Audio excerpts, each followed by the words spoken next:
Welcome to Pittsburgh International Race Complex as we are set and ready to bring you all 9 main events from the inaugural Cup Karts North America Summer Nationals. Your live coverage here on Kart Chaser presented by the Barron Racing Team. Myself, Xander Clements, alongside Dave McIntyre, and Tony the Toe Cirillo for all 9 mains. And while there are 44 that have made it through to the main here in junior, 40 transferred through heat points, the final 4 from this morning's last chance qualifiers out of more than 50 that have thrown their hat in the ring to try and race. Cade Yeager and Isaac Malkiewicz on the front row here for today's main. Holden Harder and Hudson Jack Earl in row 2. Nicholas Capolongo and Sam Tutwiler back on row 3. It's Shane Smith, Lucas Theck on row 4. Grady Kronick and Carter Barkus on row 5. Will Wilkie and Jacob Scheible on row number 6. Then back on row 7, Colton Guier and Beckham Lewis. Row 8, Christopher Wakefield and Maximo Karam. Row 9, Levi Getz and Ryan Curl. Ryan Sukina and Isaiah Maxey complete your first 10 rows. But again, that's just the beginning of this massive, massive junior grid. As the field works its way out of the final few hairpins, let's go through the final few rows as well. Here's a way to pick out all of your favorite drivers as they are lined up, and these are the first 40 that all transferred on points. The last 2 just skating in on the points from the heats, Jenna Barnard and Will Kreitz. And then the final 2 rows to make a 44 driver grid here for the junior main event were our first 4 drivers in the last chance qualifier. Pavel Perkins, Ricky Davis, Eric Hubert, and Marcus Wolf. We're ready. Boys and girls, it's 44 deep, the most karts on the racetrack we've seen yet this weekend. Dave Mack for the first main of the Summer Nats. And we are green. No, well, we're not. We're still formation. Wave them again. Yeah, so Jason Burgess obviously wasn't up in his perch. Cade Yeager was way up the road. He must have had an issue getting off of the grid, but made it within the 90-second rule. That was our pole man, so luckily he was able to make it. I think a couple more are straggling, so we'll send them around again. Cade giving a little fun sign over to the cameras. He's got plenty of time to collect his thoughts over the tri-oval run back through the cut-throughs to bring us around for another try. So Yeager is on that PPK Coyote, the black, white, and orange on the left-hand side of your screen when they get back to the start-finish line on pole. And Isaac Malkiewicz for Steel Motorsports and Ricardo Kart Birol Art is on the outside in the blue and white go-kart, red suit, and kind of that black and blue helmet. Holden Harder back on the inside of row 2 there. He's on the red and white Birol Art, and the rest of the colors of the rainbow are made up from all 44 drivers in the field. And here we go. Now we're green, green, green. Go, go, go. There we go. There it is. Underway. Down to turn 1. And can they all make it through? We just had a bit of rain, and I don't think we are. There's big contact right in front. Sam Tutwiler up and over. Out of turn number 1 right off the bat. A number of cars collected. We might, we'll see what that does to the race here. They were banging tires going through turn 1. The track is already damp because we had some showers back at the warm-up, and just craziness. Christopher Wakefield on the 811 Sodi had to cut the track completely to avoid the carnage and just get back onto the pavement. So who knows where he's going to blend in or what they may say to him of where he needs to blend all the way back to. For the moment, we stay green, but a scary, scary start here to this junior main event. The good news is Sam Tutwiler is up and okay, but his hopes at a Summer Nationals main event win have just gone up and over along with his Steel Motorsports Birol Art. So bummer ending before the race even got underway, really. Exiting turn 1, Sam Tutwiler rolled off the grid here in 6th, and the number 9 will obviously drop down the boards. Let's take a look at the leaders as Tony the Toe joins us here across the line. Cade Yeager leads the way for PPK Coyote with Holden Harder with a great start on the Birol Art in 2nd. Little gap to Isaac Malkiewicz, Nicholas Capolongo right there in the 4th spot, and a great start for Shane Smith on the Sodi. He's up 2 positions into 5th here, 1 lap complete. So a very exciting start there, and a tough break for Tutwiler. He's over for the day. He's out of the game here. But the conditions are pretty much dry, I guess. It did stop raining, and it wasn't a heavy rain that came down, so the track did get kind of wet, but it did not get soaked. So driver's choice, as we mentioned, you can come out with rains or slicks. And what do we see out there? Mainly everybody on slicks? Yeah, everyone is on slicks. Again, I believe that by the end of this race, we'll have a very easily developed dry line. But as you can see, that the surface is a little darker, a little damp. No standing water, and usually once the standing water is well off the line, you're already looking for that transition period. And yeah, everyone had the reins ready, but outside of maybe a couple that might have gambled, and we'll see if there's anyone that's well off the pace trying to go to wet tires, the field is pretty much on the slicks. But it has made it more of a driver's race, because when you have so much grip as what we've seen this weekend, it's very easy to stay in the draft. You know, you've got so much grip in the corners, you can make a little mistake. Again, 206, we talk about how the lack of horsepower, as the Isaac Malka go by there with a move in turns 5 and 6, you know, makes it pay for mistakes. But when you have so much grip, and no matter if you're an inch off the apex or 5 feet, and you still make the corner and roll the speed, and you got a big fast lap with long straights here like the draft, it keeps them together. But we're seeing the most spread out pack or spread out form of this junior field, due in part to the chaos in turn 1, but also to the slightly tricky conditions that have really put the drivers on their toes and made them have to tiptoe and find the limit by the seat of their pants, and it's changing every lap. Right, so as the drivers get more confident in what they can do and how they can take the track, we might see that change. But right now we see the top 3, Yeager, Harder, and Malkiewicz pulling away from, what is that? Nicholas Capilongo on the PPK Coyote. Okay, Nicholas Capilongo in 4th and Smith in 5th. Cade Yeager goes back to 3rd. Malkiewicz and Harder passed him. Yeah, Cade Yeager fading back there to P3. Isaac Malkiewicz to the point on the Steel Motorsports Ricardo kart. Cade's going to split the teammates up. He'll go back into 2nd there in turns 5 and 6. And already Isaac is starting to pull away a little bit here. Caught up with his dad Marcus just for a split second. Roaming the pits at the end of warm-ups before and during the lunch break.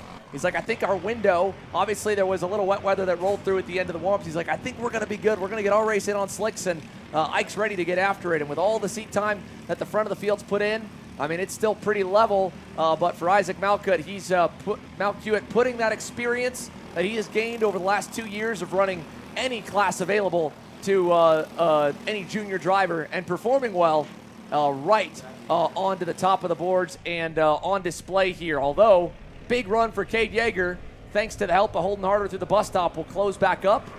And back behind them, little change for 4th. Shane Smith went through, and look at this group here. This is 6th on back. Nice little pack. You see that 8-11 Wakefield 6th, as Xander just mentioned. There's another freight train going there between Wakefield, Barkas, Chronic, Lewis, and Wilkie, I believe. They are racing there, back there in that 6th place, trying to get up onto the podium. Now, we do give away 5 positions, so you could be on the podium if you're in 5th. That is the bubble. So right now, it's Capilongo sitting in 5th. Wakefield is trying to catch up to them, and they got that freight train working, so there might be a good chance they could close in on your 5th place driver. You saw for a moment a couple karts there in the infield. Sadly, that was the 36 of Jenna Barnard, who was one of the last to point in and not have to go to the LCQ, and Marcus Wolf, who was one of our last chance qualifier drivers that transferred. They both are out as well, so we've lost a handful. The other drivers involved in the turn 1 incident, Sam Tutwiler, Levi Getz, Max Mokaram, and Jordan Taylor, all were unable to continue from the turn 1 skirmish. And since it was up in 6 for Sam Tutwiler and on back, it really scattered the pack. I mean, we were already now to the point that outside of the leaders racing, and thankfully it's such a big track here at Pit Race as Ike goes back to the lead, they might hit lap traffic because there were so many guys that had to make all kinds of evasive action, on top of the fact that they maybe are a little bit slower than the leaders. We've got double the distance basically of their heat races from 8 laps to 15.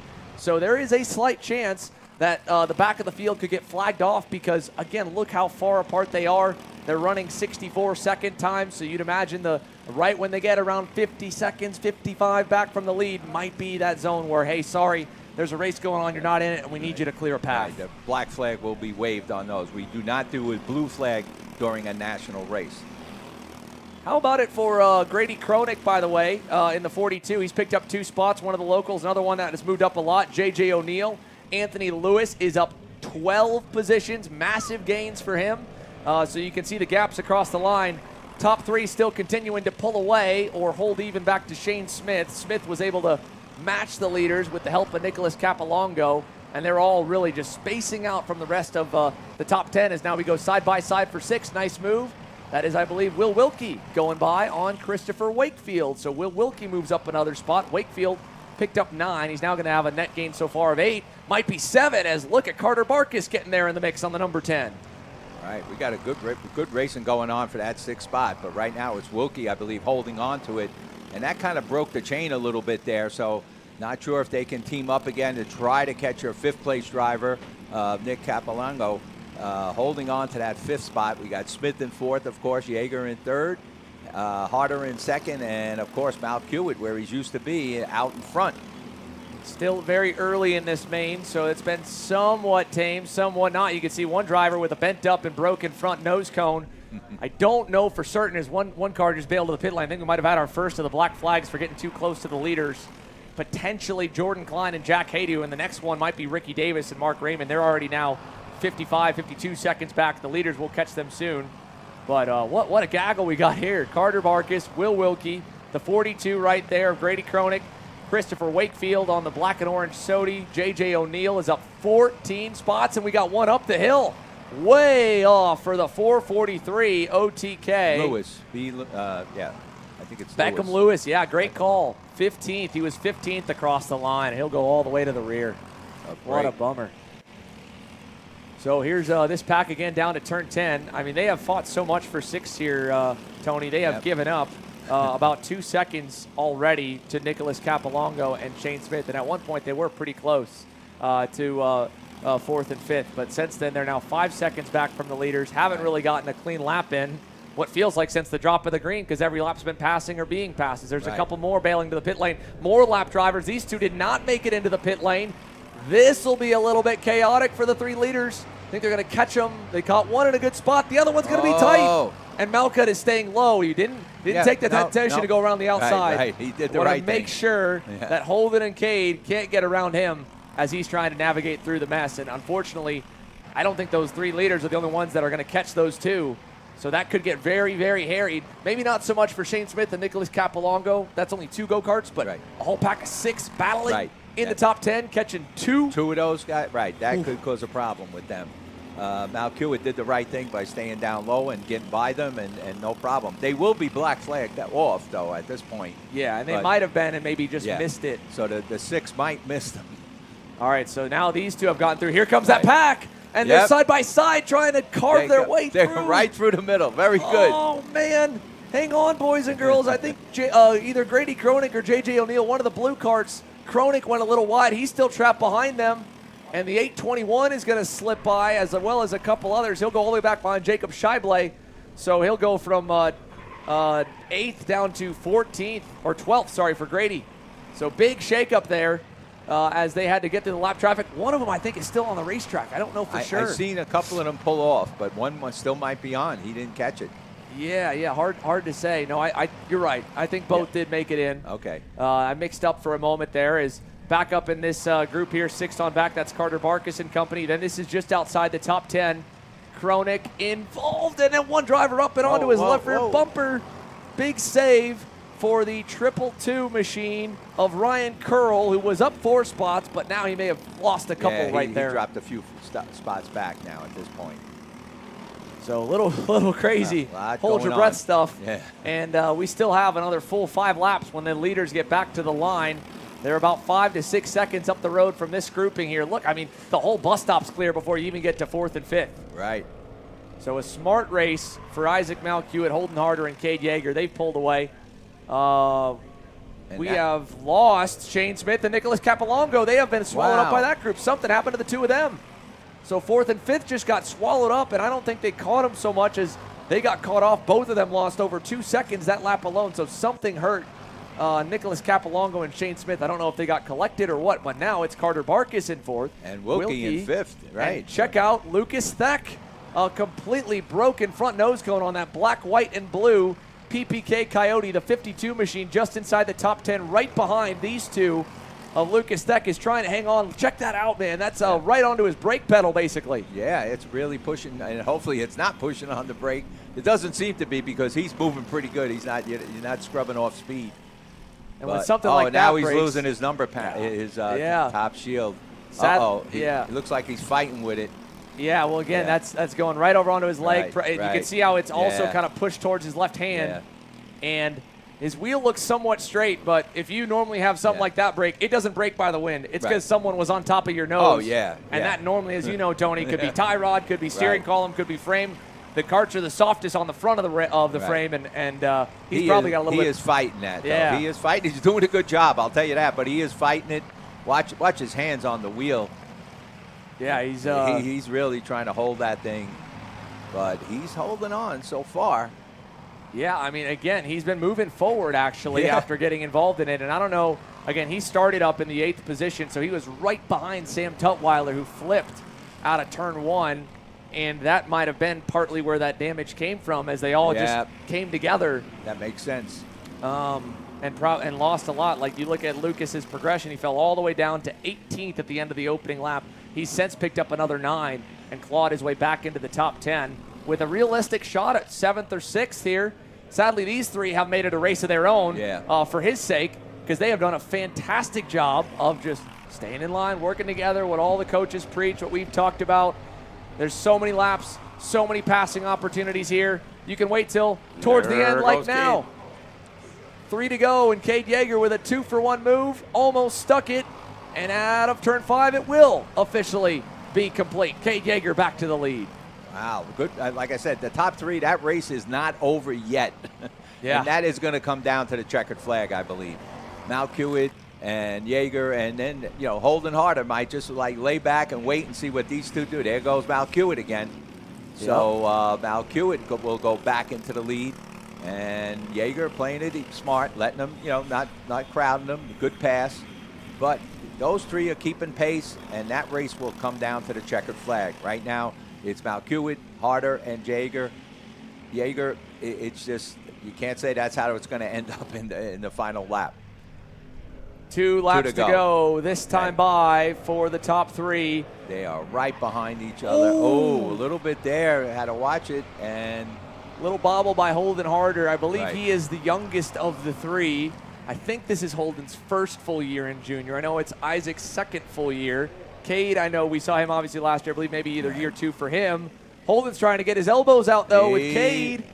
And they're losing a lot of time to Malkiewicz. Yep, now Malkiewicz, right. That might have sewed him in for the for the win here, because that when those 2 got into it, he just pulled away, which now they just got a battle for second at this point. I thought there would be a battle for first, but I don't think they're going to close that gap unless they start working together.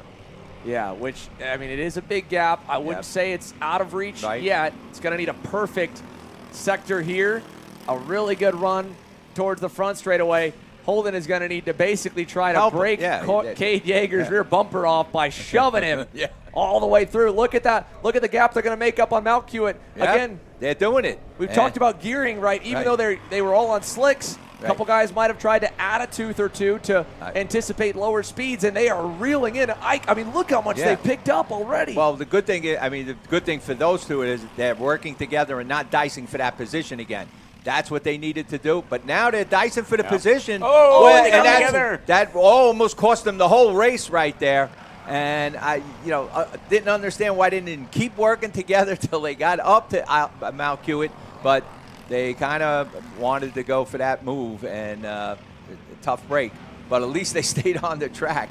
Yeah, Cade Yeager, smart move there. No contact, but put Holden out in the marbles, and he went wide in turn 10. So Cade back to second. Holden's trying to close back up here. Cade looked back and said, we could have had it, man. We were so close. Right. Yeah. But either way, I think Holden was also, we saw him in the heat, just push Malkiewicz away, only battled in one of the 2. Right. I think he's happy with a podium for now. And his buddy up the road, fellow Bureau Art, Isaac Malkiewicz, wins in junior. Cade Yeager, again, just understandably frustrated.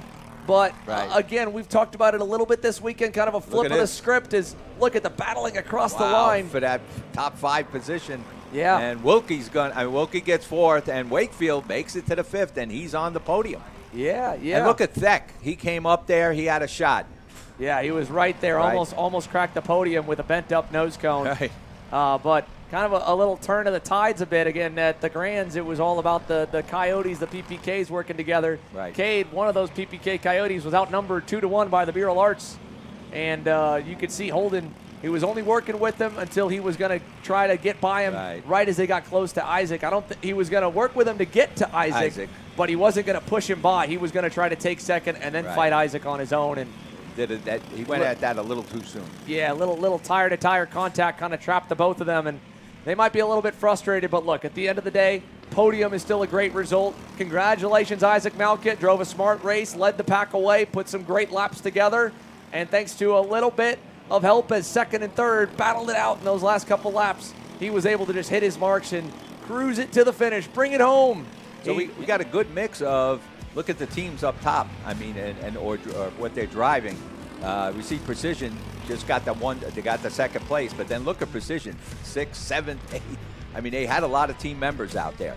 They did, and kudos again, Mark Steele with Beer Allard, again, first and third.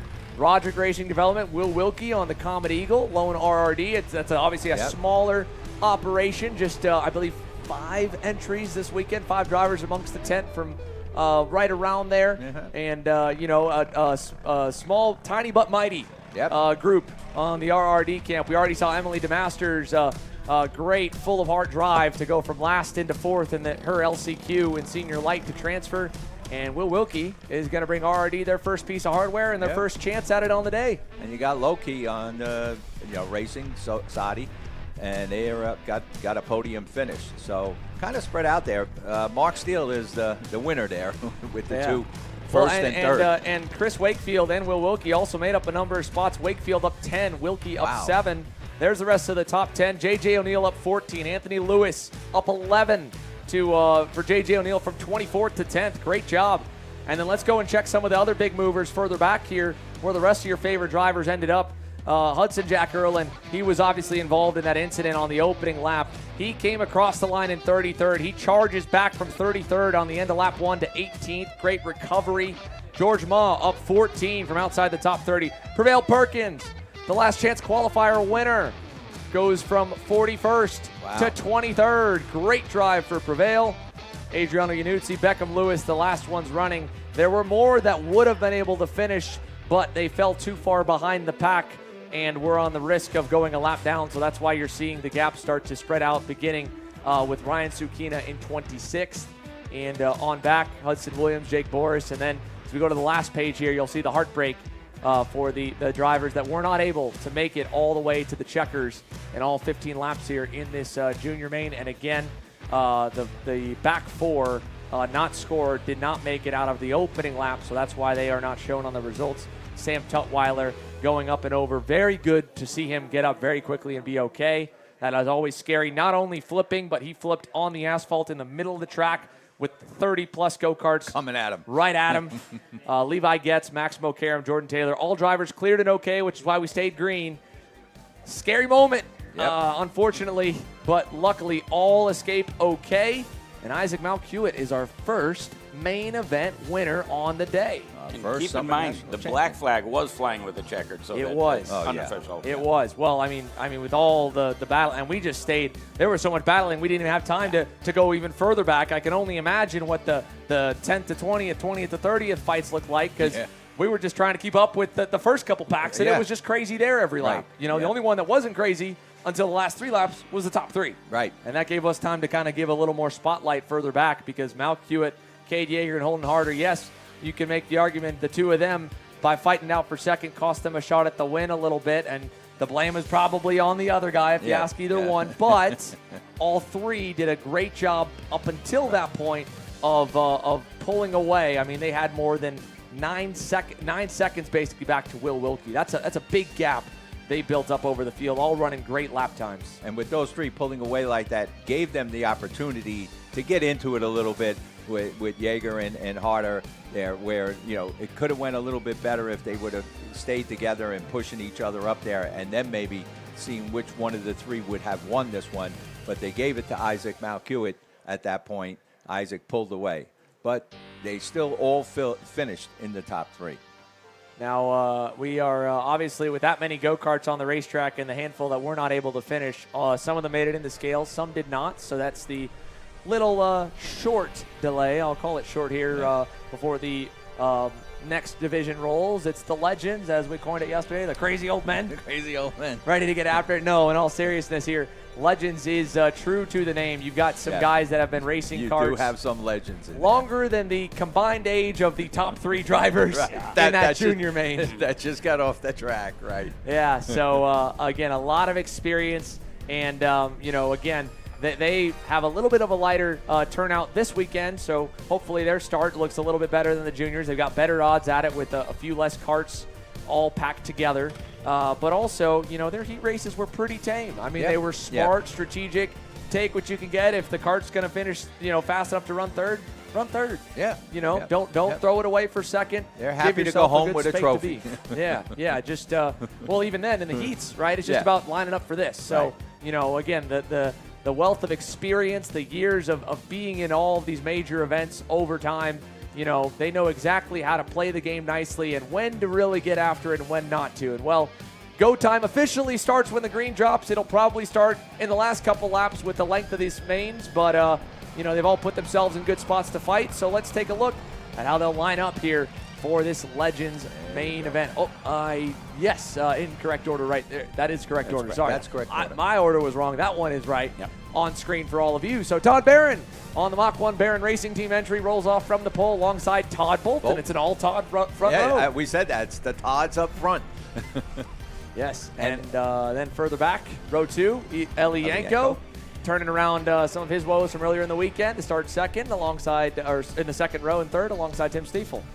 And then you got Jeff Chalmers starting in the third row. Alongside of him, J.D. Gunn out of Camp Chaos CRG driver.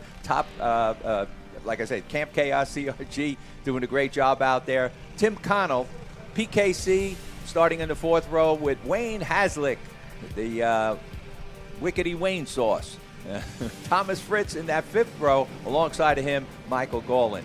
In the sixth row, it is Donald Harrington with Chris Hamilton starting alongside of him. And heading up the back of the pack, the 126th, Brian Donati. And Brian Donati, one of the MGM drivers in this class. And Donati had that scary moment in warm-up, and I don't see the 126 there just in frame lining up at the back. I don't see it either, you're right. Best of well wishes for Brian Donati. He has been our only red flag to this point in the weekend, and it was just a precautionary measure to check out his ankle a little bit further, evaluate it. Had the time in the warm-ups to do it. We're back basically within a couple minutes of on schedule. So, but well wishes here. Sadly to Brian Donati, you can't join the rest of the legends on the racetrack. But Dave Mack, we're ready for main event number 2 and 9. And we're watching Jason, and he is up on the perch this time, so I think we're going to get a green. That completely caught me off guard that last time. He's up on the perch. And we are green, go, go, go.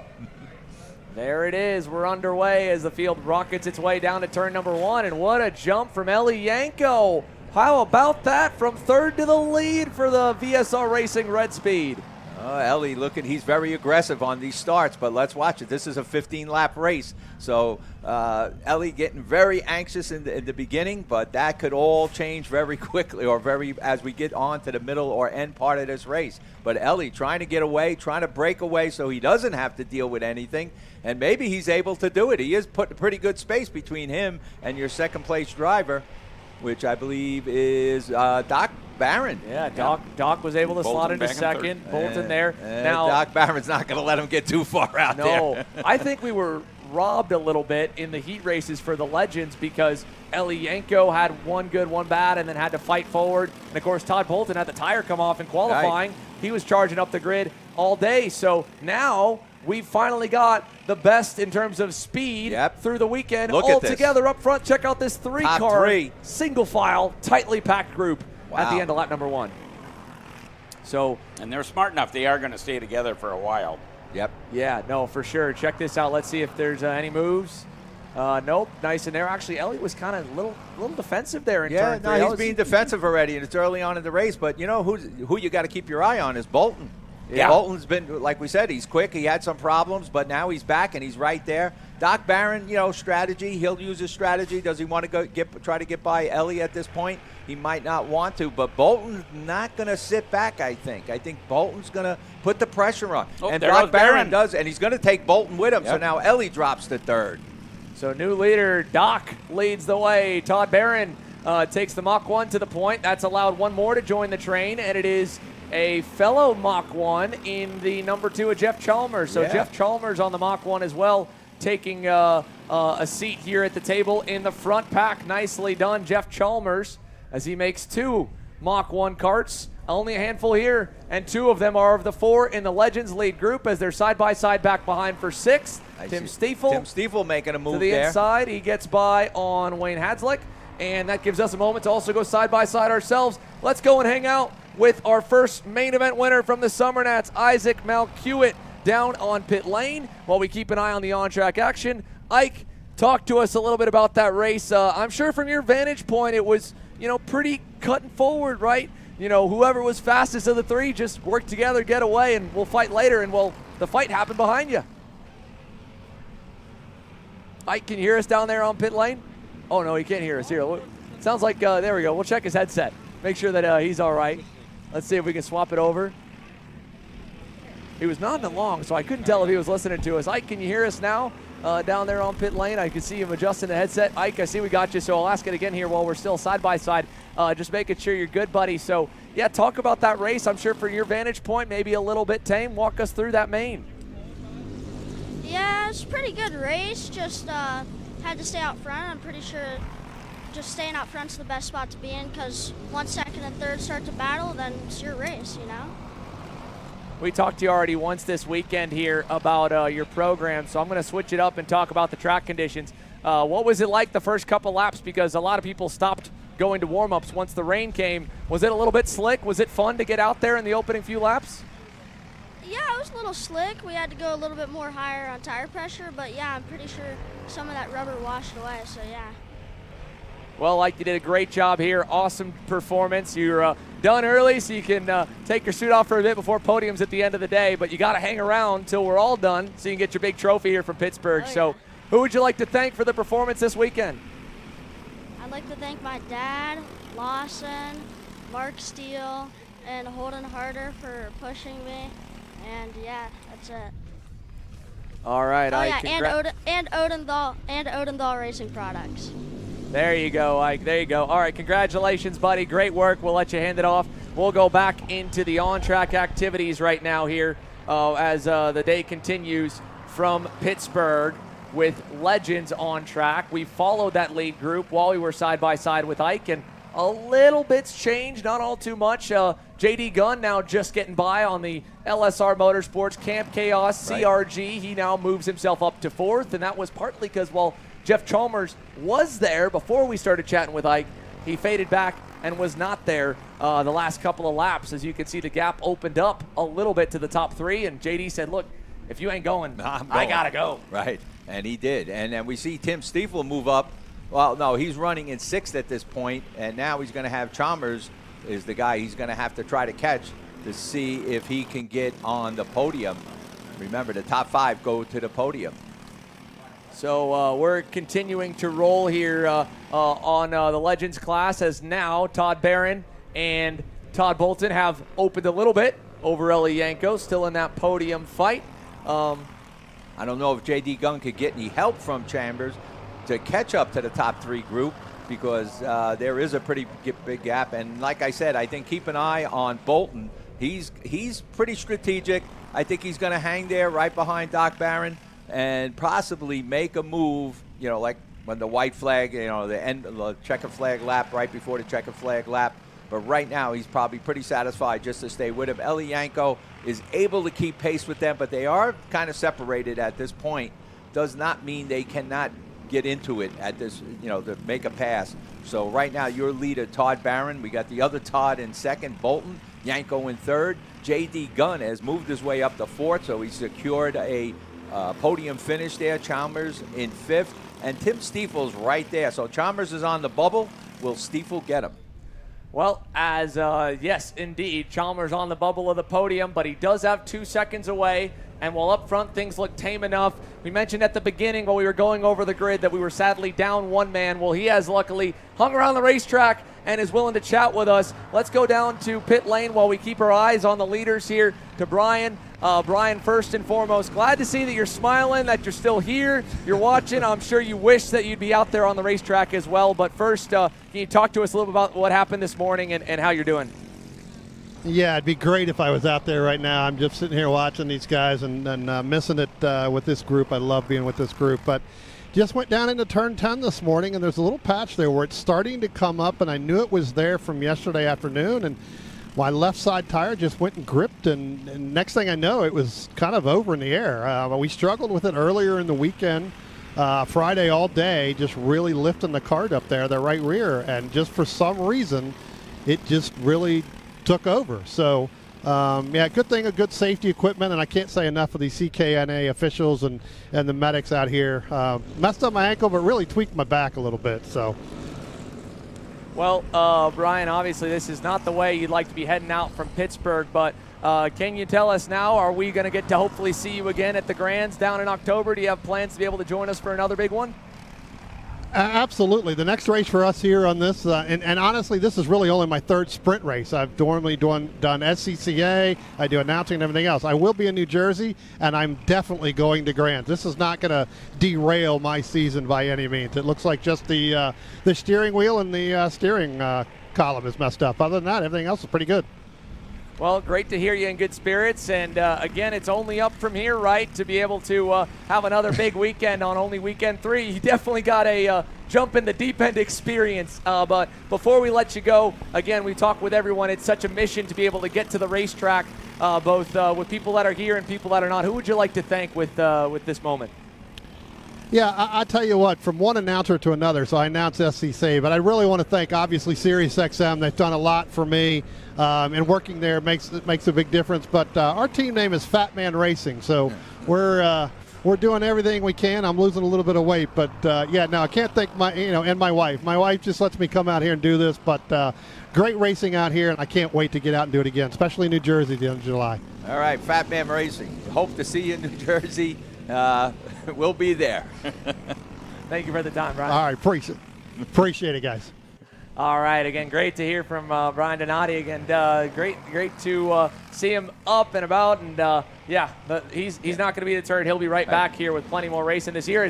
Look at that! Wow, again, he mentioned it right in that was the corner. That was the moment where he went up and over, and Todd Bolton just showed us how sketchy it can get as he was up two-wheeling it on that blue and yellow Coyote. And as I said, don't count Bolton out yet. He's just maybe waiting for the white flag to come out, and he's going to do whatever he has to do to get by Dr. Todd. We got the two Todds up front. You can see Bolton. He's testing the waters there, seeing how fast can he gain on Todd. But you also see Ellie. Ellie is moving and staying with them. He kept pace for this whole race so far. So credit to Ellie.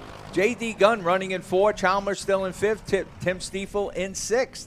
So no changes back there, no changes up front. But believe me, when we get to the white flag, I think you're going to see some changes if somebody just can't hold on to it. Todd Barron now pulling away again. But it seems like Ellie and Bolton are able to close it up. Yeah, I mean, that's the biggest gap I think Todd Barron has had in a moment. And you saw a very different approach to turn number 10 that time for Todd Bolton. He was using the curb to rotate the car versus put more wheel input, use and lean on the grip and the Rhino liner down, and that was able to kind of keep 4 wheels on the ground even if 2 of them were up on the rumble strip. So obviously having to make some adjustments to his driving to manage the grip that is coming back to this racetrack as we're, again, still slick tires even through the little bit of wet weather we had. Nope. And it's getting lighter and sunnier, and it is about to get really hot on the circuit with 5 laps to go. Todd Barron in front there on the Mach 1, the blue, white, and green card. Even he's bouncing through turn 3. He picked up some good traction there and started bouncing, but he was able to hold on. And I think Ellie was just checking his speed to see what he could do possibly come the white flag lap, because he did pull out there, but then quickly pulled back in. Todd Bolton, like I said, I think already got his ideas what he wants to do. He's been pacing with Todd Barron. But he's definitely got a strategy, and I think you're going to see all things start to change on that white flag lap.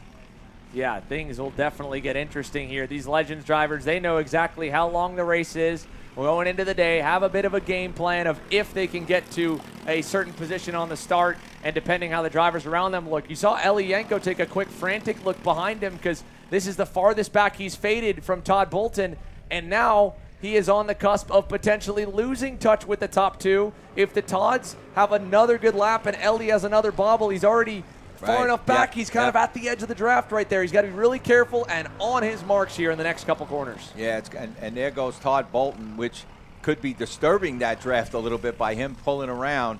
And Ellie, like you said, made a little bobble there, and that cost him big time, and he might lose that front draft.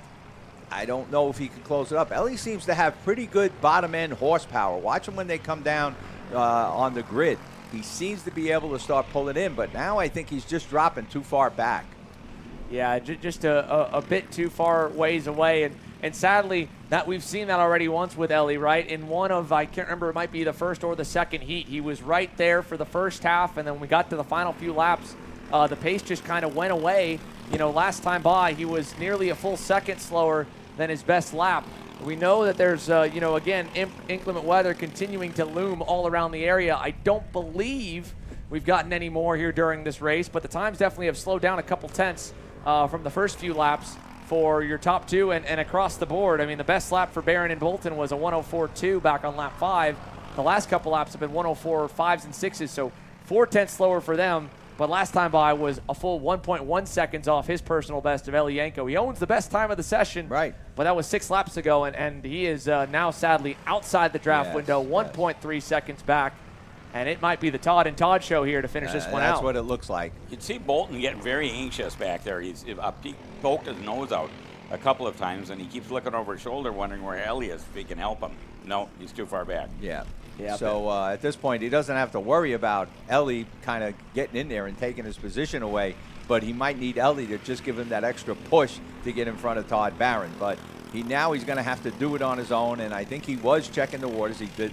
You see him look back again. You see Ellie looking back because Ellie knows he's losing so much time there that he's afraid that J.D. Gunn might be coming up on him. We got 2 laps remaining.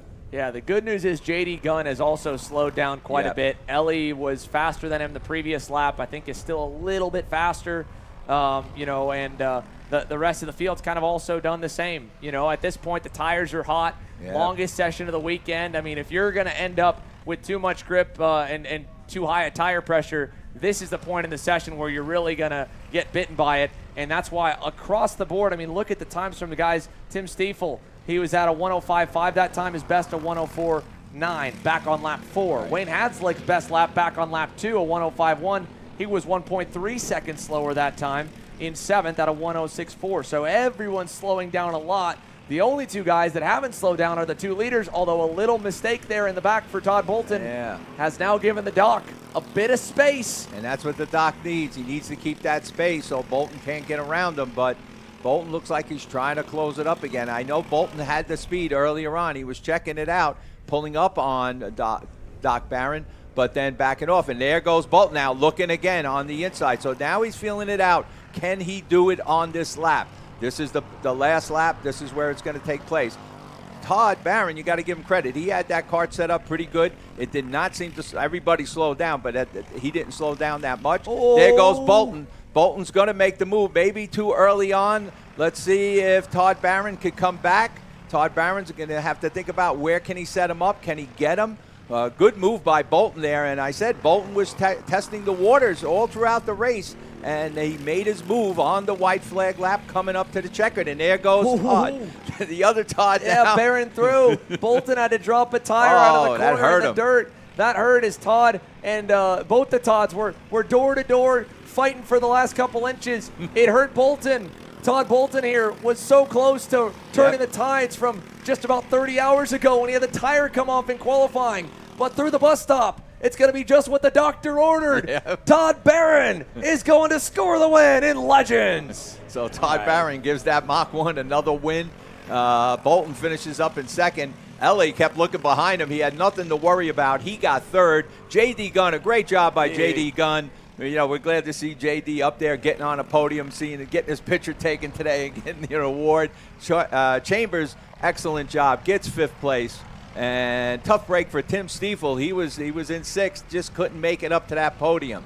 Haslick right there in 7th, Fritz in 8th, Connell Fritz in 8th, Connell in 9th, McGowan in 10th, Harrington in 11th, Hamilton in 12th, and of course, we talked to Donati. He decided to sit this one out after his problem that he had today, but we hope to see him back. Fat Man Racing in New Jersey. Yeah, can't wait to see Brian Donati back, and again, he's going to get a few more races to warm up. As we've said earlier in the weekend, we've added all of these major events over the last couple of years, first with the Spring Nats, then last year the Winter Nats that really was part of this season, along with the expansion of the regionals, and then now this weekend turning this event from our first CKNA stop here a year ago as part of the East Series to a national. And it is all, again, in the road to Grands, the road to Indiana in October. Brian's going to get a few more races in to get the mojo back to continue his progression in just his third sprint race and hopefully join what will undoubtedly be another massive crowd at Newcastle Motorsports Park. But we are 2 races complete so far, folks. Legends are done. And the next up is going to be a big one. It is time for the first of the 3 major senior classes, Senior Heavy, when we return from Pittsburgh.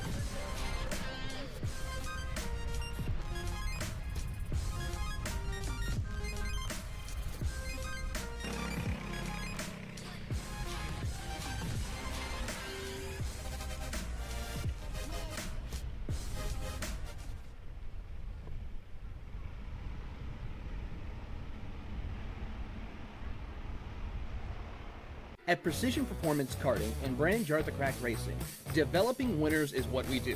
We're a complete karting program with support, driver coaching, parts, and arrive and drive packages at all levels. Trackhouse, Motorplex Karting Challenge, club races, the CKNA South Division, the CKNA Majors, and a complete in-house ladder program with the BJR to move from 206 club racing to the highest levels of KA and X30 competition in the U.S. If you're ready to learn from industry veteran John Seglin and multi-time U.S. Pro Kart Series champion Brandon Jarzacrack, head over to ppkartingfl.com and contact us today. And welcome back, folks. Senior Heavy, our third main event of the weekend, is ready to go green here on this overcast Sunday afternoon. We've got a full grid of, I believe, 28 from the entry list. Hopefully all will be ready to go as Owen Lloyd and Eric Fagan lock out the front row for MGM with Colin Aiken on the TS Racing VLR on row 2 alongside Mark Steele, the captain of Steele Motorsports' Beryl Art from the 4th spot. Then row 3 should have Ronnie Kleiss on the MGM alongside the VLR Nick Sobiek. Then Owen Mall and Nicholas Kiefer on row 4. William Lessig and Bryce Frank rounding your top 10. Chris Horan, Hunter Bolton, Travis Manning, Miller, Gaunt, Sabota, Wishart, Sukina, Spirowski, Peyton Klein, the top 10 rows for your first 20 starters. And the final few to roll off, Chris Mitchell, Chase St. Clair, Caleb Viesca, Katie McDaniel, Matt Lyda, Elmer Edmondson, and Linus Gugino for 27 deep in Senior Heavy. And again, an all-MGM front row, the South Georgia Karting colors of Owen Lloyd and the 119 on the inside. Eric Fagan, who just won a 55-inch TV in the raffle this morning on the outside. Dave. Green, green, green, go, go, go. And there it is. We're underway down to turn number 1 for Senior Heavy. Can they all survive the first corner? It looks pretty tame. They're all going to make it up the hill. And we try to find out who cycles to where down the hill to turn 3. The top 2 getting away nicely. Lloyd and Colin Aitken, 3rd for Steele, 4th for Fagan, and just barely getting into 5th. What a turnaround for Nick Sobiek from into the wall in that senior medium LCQ, trying to hang on to that VLR. Yeah. I don't know if that's the same go-kart or not. I wouldn't imagine so with how that damage took to it. But he is fast right now on that all-blue, number 23 and 5th. So Nick Sobiek, good to see him back here in this race and in the top 5. So a good run by Owen Lloyd. Might have come on a little too early, though. We'll have to see what happens. You got Colin Aiken, right, in 2nd. And Fagan running it right there in 3rd. They are real strategy drivers, so we'll see what happens here. But Sobiek could kind of upset the whole thing if he can get up in there. Yeah, without a doubt, Sobiek could really start to stir the pot a little bit. Really, it goes all the way back to 6 with Nicholas Kiefer there on the Barron Racing Team Mach 1 go-kart at the end of kind of that train. So we'll pull the leaderboard up on the left side of the screen for you guys to keep an eye on as we go side by side for 2nd. And nearly the lead is a little bit too much, pushing and shoving.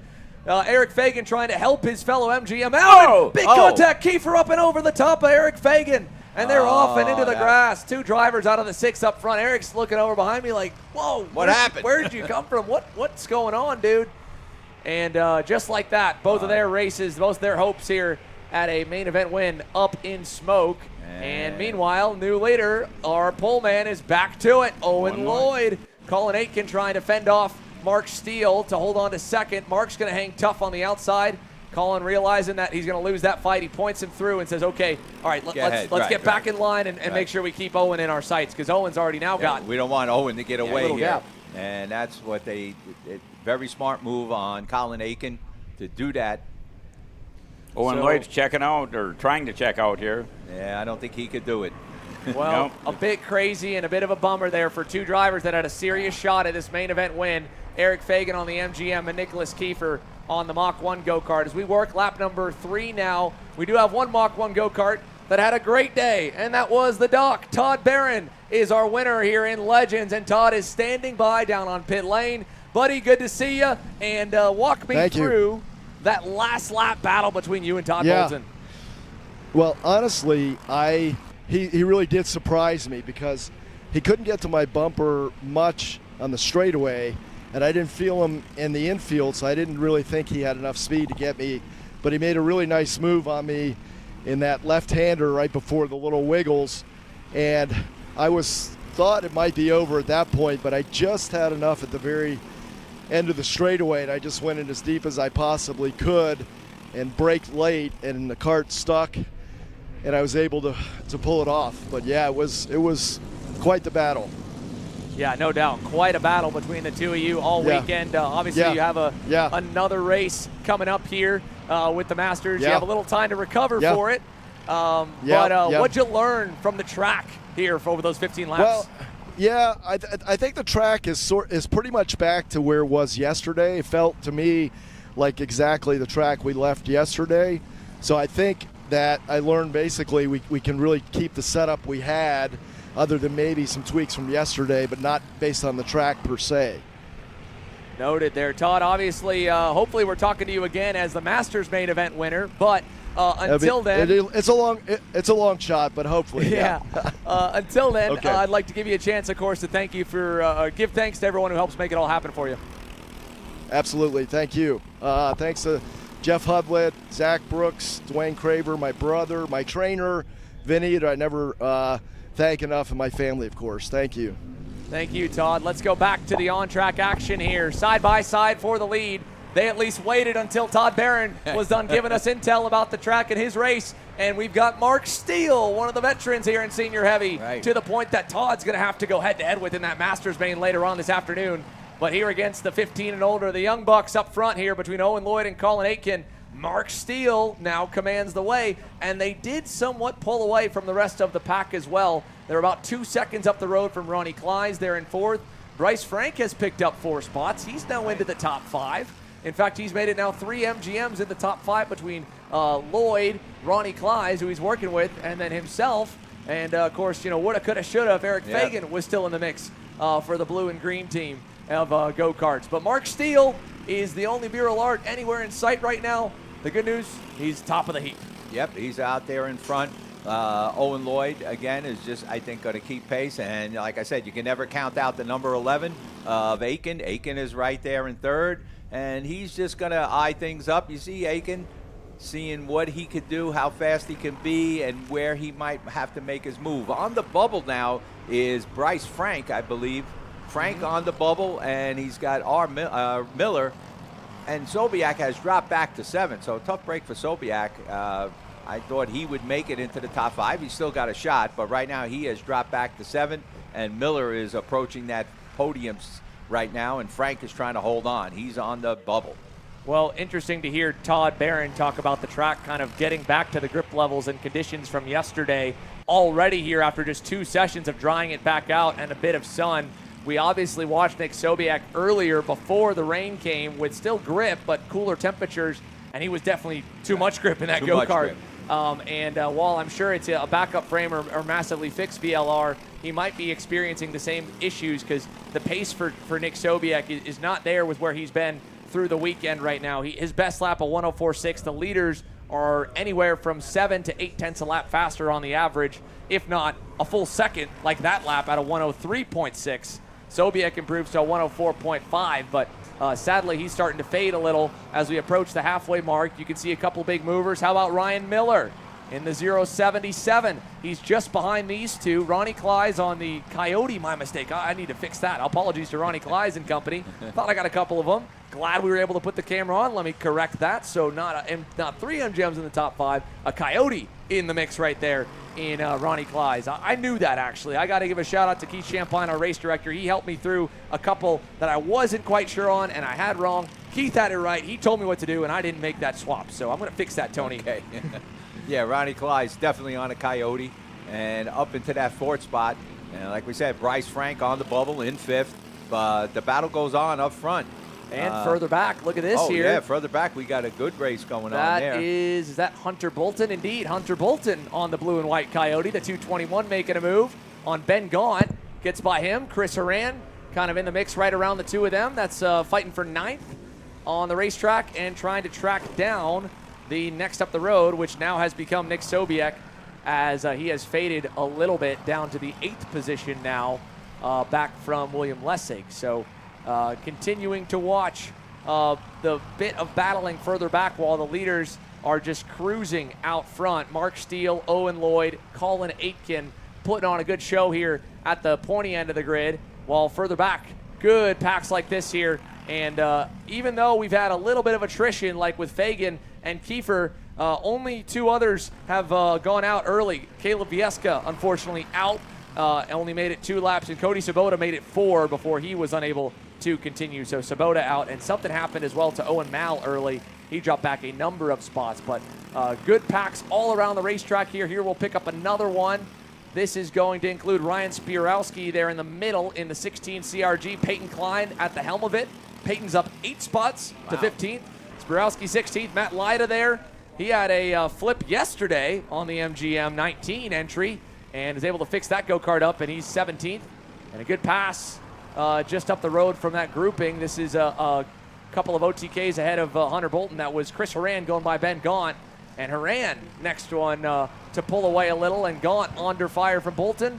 As we check back in, here's Ronnie Klei's on the number 7 orange and black Coyote, trying to lead Bryce Frank towards the leaders, but they lost another 2 tenths last time. We got problems for the 94. Chris Mitchell. Christopher Mitchell out.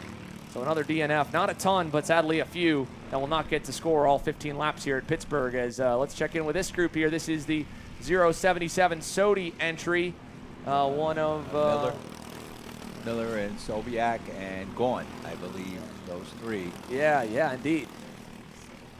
So yeah, it's action. Into the pits for Nick Sobiek. Yeah, Nick Sobiek's done. He's probably saying, listen, if this kart is handling like the last one, I might as well play it safe here. I'm not in the running, and let me get out, because we didn't have the right setup for the conditions that are out there.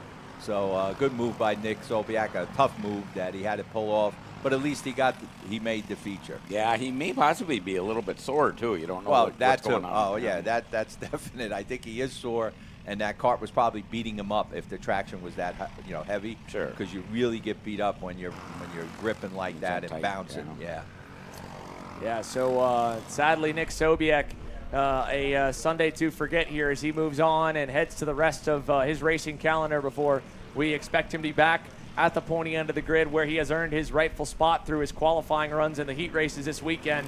When we get to the Grands in Indiana, that'll be the next time, at least on our Kart Chaser live streams, and we'll get to see the majority of these drivers. A handful will be at other various events that we'll be at. As they go out of the bus stop and towards the front straightaway, we're starting to get a little bit interesting up front. Right. Owen Lloyd's going to surrender the lead. He got it for a lap or so, and Mark Steele says, I want that back. Well, also he had help from Colin Aiken, and maybe Colin's going to look to take the lead now, which I'm surprised he's taking it on this early. And I don't know if Steele will help him so that he can get away from Owen Lloyd, because they know Owen Lloyd is a threat all the time. So if you can put a gap between you and Owen Lloyd, you might have a better shot at winning this race. I don't know if Colin Aiken could continue to keep this lead. Steele was right on his back bumper, and you see Owen Lloyd just, I think Owen Lloyd at this point saying, okay, I'm just going to follow you guys, and then I'll see when I'm going to make my move. He's definitely got the power. The cart's handling. So a great race going on up here, but right now it's Colin Aiken in front. Colin Warren, I'm sorry. Colin Warren. No, you're right. Colin Aiken. Yeah, Colin yeah. Aiken. You think Colin Warren can get enough lead on that go-kart to run senior heavy? That's right. Absolutely not. Ask his dad. He will not lift that go-kart if that's going to be the case. That's Colin Aiken. I'm sorry. I saw the VLR and everything, but it's Colin Aiken. Owen Lloyd peeking. Yeah, but all love to Colin Lloyd. We know his TS Racing VLR is going to be at the front of the field for sure in senior, medium, and light. Right. He obviously did a great job yesterday. As now Owen Lloyd's going to go to second Owen and Lloyd. the lead. Oh, and he goes right into the lead. So that's a spot that he knows he can make that move. Can he keep it? He might let Colin Aiken go ahead, but he knows where he could do it. He's going to wait again maybe now. He was testing the waters to see where he can make his move. He is staying with him. There's no way. They haven't put a gap. I said, if you want to beat Owen Lloyd, you got to put a gap between them, and that's not going to happen. And Mark Steele's not going to give it up either. So it is going to be a race to the finish. I'm telling you right now. There goes Owen again, back to third. He just let them go by. He wasn't going to fight with them, wasn't going to get involved there. But he's going to stay with them. He made that move where he passed both of them at one time. I think he plans to hopefully he can pull that off again when it comes to the end of the race. So as they hit the line, it'll be 12 laps complete. 3 laps to go. 3-car break up front. We'll take one more moment to run you through the rest of the field before things really open up at the lead. Once again, Ronnie Kleiss, Bryce Frank about 4 seconds back there, top of the screen, working together, 4th and 5th. How about the run as well for the man that has just gone to 6th there, the next of the duos, William Lessig in the 331 has gone around Ryan Miller. He is now up 4 positions. We haven't spoken about him much all race long, and his MGM didn't get the best start from the exit of turn 1 and the end of the first lap. But it's been a methodical drive forward here for William Lessig after crossing the line 13th. He's now picked up basically 7 spots. Yes, he started up in the top 10, but started on the outside of row 5, lost a few on the opening lap, and has meticulously picked away more and more and more as this race has gone on. And he has done a fantastic job of marching his way back up. Sadly, they're still a little ways back from Bryce Frank and Ronnie Kleiss. They need those two to really get after it to give him a shot to stand on the box. He's the first guy off the podium right now in the 6th position. But the fight up front, it could get crazy, or it might be all 3 of these guys getting hardware and just swapping up who gets the biggest trophy, because Colin Aiken, Owen Lloyd, Mark Steele, any one of the 3 have led the way. They've all had nearly identical best lap times, and I don't think there's any one of those 3 that looks stronger than the other 2. No, they all look pretty equal, so it's about strategy at this point. Who will make that move at the end? What is the strategy? I see Owen Lloyd now has pulled into 2nd. So that strategy that I thought he was going to have to try to pass the 2 of them at one time, he's given it up, and he's already going for the lead. Now, I don't know if, again, you see Colin Aiken might have said, okay, go ahead, take the lead. You don't want to be in first maybe on that white flag lap. We'll see what happens. Mark Steele, he falls back a little, but he knows he can keep pace with them, and he does so. So it is a 3-way battle. You don't know any one of these 3 drivers could win it unless they get into it. But right now, it could be any one of these 3 drivers finishing up first for a Summer National. Here we go. The white flag is out. You see over both shoulders. Owen Lloyd looks over. He has to look over at this point. He is now in the lead. Maybe he shouldn't have been there at this point. Colin Aiken. Yep. Waved Mark Steele on. He waved him by. Right. He saw it, and he's like, I'm not fighting for second. Okay, you've got it on me. You've got the nose of the inside. Get back up there. Let's go fight with Owen Lloyd. Right. And he might try to make the move that Owen Lloyd put on him and Steele earlier on in the race. But right now, Lloyd is doing what he has to do. If he can keep that gap, it's going to be tough for them to do it. I mean, Aiken's got to push Steele. He's got to get him up there. That's the best part about this race here, Tony. There are no points on the line. Forget second. Bring the big trophy home for these 3 experienced drivers. They've been on the podium enough. They're trying to get there, but Owen Lloyd has put a great final sector together. He's just out enough. They're going to get a run at him. It's going to be a drag race if they can get close enough to the bus stop here. I think Owen Lloyd could hold, if he can hold it. There they go. I don't know. There goes Aiken now. Aiken's pushing him. Look at it. Here it is. Here we go to the line. Who's it going to be? 18 thousandths of a second. Owen Lloyd. Look at that. Owen Mark hangs Steele on. Oh, man. Colin Aiken gave him every bit of help to get there. He helped him all the way. I got to give, Steele owes Aiken there because he almost gave him the win. It was the right thing to do. That's when you talk about great drivers and knowing what to do and when to stop the fight, They really, that was 3 of the great drivers there showing other drivers this is how you do it. And at least all 3 of them are on the podium, but this is how you do it. Owen Lloyd did what he had to do at the end. He had to pull that little bit of a gap. He did it. But Colin Aiken did what he had to do to try to at least get Mark Steele up there. If it wasn't, for him himself, but he was already in 3rd. So a great race by those 3 drivers. Great. Yeah, great fight. And again, I think also what we just witnessed there with Colin Aiken giving Mark Steele the chance to go fight for the win was the level of respect between the 2 of them and with Owen Lloyd as well. We talk about these nationals, only 4 of them technically, if you go back to December for the Winter Nats on the year, and not everyone's made it to the first 2. Obviously, a lot made it at Charlotte, a good amount here, and then the majors at the Summer National, or the Grand Nationals, I'm sorry. But Owen Lloyd, Mark Steele, Colin Aiken, they know they're going to be racing together again at another race here in a few weeks or a few months. And so I guarantee you Mark Steele's going to remember that. That Colin Aiken gave him a shot, gave him a lot of respect, and said, okay, you got me for second. I'm going to give you the chance to go for the win and help you. And that's just a veteran. I know I'm going to see these guys again. And the respect that they have there. And you look at the top 3. Yeah, you look at the top 3. I mean, you got MGM, Steel Racing, Burrell Art, and then you got TS Racing on the VLR. 3 different. There was no teamwork there. No, that was the other thing I was going to say too, Tony. Great point. That was a individual race at the front that we may not get to see, honestly, till the end of the day today again. That's right. At all. It might be the only time that there's not teammates around at the front because there's so many fast guys under each of the different brands across the board. And of course, you get to share data, you get to compare notes, and it makes it where the whole group on those go-karts are fast. But how about that? Not just 3 different ones in the top 3. 4 different in the top 5. Going back to Bryce Frank there on the MGM, the Coyote for Ronnie Kleiss. Then Lessig, Ryan Miller on the Sodi puts another different brand there in the top 10. Chris Horan and Ben Gaughan on OTKs. Tony Kart branded chassis. I believe they're both on Cosmic, but either way, different color. There's about 8 of them. And they're all the same, 8th and 9th. OTK. And then Elmer Edmondson, Mo makes it another MGM in the top 10 there for Matt Lyda had to pull up a lot of positions there to finish. He did. And 6 up for Matt Lyda, 16 up for Mo. 16 spots up for Elmer Edmondson. Way to go. From the back of the grid all the way forward. There was so much good stuff all around. We didn't get to touch on him as much, but Mo did a great job there to the top 10. It was 7 up for Ryan Miller, 4 for Horan and Lessig, 6 up for Ben Gaughan. Manning up a little, like you said, Matt Lyda up, and more than anything, the fact that he was fast again today after putting that go-kart up and over yesterday, then Peyton Klein and Spirowski. And then the back half of the results here for Senior Heavy. Just getting ready for the next one. That's how quick they're rolling. It was Linus Gugino, Jack Sakina, Katie McDaniel, Chase St. Clair, and Owen Mao were the final ones to cross the line.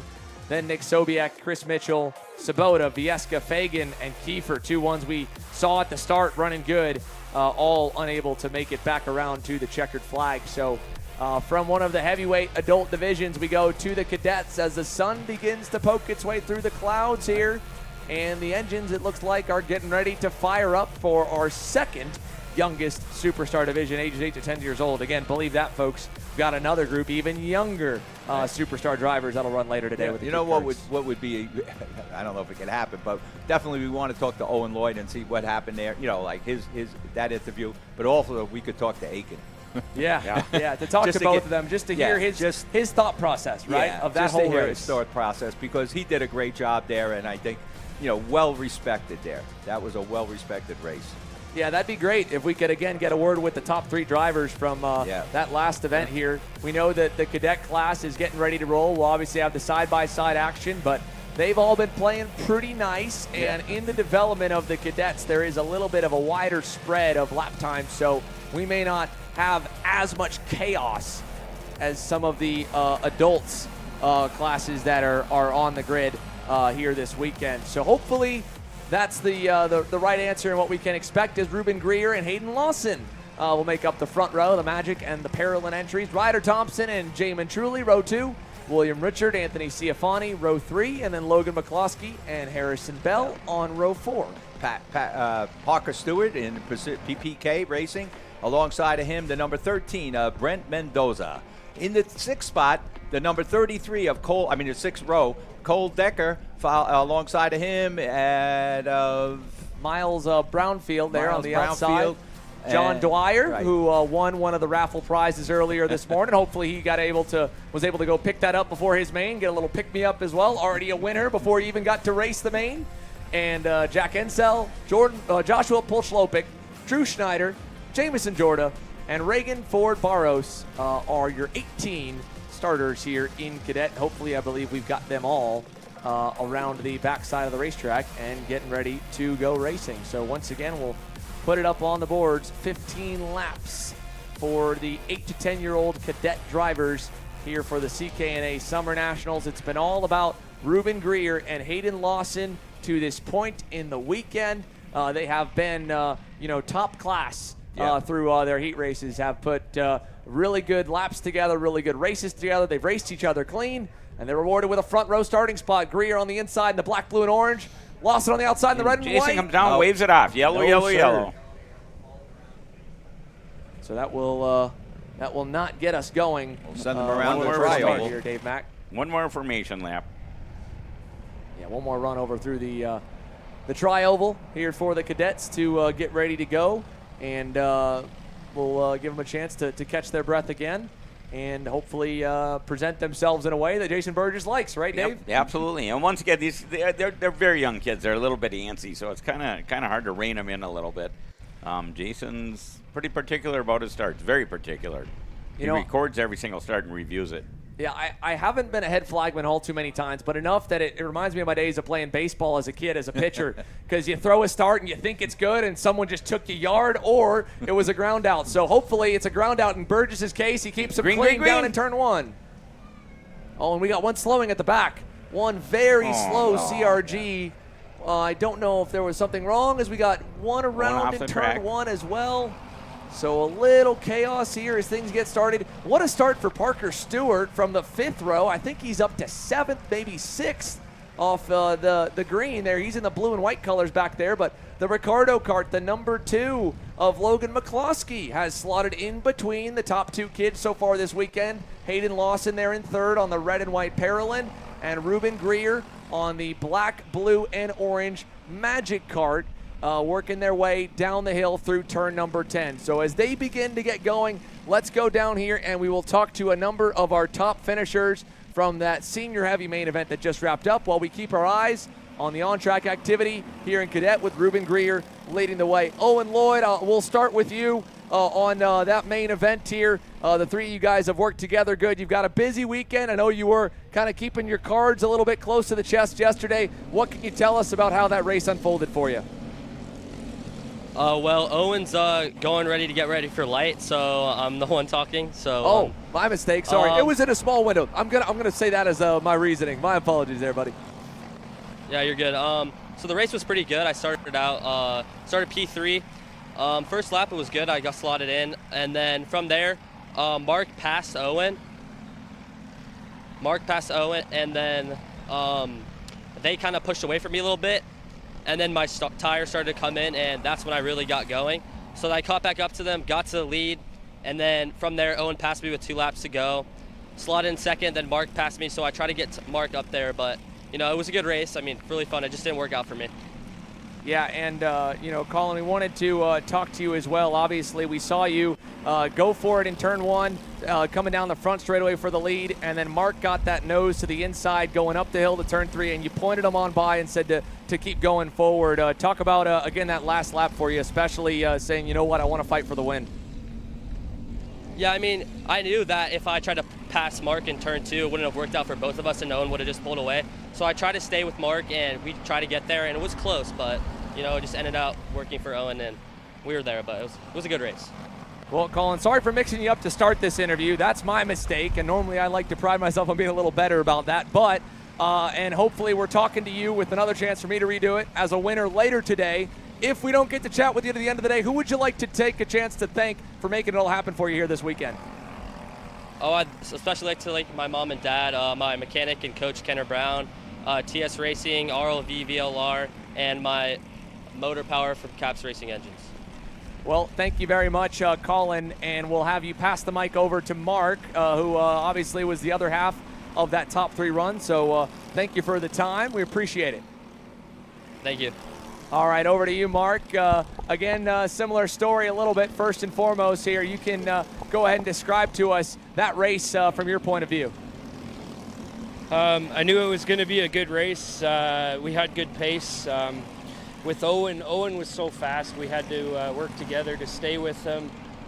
Me and Colin had a little chat before the race, decided to work together. Once I saw Eric was out of the front pack, which is unfortunate for him, I knew that if we just lined up and chased Owen down, we'd have a good shot at the end. I just kind of bided my time and let the kids do their stuff. I like to watch. I like to see what's going on. I assess what's going on to determine where I'm going to try and pass, and we just came up a hair short. It was a good try, and I really can't say anything else. The Burrell Art was rocket, lost in engines, dragon skin clutches. Everything was good, man. Well, definitely a good result, solid result for you here at P2 and Senior Heavy against the Young Bucks, and we know you got the Masters main coming up later today as well, so best of luck, Mark. We'll look forward to watching. Actually, Xander, I'm not racing Masters this weekend. I just decided to run one class. Oh, and, man. There's my second mistake of the interview, Tony.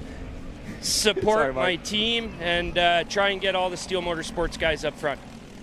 Well, I need to do a little better homework, Mark. I owe you one there, so apologies on that. But, hey, your team is running a heck of a weekend so far already with a win and a second. And kudos and good luck for the rest of your guys. Thanks a lot, Xander, and as usual, you guys do a great job. We appreciate it. Thank you. Thank you, Mark, and thankfully our camera team is better than me today. Good gracious alive, Tony Dave. Oh, my goodness, man. I break the mic when I go to the interview cameras. I mix up calling for Owen right as we're queuing it up, and then right there, I'm thinking Mark's on track, and he hasn't been on track once in Masters. So, oh, man. Yeah, I was thinking when you said that, I'm saying, man, Mark is in Masters too.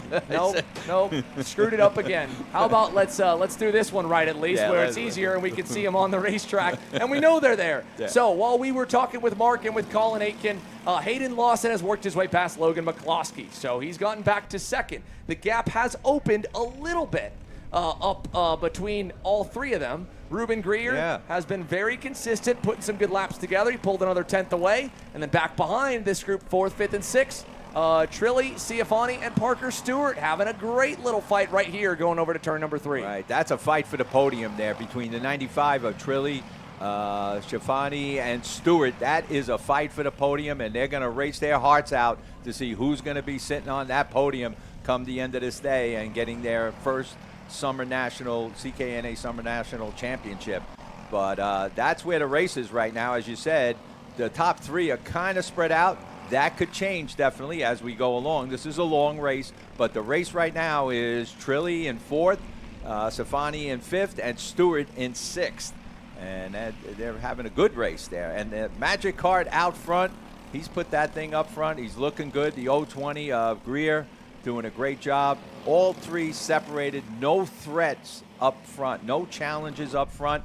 The battle is 4th, 5th, and 6th. So, like I said, the battle for the podium. Who will end up on the podium? Right now, it's Trilly and Ciafani. Will Stewart make it and bump one of them? Mendoza's there in 7th, but he is not close enough. He's not in their draft or their area.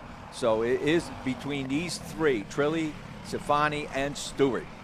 Yeah, let's check in a little further back here while they continue to fight for 4th, 5th, and 6th as we approach the halfway mark here in this Cadet main. Ruben Greer pulling away a little from Hayden Lawson. Logan McCloskey in 3rd. 4th, 5th, and 6th on your screen of Trilly on the red speed with Pro Kart Concept support, one of the many Pittsburgh locals, Pennsylvania locals here in the 95. This will be a great homecoming race here. I can only imagine the support that Jamon Trilly has here this weekend for his home race. Anthony Ciafani, of course, on the Paralympic, and Parker Stewart on that PPK Coyote. Then let's go back here. We've got Brent Mendoza on the Ricardo kart, and he's got as well right behind him Harrison Bell, a pair of Bureau Art machines there in the 13 and the 444. So running right around each other, and with the complete identical go-karts, and to be that close on the racetrack with picture-perfect sticker kits on the Ricardo karts. I'd have to imagine they might be pitted nearby each other. What do you think, Tony? Yeah, I would think so. I mean, they look like a team out there, that's for sure. And they're well, they were racing for a minute. You said looking like a team, and then they started to go. They started racing. I said they were racing. They were getting racy. But 2 Ricardo karts running together there. So good seeing them 2 out there. Mendoza and what's that, Bell? Yes, Mendoza and Bell.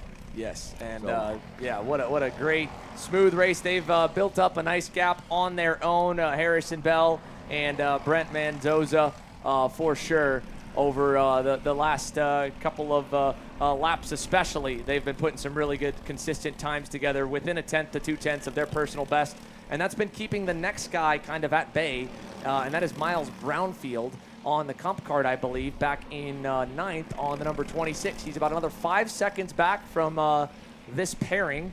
I think there might have been a little hiccup for Brent Mendoza the previous lap that cost him some time, but 9th on the racetrack in the 26, running kind of on his lonesome a little bit, but leading a pack of 3 now. Cole Decker and Ryder Thompson behind him, as this pack of 3 has switched things up a little bit on us. Jamin Trulli was at the helm of it, and there at the end of the lap, he drops from 4th back to 6th. It's now Anthony Ciafani on the red and white Parolin at the 4th position, and Parker Stewart goes from outside looking into the podium. Right. So, like I said, this is the battle for the podium between these 3 drivers, and it looked like Ciafani has moved up to that 4th spot, so he's not on the bubble. Nope. Moving 1 spot further up, little slightly bigger trophy. Yep.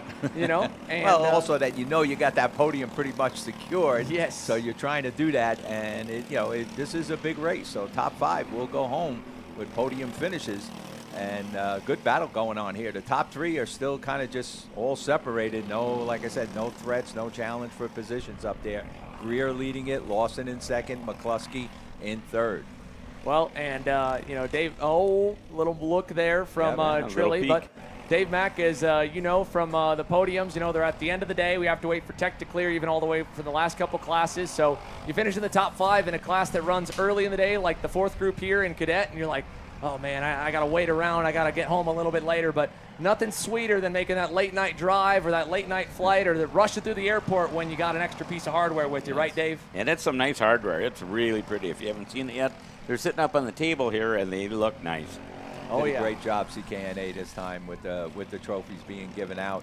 And as Xander's saying, there's always that ride home, and it's either a good one or it's not a real long one. It's a real long one, and and going over everything you did or didn't do, and it's just a tough ride home, especially if it's a long one.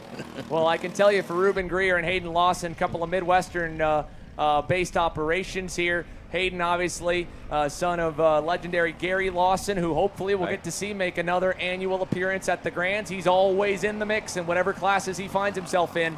And his son Hayden has really come along so far in this cadet class and is putting some good runs together, and was hoping to probably challenge for this Summer Nationals win to be the first to get the major trophy as the fight rages on for the final 2 on the podium. Parker Stewart getting to 4th and Ciafani back to 5th, but a short drive as well. The Magic Kart group, based again just a little ways down the road, have a number of people supporting and helping their young drivers, and Ruben is one of only a handful of the blue, white, and orange machines here this weekend, and he's done a fantastic job of putting the laps together. And, I actually, on my way back in here before our main events got underway, him and his father were standing by getting ready to watch the juniors. And I said, well, Ruben, are you looking forward to the rain? Have you driven in the rain a lot, or would you want it to stay dry? He's like, I've driven in the rain a lot. and his dad was a little more precautious. He's like, I would have liked maybe a wet warm-up before a wet main event than to go in a little blind. But Ruben was all confidence. The young man was brimming and ready to go, and he's continuing to open that gap up, which is why we're watching this entertaining battle for 4th as it got a little crazy right there. Parker Stewart kind of got shuffled out of space as Ciafani moves back up into that 4th spot. That was a good heads-up move for Parker to hang on to that thing. That was a little wild ride right there. Wild, yeah. And here they go. Now they're kind of separated, so that race has kind of changed. Will it start again if Parker Stewart and Trilly can catch up? We'll have to wait and see. But right now it looks like Ciafani. And then Trilly, somebody just... I believe those are a couple of the drivers flag towards the back, sadly, right. that will have to retire as they're getting closer to a lap down where they're past that 50 seconds back threshold. That's Joshua Polchlopik and Reagan Ford Barros. Reagan, I believe, maybe one of the first national weekends for Reagan. continuing to make strides, try to get faster throughout the weekend. Just needed a little bit more to be able to make all the way to the end without going potentially a lap down. And then Joshua Polchlopik had some problems on the opening lap, kind of got turned around, got back going a little ways back from the group and tried to make up some time, but sadly from starting inside the top 15, he'll get credited with 17th, Reagan with 18th. And then ahead of them as well, Drew Schneider, Jack Ensel, Jamison Jordan are the next couple that may or may not get all the way to the end. We're down to 3 laps to go, but they're close to that zone where they don't want to disrupt the awesome performance that Ruben Greer has put in by potentially having lap traffic get in the way. But for Ciafani, it looked like you said a moment ago, they spread out. They're back together. Jamin Trilli might catch up. Yep, they're caught back up. They're getting back in there. And it all, again, kind of separated there. You see that the number on the left side of Jamin Trilli, he was pushing Ciafani through. And again, these young kids, only 8 to 10 years old, many of them, these are some of the first ever big events, first trips to a certain racetrack of any kind, and are trying to get the spatial awareness down. And Jamin was so focused on pushing Anthony and staying squared on Anthony's bumper that as Anthony got clear of Parker and began to open up for the turn, Jamin followed him and it kind of pushed Parker wide. But now Parker's going to get some new life because they're racing for 4th right up the road. Here we go. So Parker's going to get another shot as they went side by side. Jamin now into 4th, Ciafani to 5th, and Parker Stewart makes it 3 guys going at it again to try and challenge for the 4th and 5th spots on the podium. Good racing by these 3 drivers, and it's coming down to the end. I believe white flag will be on this lap. Yes, I believe so. White flag next time by. You can see the leaderboard on the left side of your screen. Ruben Greer's lead almost 3 seconds. Hayden Lawson's done a fantastic job. Best of the rest here and keeping him honest all the way through. If Ruben made any mistakes, Hayden was going to be there. He's just a little bit slower at this point. As look at this, there kind of awkward lines coming out of the hairpins is going to stack them up a little more. So still battling for that podium back there. Yeah, going to be a good fight for the podium, I think, all the way to the end. The final 2 spots for sure up for grabs. It looks like Logan McCloskey as well. He's done a great job. There's Ruben Greer headed on by. Our race later down to turn 3. He's done an awesome performance. Yeah, he's way out there. Nobody challenging him. He's on a Sunday afternoon, Sunday morning drive here, doing a great job. Also in second, Hayden Lawson, like you said, if anything would happen, he would be right there, but not a chance at getting Greer, and McCluskey in 3rd. So the battle continues for 4th. That's where we got to see who's going to end up on the podium. Yeah, so Ruben Greer, Hayden Lawson. Again, shout out to Logan McCloskey as well in the number 2. I mean, he's pulled away from everyone else. We mentioned Greer and Lawson kind of were head and shoulders above the group so far this weekend. But Logan's also separated himself from the bunch, safely in 3rd, Hayden safely in 2nd, and this young man will pop the curbs for the final time. Ruben Greer leads basically flag to flag untouched in Cadet. He wins in Pittsburgh. A good run by Ruben Greer. In 2nd, it's Hayden Lawson, of course, the very famous last name there, Lawson. And McCluskey gets 3rd. Here's the fight to the line. Trilli gets that 4th spot. Ciafani makes the podium, and Stewart has to sit it out there. He gets 6th, though. Great race between Trilli, Ciafani, and Stewart. I mean, not take anything away from them. Bell gets 7th. Mendoza makes it up to 8th. Brownfield 9th. And Thompson in the, oh, wait a minute. Yeah, Thompson in the top 10. Yeah, Ryder Thompson picks up a net gain of 3. William Richard in 11th. William picked up 6 to finish in 11th here across the line. John Dwyer ends up a net gain of 4 from 16th to 12th. And then the last couple would have been able to finish, but just to be safe, the officials, I believe, flagged them off to clear a path and make sure all of the front runners were able to just have a clean, well-earned open racetrack at the front of the field. So Decker, Jamison Jordan, Jack Ensel, Drew Schneider, just outside the top 15, along with Jordan Polchlopik and Raiden Ford Barros, but that's your top 15 finishers. Your podium from Ruben Greer to Hayden Lawson, Logan McCloskey, Jamin Trilli, Anthony Ciafani, the top 5, and down to 1/10 of a second for the final spot there. And then here again, Drew Schneider, Joshua Polchlopik, and Reagan Ford Barros, the final 3 from our 18 here in Cadet. So 4 races complete, folks. We'll be back with more, and a big one at that. Senior Light, the highest ranked RSI Select event in history, is up next. Brandon, why are there all these charges for just over $200 from Acceleration Kart Racing's website? That's because AKR gives you free shipping on orders of $200 or more within the continental US. Okay, but I thought you were just getting a pair of gloves. That's what, 70 bucks? But if I'm getting a new pair of gloves, I might as well get a new pair of shoes to match. And then on top of that, I'll get a neck brace because with the shipping, it's basically free. Yeah, I do not think the math checks out on that. Everything you need, all in one place and shipped to your door for free for orders of $200 or more. Exclusions apply. Spend responsibly. Shop AKR.com. I'm David Serra, 18-time Australian karting champion, and we're launching Kart Class. Kart Class is an advanced digital training program that suits a driver who's just starting out in the sport, all the way to the driver looking to win a national championship. In this program, you're going to be learning about how to find the ideal racing line and what an apex is. Braking and throttle markers, wet weather racing lines, and how to overtake other competitors. We target how to brake in the wet weather, and we look on the mental side of kart racing as well with our mental skills coach. At the completion of this program, you'll be lighting up purple sectors in qualifying, know when to defend on the opening laps, and how to pressure your opposition into mistakes. We teach you the tools to be resilient and how to get in the right frame of mind before a race.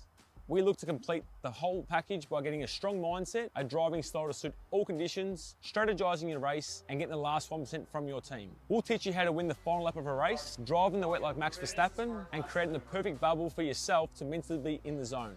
To find out more, click the link below.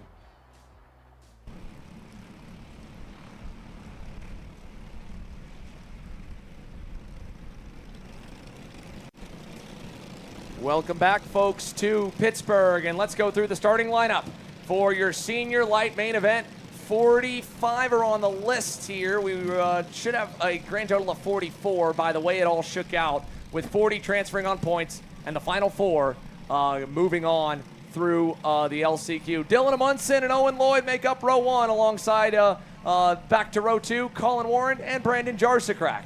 And in row 3, it's Paulie Massimino and Gavin Isaacs. In the 4th row, starting in the 4th row, Caleb Gaffara. Keep an eye on Caleb. He's been fast all weekend long. He's been a seasoned racer. He knows what he's doing. Don't count him out. Alongside of him, a great comeback by the number 10 of Will Lawler. Lawler starting in that 4th row. In the 5th row, Christopher McKeithen, Tristan Altman alongside of Hudson Brown starting back in that 6th row with Matthew Darlinson alongside of him. Jaden Krause.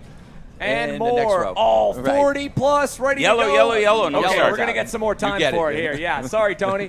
Yeah, they were ready to go. I know. Right as we came back, and yeah, well, let's pull that back up here. Pull it back up. Oh, we'll have to wait a moment. Looks like with the warm-up lap, it may have cycled through the timing system, but we are going to be able to at least read you the rest of the names as they start. So you got back to the 6th row there. Right. Hudson Brown, then Altman, Jaden Krause, Matthew Darlison, Henry Wheeler. Then further back along you go to Cale Zimmerman, Josie Chambers, Ian Quinn and Jared Clark, Addison Ianello, and then Presley Whitney back on row number 10. And the final, the back half, or the middle half really, with the next 10 rows to James Overbeck, rolling deep. He said it'll make it exciting. Back in the 11th way back for him. And the final few rows are making their way into the tram lines. But we're going to have to cut away quickly because we are going green here. Dave Mack, let's try it for attempt 2. There's a quick look at them all. Watching Jason. Green, go! Big green. Oh, look at man, the inside opened up, yeah, didn't they? Opened up big time down at turn 1, but they all made it. What was going to happen there? Yeah. Keep an eye on it. If you saw there in the last row flickering through, Colin Aitken is starting tail end of the field, and I'm not sure exactly what the reason for that is, if that is correct off of our grid for the final few spots, but he's definitely not up there in the first few. We'll give you an idea as they roll around. It's Dylan Amundsen with a great start, Colin Warren into 2nd. Brandon Jarsakrak up to 3rd, and the rest of them rocket up the hill. There's Will Lawler, Hudson Brown with a decent run into the top 10 here as the first half of lap's complete. And it's Jarsakrak with a little love tap there from Gavin Isaacs, who is trying to just tuck back in line behind the veteran. One of the most highly decorated karters of his generation across all divisions is Brandon Jarsakrak, and he has just been making progress forward all weekend. As there, bummer. Eli Warren out on the opening lap of this main event as we go 1 down, 14 to go, and one of the major contenders is already out. So, Amundsen back to Warren, Jarsakrak, Isaacs, Owen Lloyd from the front row back to 5th. Caleb Gaffera, fellow MGM right there. He found a buddy in 6th. Hudson Brown going to work. He's going to make a move on Paulie Massimino. Behind him as well, I believe that might have been Tristan Altman. Indeed, getting by on Will Lawler, and he brought Henry Wheeler along with him. So some more moves towards the back half of the top 10 as the field continues here from Pittsburgh on lap number 2, Tony. Right. Well, we still have a lot of racing to go on here, and we're seeing people pull up. We see Lawler get up into that 9th spot. Brown now, I believe, up into 7th. Massimino drops back to 8th. Gaffara was in 6th. Lloyd in 5th. I mean, we're talking top drivers. Any one of these people can win. We got a couple out. Emily DeMaster is involved, and one of the Sodis is involved. I believe maybe Keegan Widmeyer. No, I don't think so. I think that might have been Michael Mastandria. Might have been Michael Mastandria. They were right together, 37th, 38th. Emily and Lucas Shelton and Cody Lindstrom coming through the LCQ. Already we're up 7 spots with a great start, and sadly, that's where it will end here in Senior Light as we've got a change in the lead. Colin Warren's gone to the point there. Change here for 5th. Caleb Gaffera is through. Battles all around, but we're starting to see that lead group form. So the lead group is forming, and Gaffara made it into the lead group. Hudson Brown's got a ways to go to catch him. Can he get help to get up there to get into that lead group? But he's moved his way up into 7. Wheeler runs in 8th. Altman in 9th, and Massimino dropping back to 10th. Not sure what's happening to Paulie back there. But now it's Colin Warren in the lead. Dylan Amsden in 2nd. Isaacs in 3rd. Jarsakrat in that 4th spot. Owen Lloyd in 5th. Gaffara in 6th. Gaffara is a threat. He's in the lead pack. Hudson Brown's got some work to do to try to catch up to that lead pack so he could be in contention. We're having a good race here. It's very early on, though, right now, so it could be anybody's race. But the names I'm calling out, look at Overbeck running back in 14th. You're talking about some of your top drivers, champions. It's just a really... There's a look at him right there. You can see the stars and bars colors, the blue, white, and red.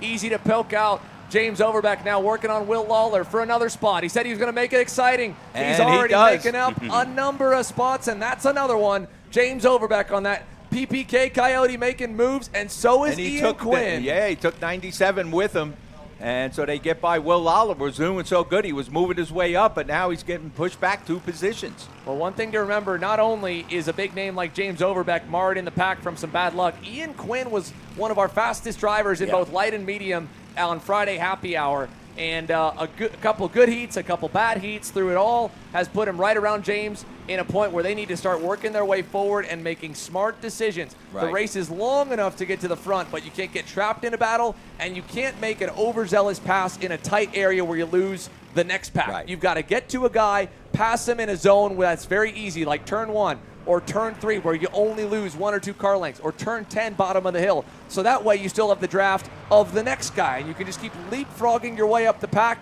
And when they fight up front, that helps too, as Gaffera tucks in line behind Dylan Amundsen, who finds a hole down low for 4th. And Owen Lloyd drops back to 6th. Henry Wheeler now moving up in that 7th position. Hudson Brown dropping back to 8th. McKeithen in 9th. Massimino still in 10th.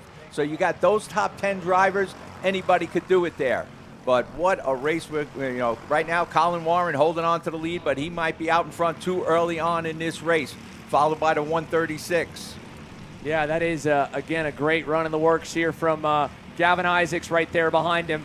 This has been a real breakout weekend for Gavin, where everything just seems to have come together nicely, and now poking out, looking to lead this main event here amongst 3 of the best that have been at the top of the leaderboards almost any single CKNA major. Colin Warren, Brandon Jarsakrak, Dylan Amundsen, and of course the winningest junior driver across all of North America from 2022, who has already been a superstar and a national race winner a couple times over, in Caleb Gaffera in 5th.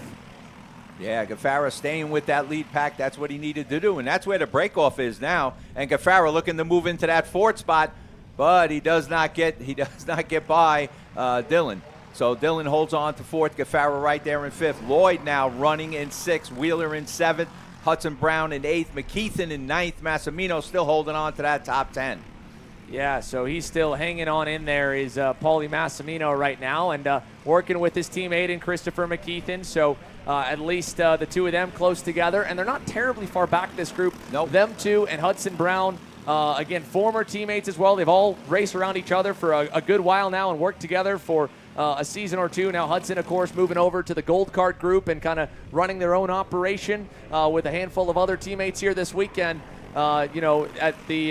This is, again, just kind of forced friendship a little bit across the different brands and shops, right, at this point for those guys from Henry Wheeler on back, that we've got to put our differences aside and work together and say whoever's the best to lead this train needs to lead it and take us all the way to the promised land at the front of the field. And you saw Hudson Brown right there just trying to hold his spot in line. He poked a little nose low. I don't think he was trying to get by Chris McKeithen. He was trying to stop the bleeding as McKeithen and Massimino went by him, and he's like, I got to stop falling backwards at some point and just find a gap in this group. Right. Sadly, the guys he did it to are two that have passed every go-kart they've come across because they've started so far back. So Ian Quinn and James Overbeck going by there in turn 10. And as we heard in that last race, you heard Mark Steele say he wanted to team up with somebody even though it wasn't his team member. So that's what it takes right now. You just got to find somebody that you can work with. That doesn't necessarily have to be the team you're on just to catch up to that lead pack. But that lead pack has broken away. Yes, they have. They have done a great job of opening this gap up. And, here's Owen Lloyd and Henry Wheeler up the road. Massimino and that group with Overbeck and McKeithen now is Quinn and Overbeck make another move up. Again, check out all these spots those two drivers have collected over the course of this main event. James Overbeck is up 11 spots. Paulie finds a gap finally there after McKeithen gets by just ahead of Will Lawler. He's going to go door-to-door with Tristan Altman up the hill. Altman's going to tuck back in line on the Pro Kart Concepts OTK, and Paulie sadly falls to the outside of the top 10, while these three now get a little bit of separation and time to focus. And whether it's been Ian Quinn leading Overbeck through or Overbeck leading Ian Quinn through, they have been a great 1-2 punch in the first half of this main event, just marching up that grid here, both of them up a number of positions. Yeah, we still got a race going on between Overbeck, I believe Brown. And now back up to the leaders here. Right. And Gavin Isaacs has taken the point, leading the way for the first time at a CKNA major in the main event. Gavin Isaacs out front. Colin Warren and Dylan Amundsen, the VLR TS Racing teammates behind him. And Brandon Jarzakrak has faded back behind Caleb Gaffera, and they've got to work together a little to catch the front three. And if you look here, Owen Lloyd as well has struggled a bit. He has faded back. Now Quinn, Overbeck, and Brown have caught him. He was right with Henry Wheeler, but he has faded away from Henry. And Henry's now left by his lonesome a second up the road. So I think we're going to see a move right here coming down the hill. And there it is. Ian Quinn, Overbeck, once again. Yep. Find a guy, work together, both go by him, and go right back to work again, picking up more spots. So, some good racing going out there and working together and not, shutting anybody out, but making clean passes and moving their way up, knowing what they got to do to try to catch that lead pack. It is a long race, so they do have that time to do it, and they're doing it right now. Caleb Gaffara turned purple last lap. Yeah, I got to make a correction as well, fellas. It was early in the race. I mistook Mr. Mastandria. He's actually having a good run, making up 14 spots, now 15 spots, and driving forward. On the other end, the driver that was involved with Emily DeMaster on that second lap, Ryan Soralik on the low-key racing, Sodi was out. And, oh, man, Jaden Krause went out 2 laps ago in the 13. Wow. Jaden was up in the top 15 the majority of this main, and really through the weekend, which pointed her into a top 20 starting spot. Sadly, Jaden will not get to finish either. So Quinn and Overbeck now trying to make their way through the pack. Quinn in 7, Overbeck in 8th. Lloyd drops back tonight. Hudson Brown makes it back up into the top 10. Massimino drops to 11th. McKeithen in 12th. Can't say enough again about Ian Quinn up 10 spots. James Overbeck up 13. They're about to reel in Henry Wheeler for the 6th spot. Look at the run they're making now. They might get all the way to the leaders here. Yep. If Henry is smart enough. He's not going to catch him on his own. He is trying to fight James Overbeck, though, tightly. These two have not been playing nice, and it has been this way for a couple of months now as Henry tucks right in behind his teammate and said, I'm fast enough. I just didn't have a drafting partner, so you need to follow me. James doesn't want to do that. He wants to keep working with Ian, so he'll go by there in the S's. Let's see, again, at this point in the main, these two young men need to work together. They have a still realistic chance of getting to the leaders at the rate that Ian Quinn and James Overbecker riding. I mean, they were last time by at a 1:01.8. Your leader, Gavin Isaacs, a 1:02.3. They were half a second faster than the race leaders. So, yes, there's only 5 to go, but don't put it out of the question that the 97, the 48, and now the number 0 could join the 5 cars up front. What a great, great charge they've had. Here's your lead group once again. Colin Warren. Now it's Colin Warren out in front. Isaacs in second. Gafara makes his way up to third. And Dylan there in fourth. Jossicrat in fifth. For the lead, nearly 3 wide. Gavin Isaacs went to go, and Gafara was thinking the same thing. Now he's got to fend off Dylan Amundsen, who's going to run him tight. They're all going to run him tight. Caleb said, come on, don't do that. Dylan obviously probably feels that it was Caleb driving into his side, but either way, now the top 2 have a real opportunity to break away. And if you're Gavin Isaacs here, you are about to have to go head-to-head against one of the best chess players in all of North American racing across any division in Colin Warren, and he loves this cat and mouse game. Oh, yeah. Colin Warren, well thought out. A lot of strategy he applies. Like you said, plays that chess game. He is excellent at it. But right now, he's in the lead. Not sure if that's where he wanted to be at this point, especially with the gap they got over the third-place driver, which is Gafara. And unless Gafara gets some help, I don't know if Gafara can get up in there and start dicing with them as well. But right now, it is Warren holding off Isaacs. And it is going to be a tough one if Warren could really hold it all the way to the end. We're getting close to the end of this race. Yeah, we are right near the end, folks. Again, we are down now to 3 laps to go here from Pittsburgh. And what a great race this has been all the way through up front. Good battles, little bit of strategy, and now actually the biggest gap for the lead we've seen yet. I will say the gap from Isaacs to Gafara is enough that Gafara, last time by when he was able to gather his MGM back up, close in and use the draft to go a little better. He was a 1/10.5 better, a 1:03.31 to a 1:02.45 for the pair up front. So Gafara is on the way. Amundsen and Jarsicrack were even better. And if they can keep marching up there, they're going to have a chance. 2 to go. And again, watch out for those 3 further back. They might play spoiler on the top 5 podium. They're all locked in, or have been for most of this race, but Quinn, Overbeck, and Wheeler are going to have a chance as Colin Warren continues to lead Gavin Isaacs around out of turn 3. Right now, Gafara's going to join that top 2 group, and that's going to tie things up. That's going to change things. Yeah, Isaac did not have enough to keep pushing Warren out in front so that they could get away from Gafara. Gafara has made up, and he's done that all on his own. He has caught the top 2. Gafara, you see them ducking down, trying to get out of the wind. There he goes. Gafara making the move, getting behind Colin Warren. It is not over yet. Warren does not have a win in his pocket yet, as Gafara now right there in second. I'm not sure what Isaac is Isaac's going to try to make a move. But now we're going to have a 4-way battle or 5-way battle for that lead, as that dicing has caused that group to now bunch up. And watch this. In the final heat race, Caleb Gafara was able to over-under Colin Warren. Does he try it again? No, this time he has too much pressure behind him, so he's got to stay low. Isaacs with a little nose down Isaacs low. putting a lot of pressure on there. Colin Warren really being defensive coming across that start-finish line. He did what he had to do. Can he hold it to the end? It's going to be a drag race then at the end if nothing happens through these turns at this point. Again, how aggressive do you want to get, to try and get that win? And look how quickly just a couple corners of running the bottom and narrowing the corner, hurting your exits, has brought the rest of the group into it. Amundsen obviously tried to make something happen, went to the outside. Isaac big move. Big move on Gafara, trying to get him, actually pushing him there. And Colin Warren, he's got his work cut out for him. What can he do? He's being very defensive. And you see Gafara saying, all right, I need the help. Give me a push.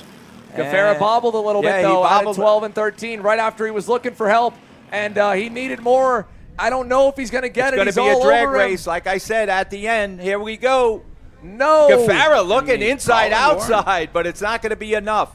I feel Gafara's kart wasn't handling as best as it was all weekend long. He had a little bit of problem there, maybe a little bit wrong on the setup, but he still got second place. You got to give credit to Colin Warren.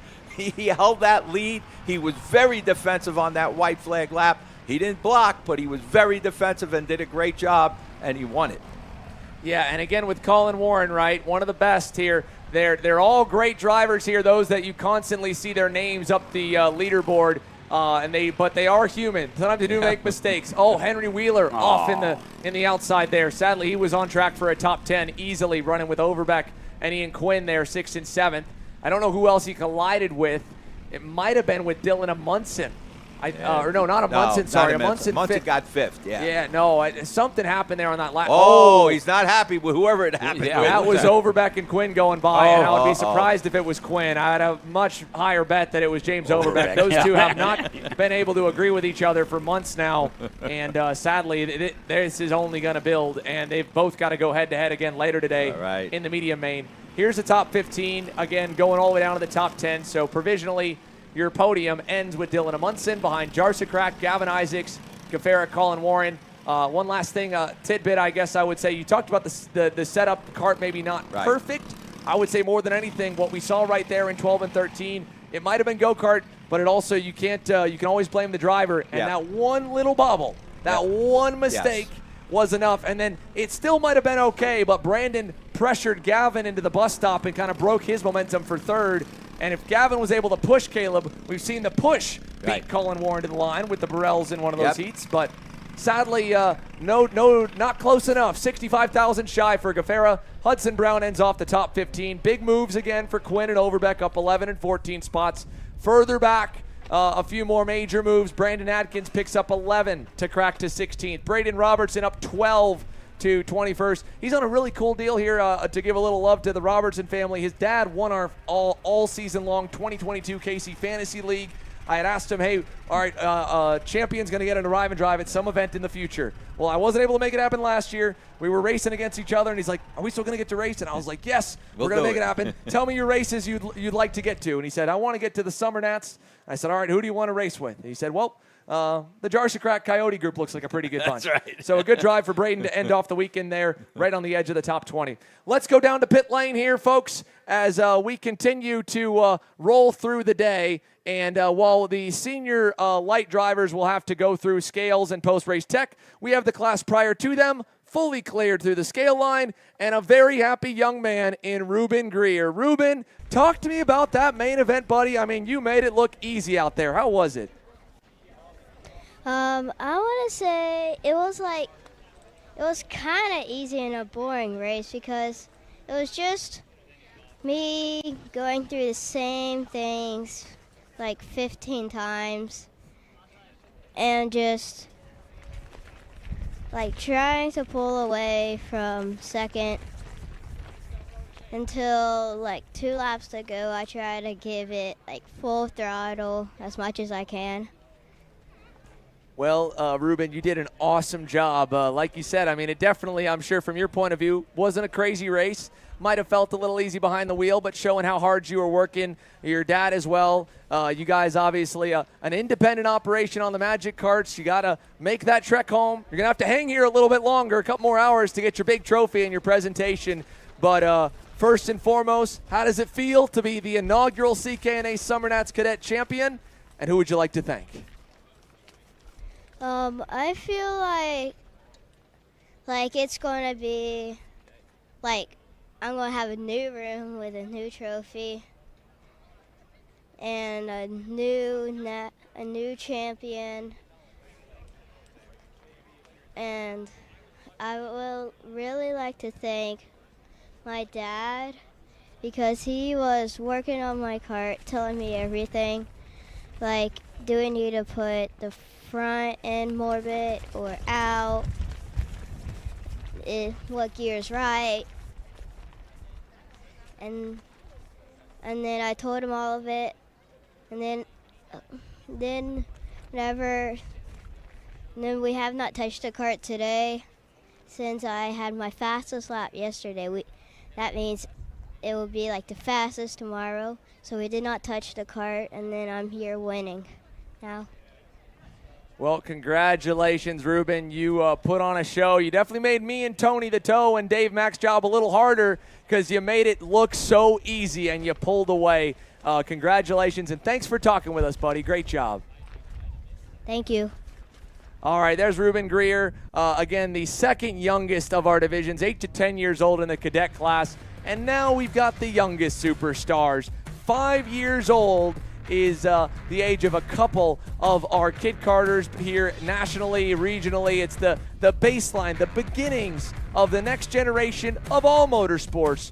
And here's the lineup of the 6 that we have here in Pittsburgh. Spencer Height. And Dave Mack described him as always on the limit. Well, we saw that in action in qualifying. He put it on the pole, but before he did, he spun on the outlap, testing the edge of the racetrack. It's such a big racetrack here at Pittsburgh, and I can only imagine the anxiety of the parents because the grid and the fence line, well, they can't see the backside. Right, they don't know what happens and if their young man or young daughter make it out all right. So, but luckily, they're able to be with them for some final words of encouragement here on the grid and a quick, short rolling start to Jason Burgess to get the race underway. Again, Spencer Wright on the front row. Kip Knaus, son of former NASCAR Cup Series crew chief and champion Chad Knaus here this weekend. The next generation of motorsports stars and, of course, the next generation of new faces to motorsports as well. Lucas Dos Santos and Jackson Jorda on row 2.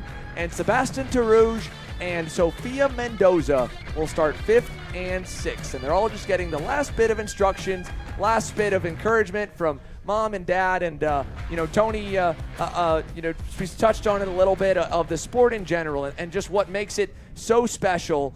And I think one of the best parts of it is we just got a great view. Mom and Dad, or friends, family, whoever's helping put the go-kart together and work on it are there from start to finish. Whether you're with a team, whether you're not, whether you're by yourself, or whether you're getting some support, or you pit with friends. I mean, it's a collaborative, family interactive sport, start to finish, all day long, solving problems and trying to go faster. Yeah, and especially the Spencer Height family. They travel to all of these races. They come to all of them. They went to Daytona. They go wherever the racing is. You got to give them. I mean, they're really Eastern racers right here from Pennsylvania, but they travel all over. So Spencer Height, who's really always fast, and I did talk to his mother, and he will be moving up next year, but not this year. He will still run the Grands in this class. Well, along with that for Spencer Height, and that's, I think, as we go back to it overall for all 6 of these drivers, right. I think back of the times of myself and my dad going on the road to travel to races, or even just the drive to our club race and back, and those memories you men make on the way, away from the track, right. While you're traveling the country sometimes and making all those memories even outweigh and you remember fondly even more so than the at-track memories sometimes. And hopefully that'll be the case for all of these future superstars, that they can walk away from this main event with big smiles on their faces. And, well, I have to imagine that at least 3rd and 4th are smiling. They're having a great little scrap here. That is, again, the 33, or the 17, of Lucas Dos Santos and the 23 of Jackson Jorda, battling for 3rd here as out front at the end of lap 1, Spencer Height, and trying to chase him down, Kip Knaus there on the 66 Nitro kart. That's how it's been all day here with Spencer Height out front, Kip Knaus trying to get by him, or trying to catch him actually, and I think the wind picked up here. Is that what? Oh no! Kip Knaus goes around. We got 2 around. Half the field. More than half. 4 out of the 6. 4 of the 6, spinning. yeah, 2/3. And a little contact, and thankfully, everybody, everyone's back going. Back going. Sofia Mendoza, that was a very scary moment as she made contact, and we've already had obviously a couple up and overs this weekend. She Sophia, was way up out of the seat. Yeah. And she came back down. She put her foot back in. And now she's 3rd. She's on the podium. Yeah, she actually advanced at that. Talk about a crash and potential podium finish for Sofia Mendoza. And all started as Kip Knaus just got a little bit too ambitious coming out of turn 3 and spun the 66 around. You obviously mentioned Dave Mack. Their first CKNA event was back with the CKNA South Division at Daytona, and how much Kip had stepped up his game and gotten faster and learned more and developed. And he's still obviously learning like the rest of these young superstars. As a new pass for 2nd, Sofia fades back to 3rd. And I don't know if that was Jackson Jorda getting by, but we'll at least know when they get back to the line. The one driver that avoided all the chaos was Lucas Dos Santos, so now he's safely in third, or second. Second, yeah. Indeed, Jackson Jorda on the Kart Republic gets into third. Then the Ricardo Carta Sofia Mendoza on the blue and white in fourth. And Kip Canals back to sixth, trying to get around the 88 of Sebastian Tarouge's top cart. So, they're going to go 3 wide. 3 wide. And keep they an already eye had on one Kip pucker moment Canals. today. Canals starting to move his way back up. Whew. And a big happy birthday to Jackson Jorda and Jameson Jorda. Yeah, so now Kip's going to get by on Tarouge. He did. He made the move, and he is moving Kip Canals. Tarouge, Sebastian Tarouge, 2 R's there, missed that. It seemed like when he's able to chase somebody that's that close, he really pours it on, and he did a good job. And I believe he's now up into at least 4th or 3rd. Yeah, I believe to 4th now. Next up will be Jackson Jorda's Kart Republic. Jackson was about 2.5 seconds up from Sophia, and now that Kip's gotten by, they're into 3rd. He's got a little more work to do to run down Jackson and move a little bit higher, but at least now in 4th. On the same, top 5, kind of want to be on the top 5 overall and podium from the weekend. He's there. Yeah, Kip Canals, though, trying to set his sights on Jorda, trying to catch Jorda at this point, and Kip is closing the gap. I'll tell you right now. So I believe Kip could get back up into 2nd. 17 right there going by. Again, that's Lucas Dos Santos. Last time by, he was a little bit slower than Jackson Jorda, but we can't judge off the lap times like we can with some of the older junior classes and adult classes where they're so consistent. It's holy moly, look at the wind. I told Is that your tent? Yeah, I told you that. Oh man, I told you there was a wind coming through, man. It just blew everything. Oh yeah, well, I mean they tried to batten it down. But yes, that's our camera down at turn number 1. Oh, sorry. So luckily we should be able to cover most of the racetrack while they try and make sure at least our cameraman Rocco is safe. Right. He's still got to hang in there for 3 more main events after this. And like you said, the wind picking up. They had obviously secured it the best we can, but unfortunately we're with the camera crew. Chip wasn't ready for that. Oh, spin them tires. Yeah, he got back on. He got back on. Going. There you go, Kip. Yeah, but now going back by is Sebastian. He'll go by at least Kip. He might have gotten by Jackson Jorda. We've got a great little shuffle up and down the leaderboard with just a different style of battling than what we just witnessed there in Senior Light, very right? much so. But yes, for us, hopefully Rocco is all right over there. Obviously, again, the wind picking up. But, for all of our camera positions, we're out in the middle of the openness of the racetrack. So for sure, everyone in the pits, make sure you're secure and safe as you guys are tearing down. As, again, for us, there's no wind blockage. We're right out exposed. And so they're doing everything they can to secure him back with the KC powered by Pride tent, powered by AKR, and in partnership with Get Pride. Hopefully we can get all that cleaned up, get our turn 1 cam back ready towards the end of this race so we can see the celebratory shot coming down the line, and for sure get ready for the start of the Sportsman field that is currently on deck. So working through this Kid Kart feature. It'll be 5 laps complete, 5 laps to go next time by. Here comes Kip Canals with another run towards the 88 of Sebastian Tarouge for 4th, and he's looking to the outside over down the hill to turn 10. Yeah, Canals has been fast. I mean, he could really pour it on. He just gets surprised by things that are happening on the track. But he is fast. See that? He's going to make a pass here, maybe. Right. There it is. No. Kip Canals. He's playing safe. I do want to say here a moment while Kip is working his way towards turn 1. Do have one more shot. A huge thank you to all of the Good Samaritans that are helping out. Rocco's all by himself trying to work that camera and take care of that tent. There were about 6 people that just ran over to help us. Yeah. And we talk about how awesome the community is amongst itself. We at Car Chaser have absolutely felt the love. Look at all these guys helping out. And thank you to everyone. You can see Rocco, he's going back to try and do his job, get his camera back on as they've got it covered. He's trying to make sure he does a good job for all the friends and family back home watching the Kid Karts here and be ready for the finish. But thank you to those in the paddock. I can't ID all those around helping the turn 1 tent, but yeah, sadly, I guess I got to dip into the budget for the next weekend. That looks like a good one too, unfortunately. No, they are good. They've held up better. Oh. I did make a mistake at our very first weekend, second weekend. the first one we were able to borrow some coverage, and it was the Miami Grands that had a lot more night racing than day racing, and we were good, and we were just trying it out. And then weekend number 2 was the beginning of the 2022 season in Homestead. And, well, you know, small business, not sure where it's going to go, not sure if we're still going to be around by the next month. We made the very dumb mistake of being a racer that I know better, of getting some Amazon cheaper, inexpensive tents. Yeah, we've all done it. And well, trying to save some money. There is clips from the broadcast of that weekend of Rob Howden, our co-commentator at the time from EKN, commentating, covering the race, while I am up top trying to hold on what is left of the canopy cover and the tent to not just blow on top of us as it is pouring down in South Florida. Because, again, Homestead, the last town before the Keys, you're a couple miles to the coast.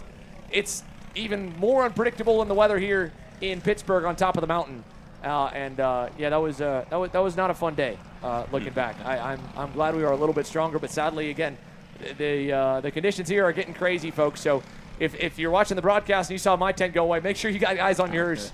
Hopefully you all are able to be safe as you're packing up and all. With Kid Karts, though, here, we're still focused on Kip Knaus, and while he was able to get back up quicker in the earlier parts of the race from his first bobble and then the second now, he's still trying to find a gap to get past Sebastian Terrarouge. And down to the hill to turn 10, he just, you know, he can't seem to get enough of a run where he's confident to go to the inside or maybe even go around the outside. Sebastian's picked up his pace a little, hit his personal best last time by.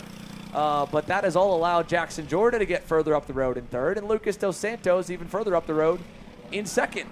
So, and all the while, Spencer Height. I mean, what a great job Spencer's done. He's up by 22 seconds. Yeah, Spencer Height is just the person to beat in this class.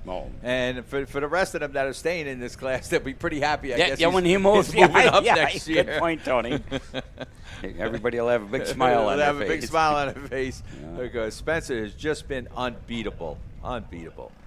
And great family there. Santos running in second, Jordan in third,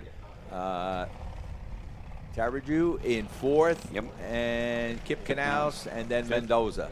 So. And unfortunately, Sofia Mendoza is the odd woman out in this case. Because the top 5 get trophies.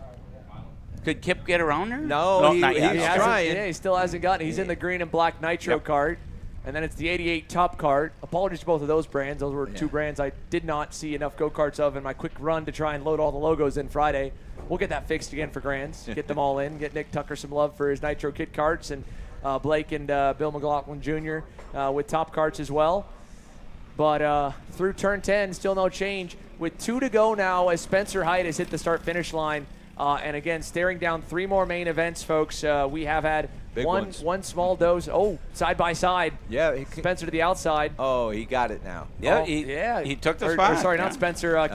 Kip around the outside. Nice job, Kip. So going to the line, 2 to go. Then further back, look at this. Well, I mean, halfway down the racetrack is the race leader, Spencer Height. He's already gotten past Sofia Mendoza. And Kip Knaus and Sebastian Terrarouge, I think, are the next ones. Or if not, Sofia's just closely up the road. We'll see how close he is to Sofia, if she's still going. I don't know if she is. It looks like, I think that's her back there that just flurried by going to turn 10. Because you know that's not second. Lucas Dos Santos is a ways back. So I think that might have been her.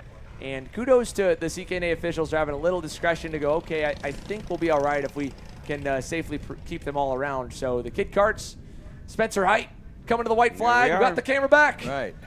Sadly, no coverage right now, so hopefully we'll be okay. Take a look at this down in the bottom right-hand corner as well. A huge kudos to Simon Sykes and the rest of our on-site production team. Here's a look at the radar of what is around us. We have been pretty lucky to this point in the day.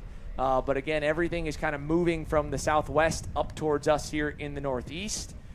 So it's going to be close. It's not. If anything's going to come our way, it's not going to stay long. And there's no red, there's no yellow. You saw. You came and warned me, Tony, about the major storm we had rolling in. I believe it was Friday night. Maybe. Something like that earlier this week. When I saw you, you were like, "Hey, batten down. We're going to get hammered pretty hard here." So. Yeah, it doesn't look like we have that going our way, but again, we're not in the clear yet, so everyone, I'm sure, is keeping all of the alternate setup, the R-word setup ready. For now, we're dry, we're clean, and thankfully all the kid karts are going to be able to make it to the scales on the slick tires. And while there have been some spills, a lot of thrills, and a couple little hiccups and spins, it has been a clean race for a race leader. Spencer Height will complete the clean weekend sweep and win the SummerNats in Kid Kart. And he's on a Coyote, snap your neck power. So Coyote, once again, puts it at the front, even in the Kid Karts. And we'll have to file back to find our second and third place drivers. There's Lucas Dos Santos, I believe, working his way towards the bus stop now. And now down the front finish line, that is Sofia Mendoza. Again, they allowed her to stay on the racetrack and fair to it as well. Spencer Height had such a big gap. They were going to be safe through it. There is second place across. Lucas did a great job. He avoided Kip Knaus's spin, and he was the first one to him in turn 3.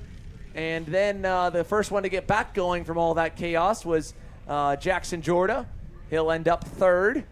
And in the fight for fourth, Kip was able to finally get around Sebastian. He was working on him for a couple laps. Kip Knaus, P4 in the Kid Kart main event.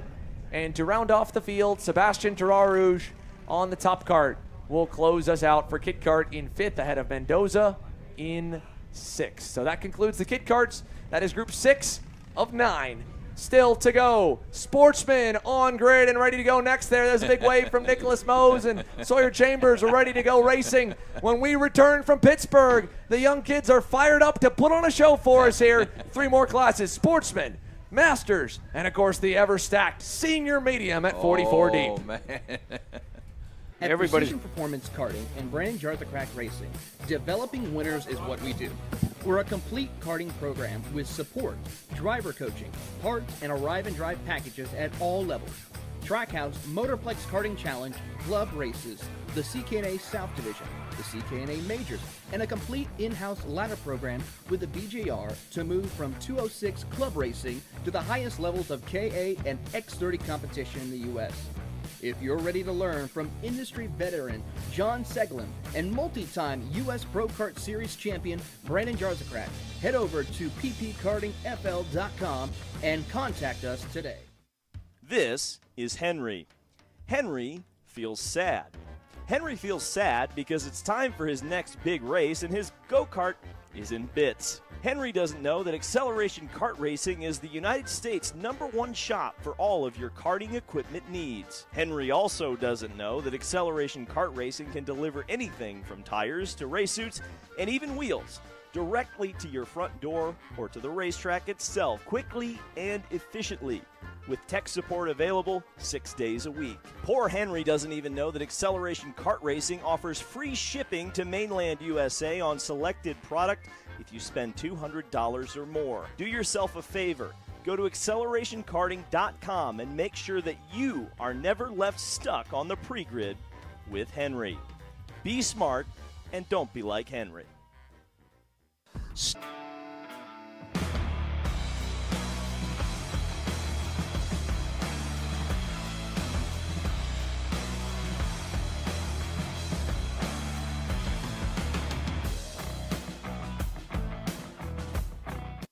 Are you looking for an advantage in your competition?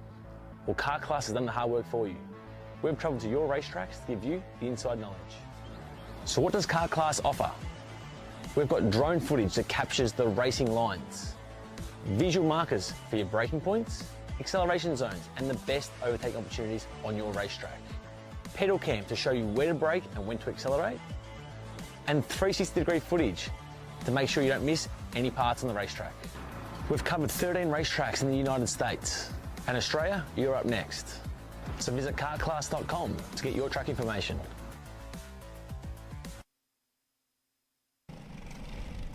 Welcome back to Pittsburgh as the Sportsman drivers have completed their warm-up lap. And again, we watched on the grid there. Sawyer Chambers, Jamison Sanders, Nicholas Mose is actually starting up on the front row. For some reason, it shows the 37 back on row 6 by himself. He's actually there in the black and orange CRG on the outside of row 1.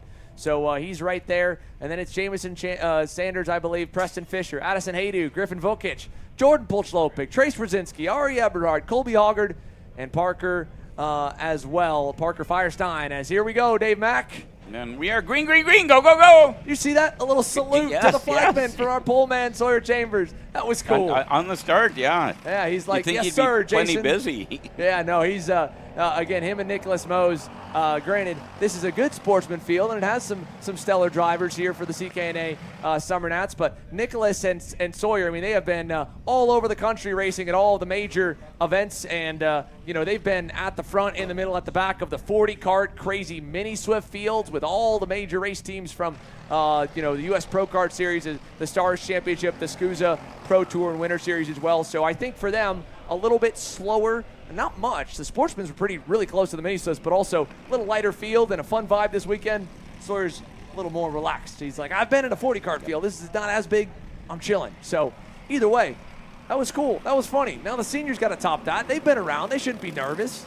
So if Sawyer's not nervous from the pole and he can salute us in the 10 to 12-year-old class, you missed it, Tony. Yeah. He gave a full military salute, a John Cena salute to Jason Burgess as they were coming to the line as he fired off. It was so cool. So Sawyer's got the lead now over Nicholas Mose, and then into third, Jamison Sanders there on the all-black OTK 250. Then the energy in the 14 of Addison Haydu. Ari Eberhard there on the 423, rounding the top 5.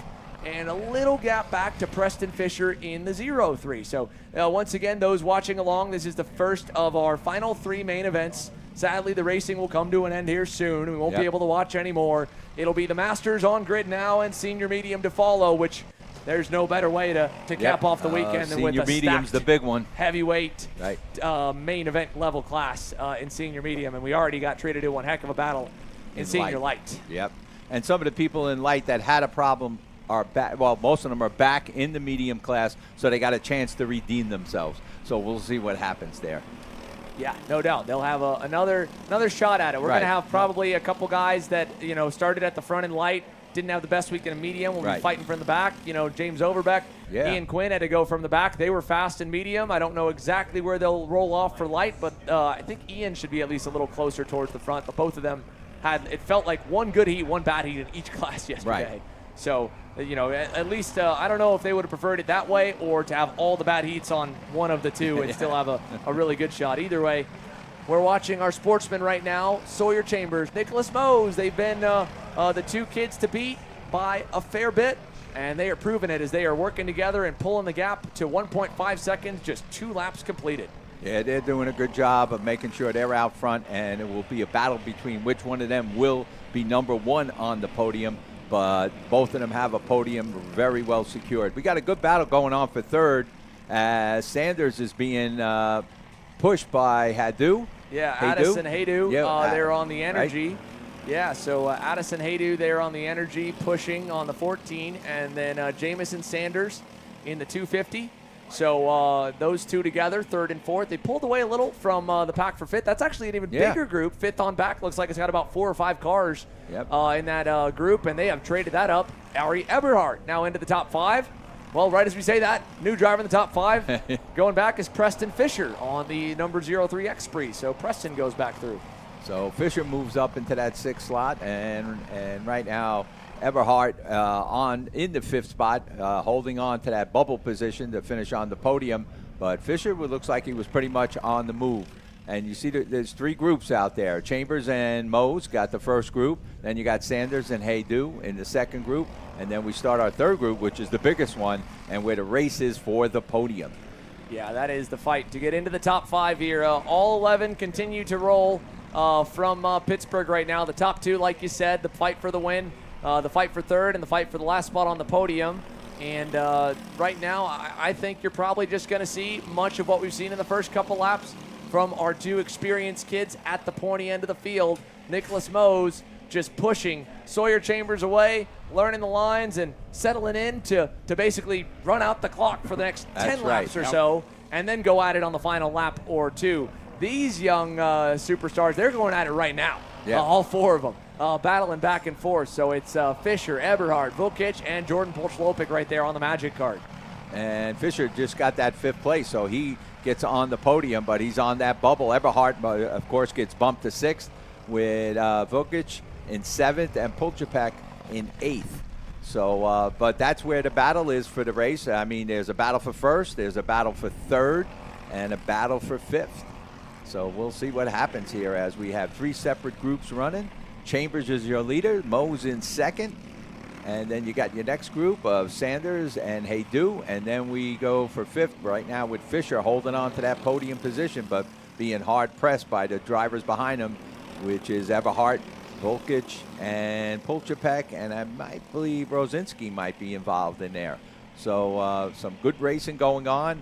I saw a lot of them tapping their helmets all at the same time, all of them looking for help. Yeah, they're understanding the concept that we should work together. They haven't quite gotten it that sometimes you don't get to be the leader and get pushed. Sometimes you have to do some pushing as well, right? Give and take. Just like we saw on perfect display in that senior heavy main event of Colin Aitken, giving and taking and saying, you know what, all right, you got a nose on me for 2nd. Let's keep the fight for the win alive, and maybe today's not my day in this division, right? But at least I'm on the podium with you and had a clean race and a good race. That was excellent driving by those 3 drivers there, and knowing what they had to do at the end, not to mess that whole thing up. So they did a good job. But yeah, I was watching these kids. They started tapping their helmets, and looking for that help. And just so people at home know what that is, when a driver taps his helmet, he's saying, I'm okay if you come and bump me and push me to let us get some speed up, because 2 karts touching together could be faster than 1 car, because then they become 1 vehicle with 2 engines. Almost always, yeah. They're gonna, the 2 are gonna be faster than 1. Right. So, and of course that goes on and on up to 4. You know, you get a freight train of 4 or 5. They're gonna catch a single cart like you can't believe. Right. And that's why the person in the lead always has to think about that. What's coming behind him, and could they keep the lead? Could they get a big enough lead that by the time the race comes to the end, they have no problem of being freight trained by the group that's coming up behind them? And that's a good point, Tony. So they want to do that, you know, with like a couple of laps to go or something, to get way, way, way far ahead. Yeah, you're absolutely right. We've seen it over and over and over. Try to get that gap between them, because they know it's coming. And that single cart, if they're up there, there's not a thing they can do about it. Yeah. No, they have nobody to help them, and they're out there breaking the air for everybody. So the race continues there for the 5th place. Well, like I said, Fisher now on this, got a position. He's on the podium. Everhart right behind him. Volkic right there. Pulchapek. Good race going on. I believe Volkic, he's in, Volkic in 7th, right. Yep. I did talk to Wicked Nick earlier, and he is fine. He's okay. He's got a sore ankle and a twinge in his shoulder, but he did wad that cart up completely. No, that was a hard hit. Wicked Nick Sobiak, Yeah, so glad to hear he's okay. Yep. Wicked Nick is just fine. So Chambers continues the lead with Mose right behind him. Sanders in 3rd, Hadu in 4th, Fisher in 5th. So Fisher on the bubble, trying to get that podium finish. Let's pick it up here. After that, we got Ari Eberhardt, Griffin Vukic, Jordan Puchlacek, Trace Rosinski, Colby Hoggard, and Parker Firestein. But yeah, Sawyer did turn purple back on lap 7. So congratulations. So we're seeing a battle for 3rd now at this point with Sanders and Haydu. Sanders in cart number 250 and Haydu in 14th, battling for that 3rd place position. Yeah, and here comes your carts around again. Another cart in the backer looking for help. The leader of the 3. Yep. That's the 104 Vukic looking for help from Eberhardt and Pulchapek. So good race going on there. Trying to get up into that podium. Fisher still holding on to that podium position. Haydu in 4th. He was battling with I believe Sanders there a little bit. So Sanders was in 3rd last time I looked. Haydu in 4th, but they were doing some good racing. There they are again. You see the 14 of Haydu. Trying to, and so Sanders remains in 3rd. Haydu looks to his outside, I should say, on that case. And so Sanders trying to get up into that Haydu trying to get up into that third place position. Wants to take it from Sanders. Yeah. Right, wants to take it from Sanders. So good racing going on there. Chambers and Mose still out in front. Yep. Nobody making a move there, but there is a race going on there because at the end, somebody's going to make a move. And then you got Sanders and Haydu. And Sanders is earning that third place because Haydu is pushing like crazy, trying to get by. And they have pulled away from Fisher, who runs in fifth. And like I said, Fisher on the podium. And Fisher could be hard pressed soon by Vukic in the 104. So some good racing going on throughout the pack here. But trying to get the 5 drivers up on that podium, we'll see what happens. There could be some real changes in positions. They haven't changed much. They've just been following each other, at times testing the waters, seeing where maybe they can make a pass, but they're going to wait. You'd be surprised the strategy these young drivers have. But right now, Chambers still running in the lead with Mose in second, Sanders in third, Haydu in fourth, Fisher in fifth. That's your top 5 right now. Those are the top 5 that would go to the podium. But I guarantee that might change a little. Volkic is in 6th, and he's pressing hard. Everhart in 7th. Polchapek in 8th, and Rosinski in 9th.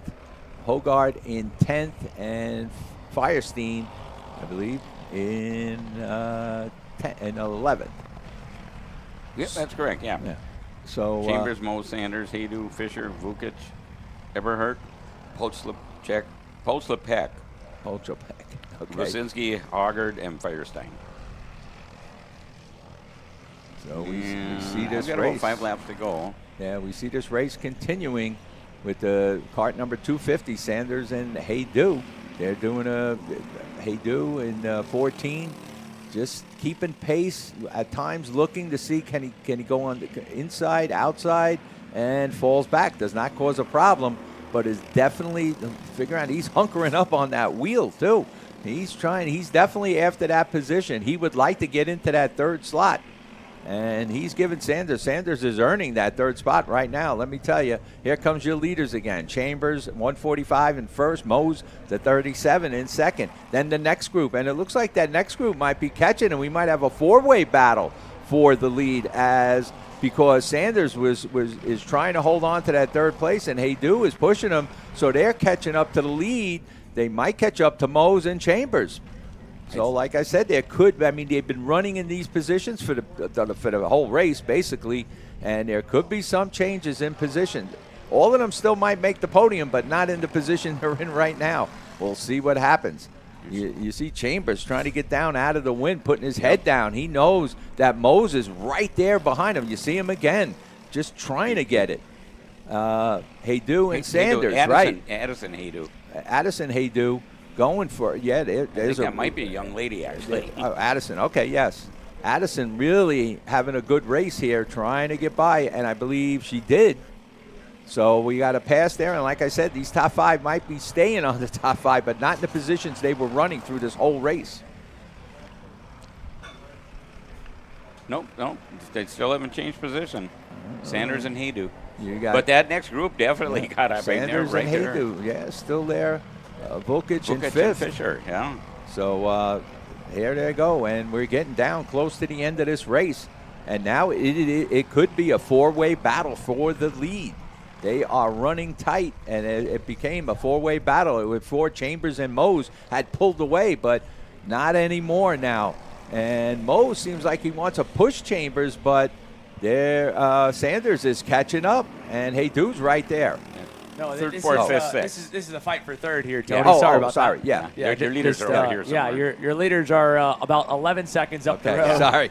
Yeah, they're a little ways up. Right. Appreciate you guys covering for a few laps so I could have a sandwich really quickly. I'm usually pretty bad about working through lunch break and forgetting to feed myself, but my stomach was at least as comfortable as I've been with both of you. I've been able to fall off the adrenaline and feel being hungry again. So 2 sticks up, 2 laps to go. 2 laps to go. Talk about getting hungry. How about this? You got 4 kids. There's only 3 more remaining podium spots if these 2 still get to cross the line. Right. There's your leaders. Group. I'm sorry. There's your leaders. Yeah. I was looking at the 3rd, 4th, and 5th position. That's where the race is, but also there's a race for the front there with Chambers and Mose, but they're still out in front, and they got a pretty good lead over the rest of the pack. I don't think they will be in a threat. Either one of them could win it, but they're not going to have to worry about 3rd place, 4th place, or 5th place coming up on them and making it a 5-way or a 4-way race for the finish. The top 2 have pulled away. Sorry about that. I was looking at the wrong camera. There they are, down there at the bottom.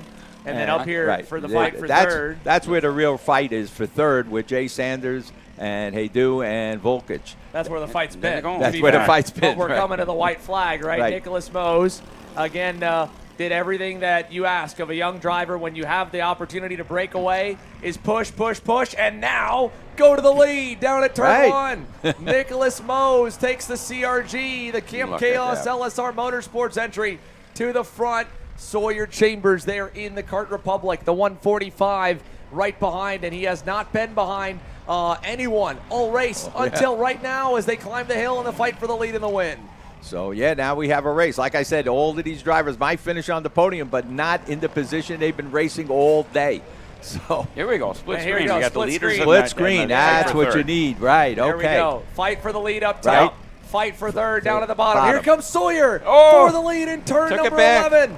A little bit wide, and Mose gets back to it now. Let's see if Nick covers the inside in 12 and 13. He does. Little wiggle there. You saw a little wiggle from Nicholas as they go to the bus stop. Sawyer's trying to find a gap. Can't get by on the outside. Tucks back in line. He'll make a lunge at the line. It's going to be close, but I don't know if he'll have enough to get there. Nicholas Mose. Oh, man. Got it. Let's pick it up now for the 3rd place. 3rd place, yep. Here they come. Yeah, 3rd, 4th, 5th. Sanders trying to hold on to that 3rd place, and he's going to do it. So Sanders gets 3rd, Haydu in 4th, and Volkic in 5th. Well, they kind of finished just about where they should have, except for Mose. He did take the lead at the end and win this race and taking it away from Chambers. Chambers still got a very respectable 2nd place, but great racing by those 2 drivers. And as Xander said, Chambers he never had that view of being behind somebody right until the end there.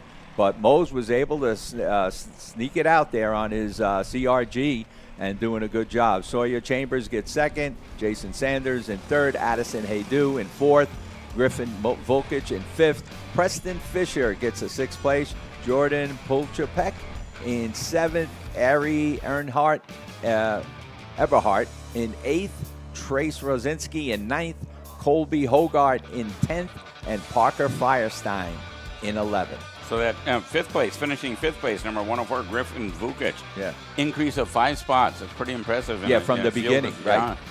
So that's very impressive. Yeah, he moved his way. He got up into 5th. He got by Preston Fisher, who was holding on to 5th for a pretty long time, and he knocked him off the bubble, as we put it, and took that 5th place. And so those are your top 5 finishers. So great race. 2nd place, number 145, did Sawyer Chambers did turn purple on lap 9. Yeah, he was fast. He was fast. It was a tie. I think that might go down. We're setting a record for Summer Nats history on weekend 1, the first ever dead-on tie for a best lap time of a session, a 104.170 for Sawyer Chambers and for Nicholas Mose. Now, it gave Sawyer the purple highlight, but they both ran the exact same lap, and that shows you they were literally to the exact same position from the start to the finish, hit their marks perfectly, but bumper to bumper at the line on both ways. So, again, textbook cadet race right there, textbook draft racing from Nicholas Mose and Sawyer Chambers of working together. Didn't matter who was the leader. As soon as they got in line by turn 3, the mission was on. From turn 3, lap 1, until the white flag.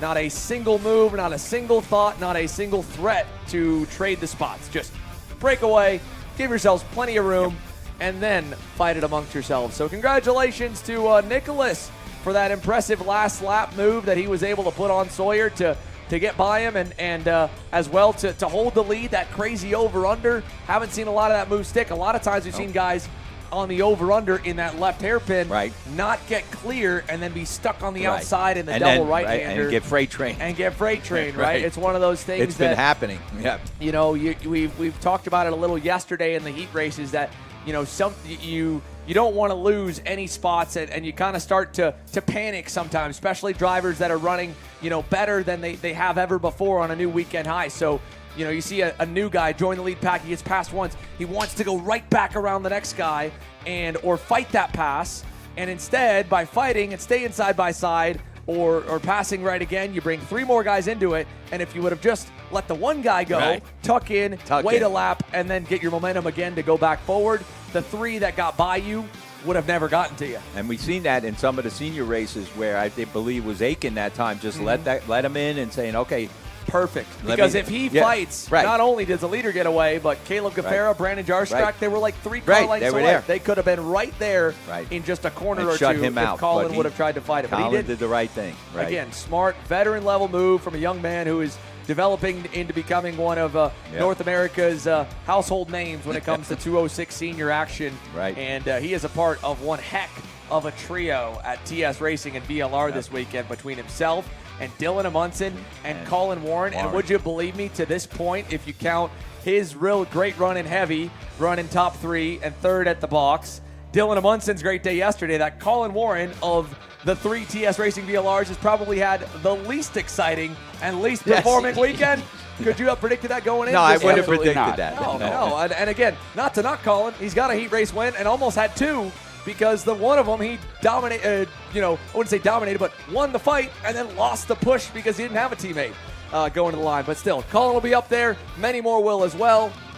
And let's make sure that we get set to go down to talk to one very happy young man who just had one crazy last lap. Nicholas Mose, talk to us about, obviously that race was just biding your time until you got to the end when you could fight with Sawyer, but walk us through that last lap. That was fun to watch.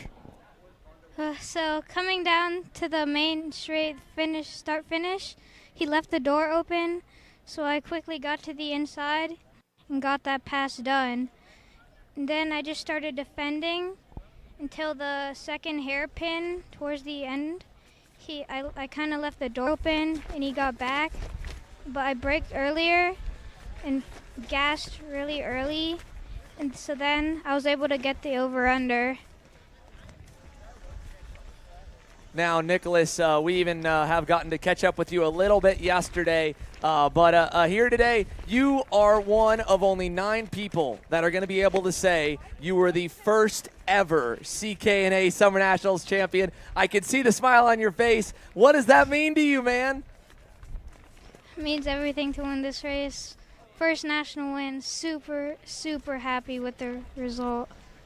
Well, there's no more fun way to get your first big win at any level than to do it in a head-to-head battle like that and to come out on top. Nicholas, congratulations. And once again, who would you like to thank for helping get you to the racetrack and helping make your CRG kart so fast?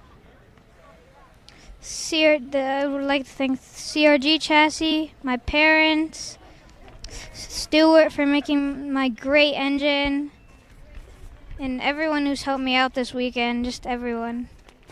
Well, what an awesome job, Nick. We can hear even the wind coming through the microphone. We know it's getting crazy, so we wish you best travels home. Hope you get home safe, but for now, you got to hang close because we got a big trophy with your name on it here at the end of the day, Nicholas, so congratulations, buddy.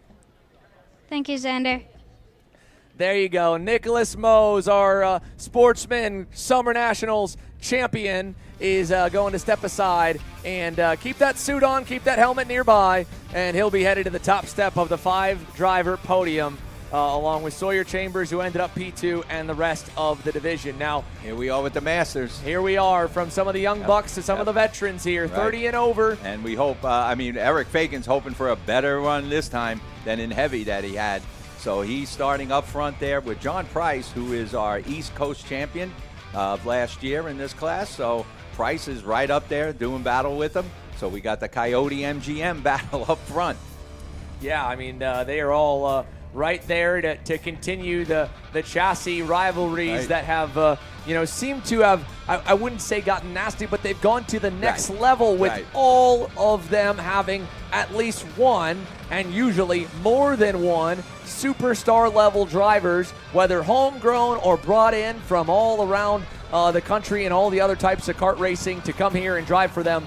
It's made it so fun for us to watch, so entertaining, and again, it also helps us because it's easier to pick out the front couple drivers when they have different colored go-karts and suits on than imagining the 1, 2, 3, 4 in light last year at Grands with the all 4 Coyotes or anything else of the like. So we got a good mix here. Yeah, check this out, You have the Coyote, as you mentioned, of John Price there, Eric Fagan on the MGM, Todd Barron on the Mach 1 kart for the Barron Racing Team, and Jason Zopke on a Coyote.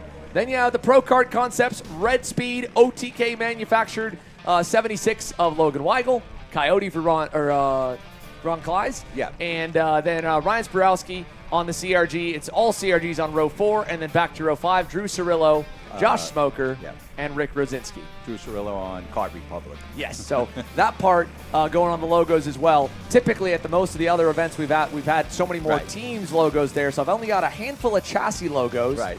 And but I do have the white color, so that color next to the drivers also meant, and granted we have a lot of different chassis brands in karting. This is a good job.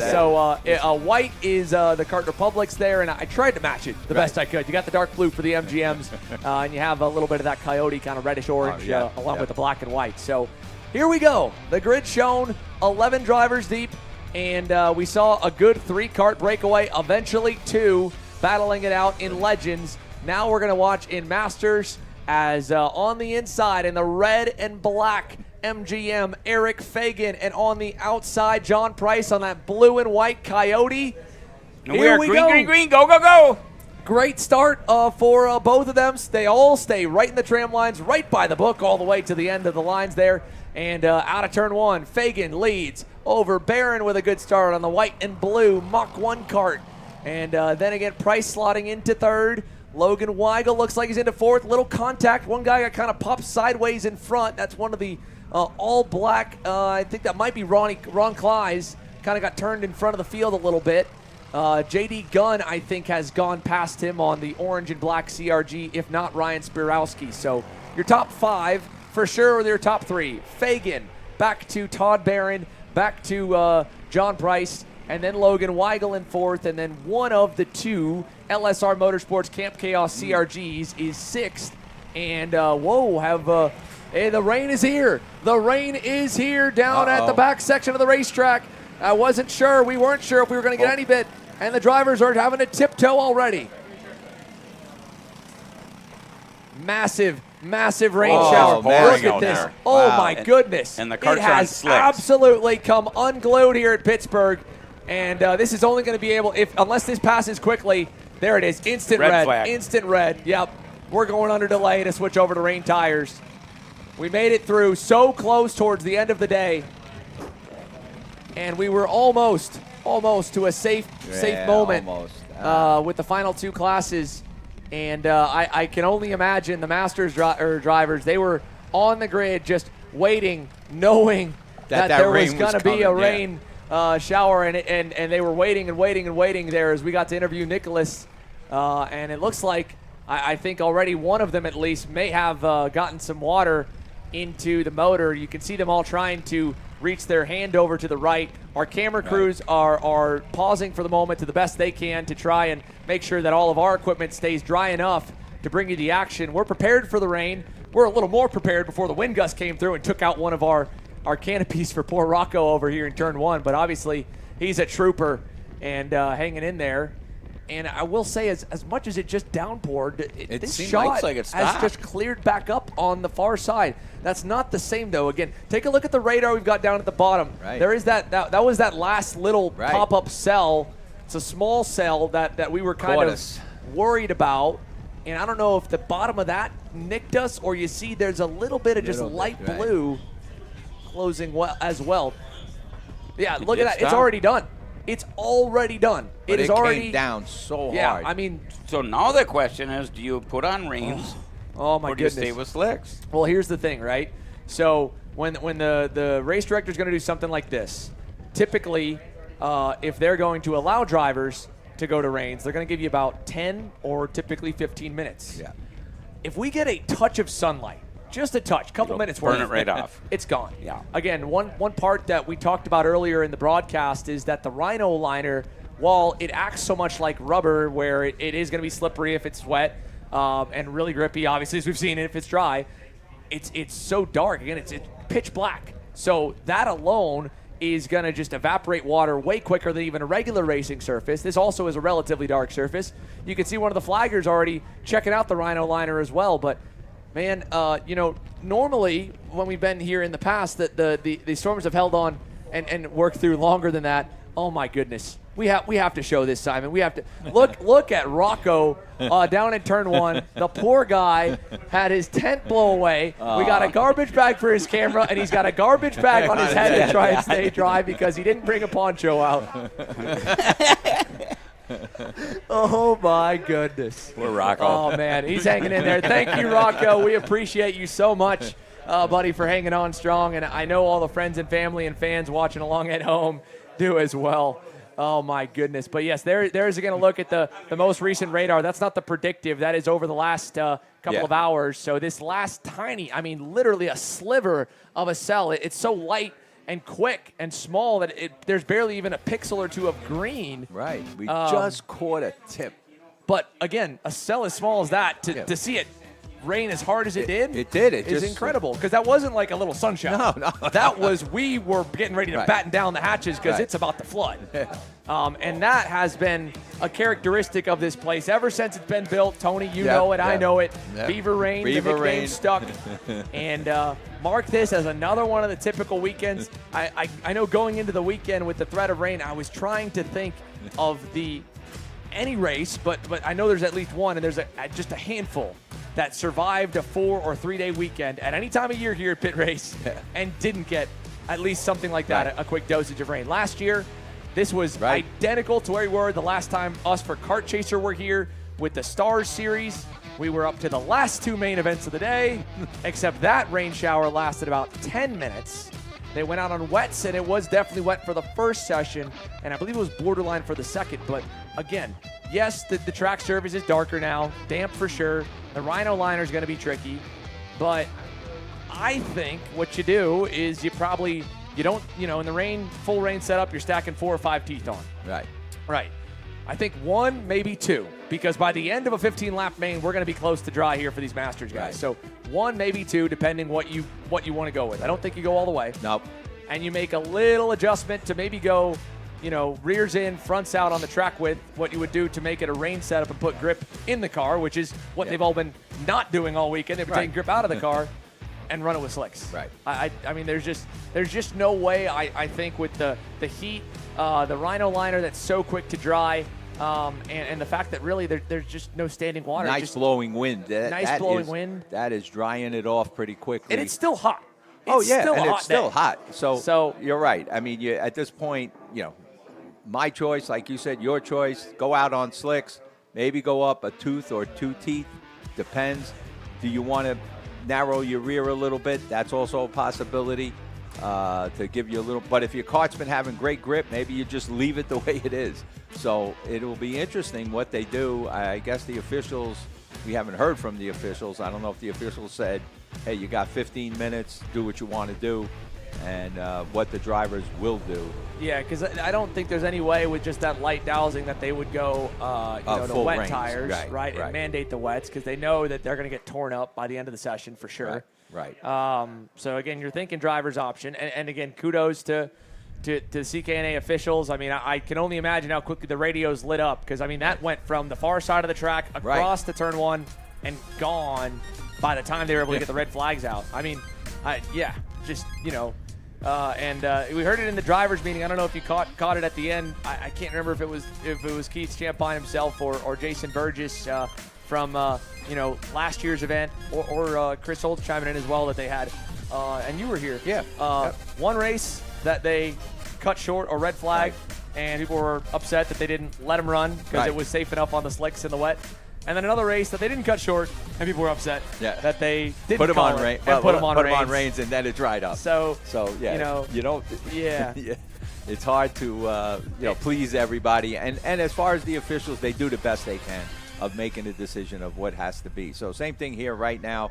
What's going on with the officials, I'm not sure, but maybe they're giving them 15 minutes to decide what you want to do. Some guys might just change their gear, and some might do the whole thing, with the rain tires and everything. I mean, like me and you said, we wouldn't do that, but you never know. I don't know.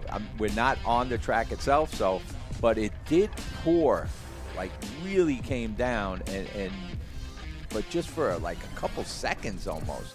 And the track looks pretty good. So that gives us a little break in the action, folks. We know that senior medium's kind of on deck. 4 minutes remain until we are back underway with our final two main events from the CKNA Summer Nationals. This weekend's had about a little bit of everything, and it's not done yet. A damp track, a slick track. What tire do you go? What gear do you go? What setup do you throw on it? And right as all of them were ready to get after it, they've got to reset and go to a completely different environment. Eric Fagan and the rest of the Masters drivers will be back when we return from Pittsburgh.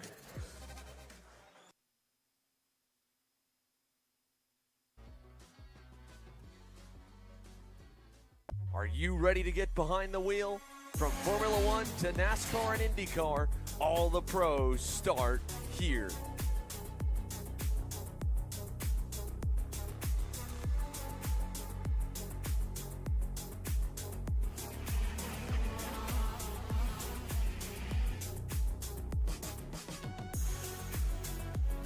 For more information, check us out online at mcckarting.com or call us and go racing today. USA, a top-level performance team with unmatched hospitality, offering a full-service driver development program with year-round testing available in Miami, Florida, and the official North America racing team of Parolin Racing Chassis. Chassis and parts available at ParolinUSA.com. You need it? We got it. At Kart Eat Parts, we are your complete online aftermarket kart part superstore. From chains to bearings to bumpers and components, we've got it in stock and ready to ship straight to your door from our base in Ontario, Canada. Check us out online at karteparts.ca. At Precision Performance Karting and Brandon Jartha Racing, developing winners is what we do. We're a complete karting program with support, driver coaching, parts, and arrive and drive packages at all levels.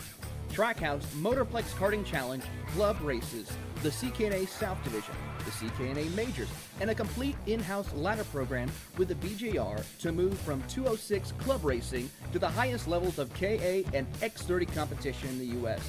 If you're ready to learn from industry veteran John Seglin and multi-time U.S. Pro Kart Series champion Brandon Jarzakrak, head over to ppkartingfl.com and contact us today. This is Henry. Henry feels sad. Henry feels sad because it's time for his next big race and his go-kart is in bits. Henry doesn't know that Acceleration Kart Racing is the United States' #1 shop for all of your karting equipment needs. Henry also doesn't know that Acceleration Kart Racing can deliver anything from tires to race suits and even wheels directly to your front door or to the racetrack itself quickly and efficiently, with tech support available 6 days a week. Poor Henry doesn't even know that Acceleration Kart Racing offers free shipping to mainland USA on selected product if you spend $200 or more. Do yourself a favor. Go to accelerationkarting.com and make sure that you are never left stuck on the pre-grid with Henry.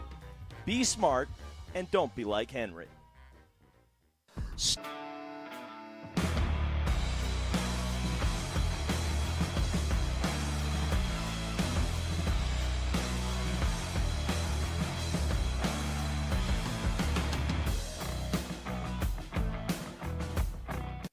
Are you looking for an advantage in your competition?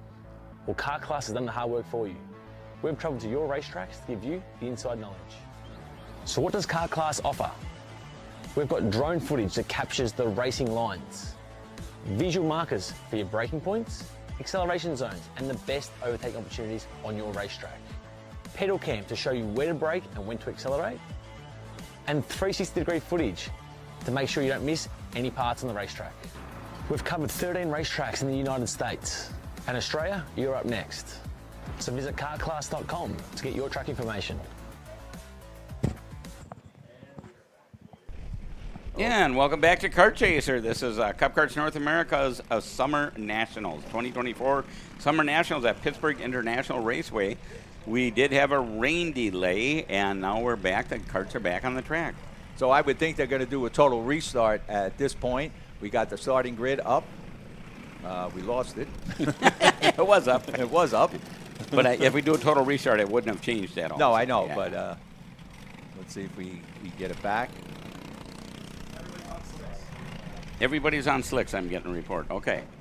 So everybody, it just poured. It absolutely poured. If you were away for a second or something, it absolutely poured here for a very short period of time to the point that they had to red flag the race. Everybody was on slicks. Then they're thinking everybody's going to go to rain tires. Well, the rain just quit. It just quit just like that. And we got a good breeze, so things will dry up, Yeah. I think, pretty quick. There goes Jason. I truly believe they made the right decision. Everybody's on slicks.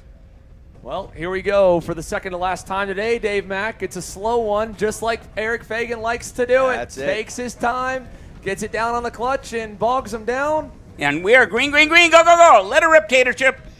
There it is. So Eric Fagan's going to take him slowly down to turn one.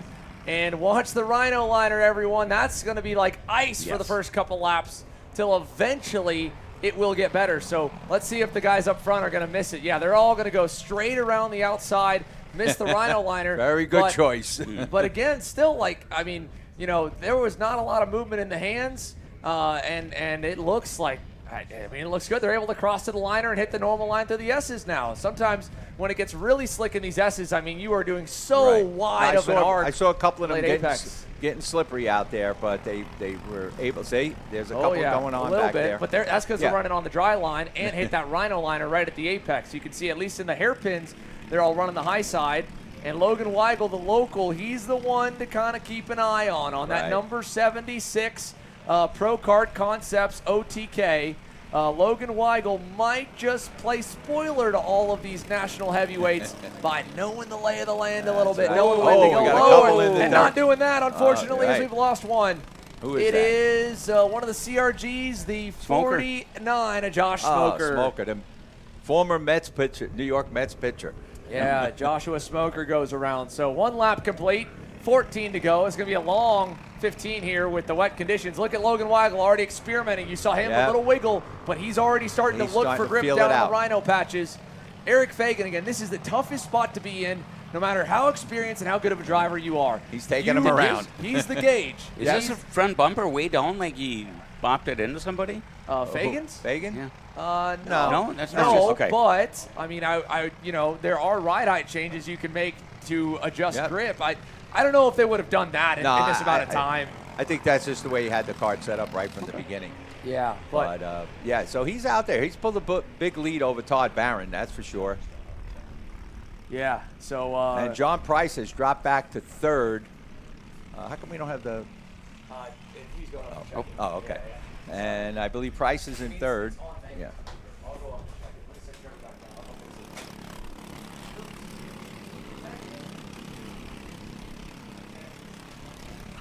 So your leader is Eric Fagan, obviously. Dr. Todd Barron in second. Somebody else spins off.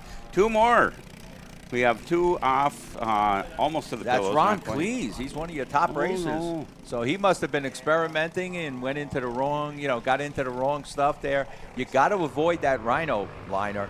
That is really slippery. So I would say just keep an eye on where everybody else is going. If you see somebody sliding on something, don't take that line. So but you see John Price there, who was really fast now running, and he might even lose that third position.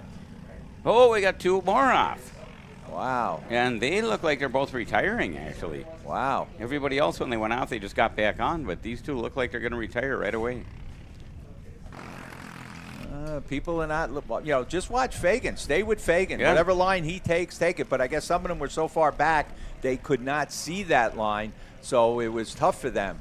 And sorry about stepping out there to try and work on our ticker really but we quickly. got it. What did I miss? Well, a couple of them went out. Looks like Zobku, who was one of your top guys that was up front, he's back in 9th. I don't even know. I think he got out. I think he's not even going to, he's not even competing. Look at this. Check out Sporowski. Yeah. Ryan Sporowski in the Camp Chaos LSR Motorsports CRG. I know that he's even for on the average of the Masters, you can see he's a whole head taller than John Price in the he Kart. Just got Price, yeah. And look at him leaning out of the go-kart to get the inside tire to lift and rotate. Sporowski, with a guy of his build, of a taller driver, having the weight higher up, I can only imagine the struggle he's had this weekend. I mean, a high grip condition race weekend gives you that, is the benefit of being the smaller driver. The wet conditions, the damp, the slick, low grip conditions benefit the big guys, especially as well when they hit the curbs. The cart doesn't move because they don't move. They don't move. So whereas sometimes with a smaller driver with more lead on the seat, it could buck them out a little bit easier. So Sporowski, I can only imagine when they were on the grid and he saw the rain and had the rain come down there in the opening lap, was doing a happy dance. Yeah. And right now, only 5 remain on the racetrack, as now even Price goes a little wide trying to follow Sporowski. Ryan Sporowski, he was purple last time by 4/10. He might track down the Doc and Eric Fagan. Could you imagine the spoiler Ryan Sporowski could play on both of these guys' weekends that have been class of the field here in Masters? Right. Well, the change of conditions could do that. And we were saying that yesterday because we thought we were going to get hit with more rain than we have so far. And we said that could change everything. And right now we still got the mediums to come up. So let's see what happens here. But right now I would say just follow Fagan around. He seems to have found a line that at least you're not going to get knocked out.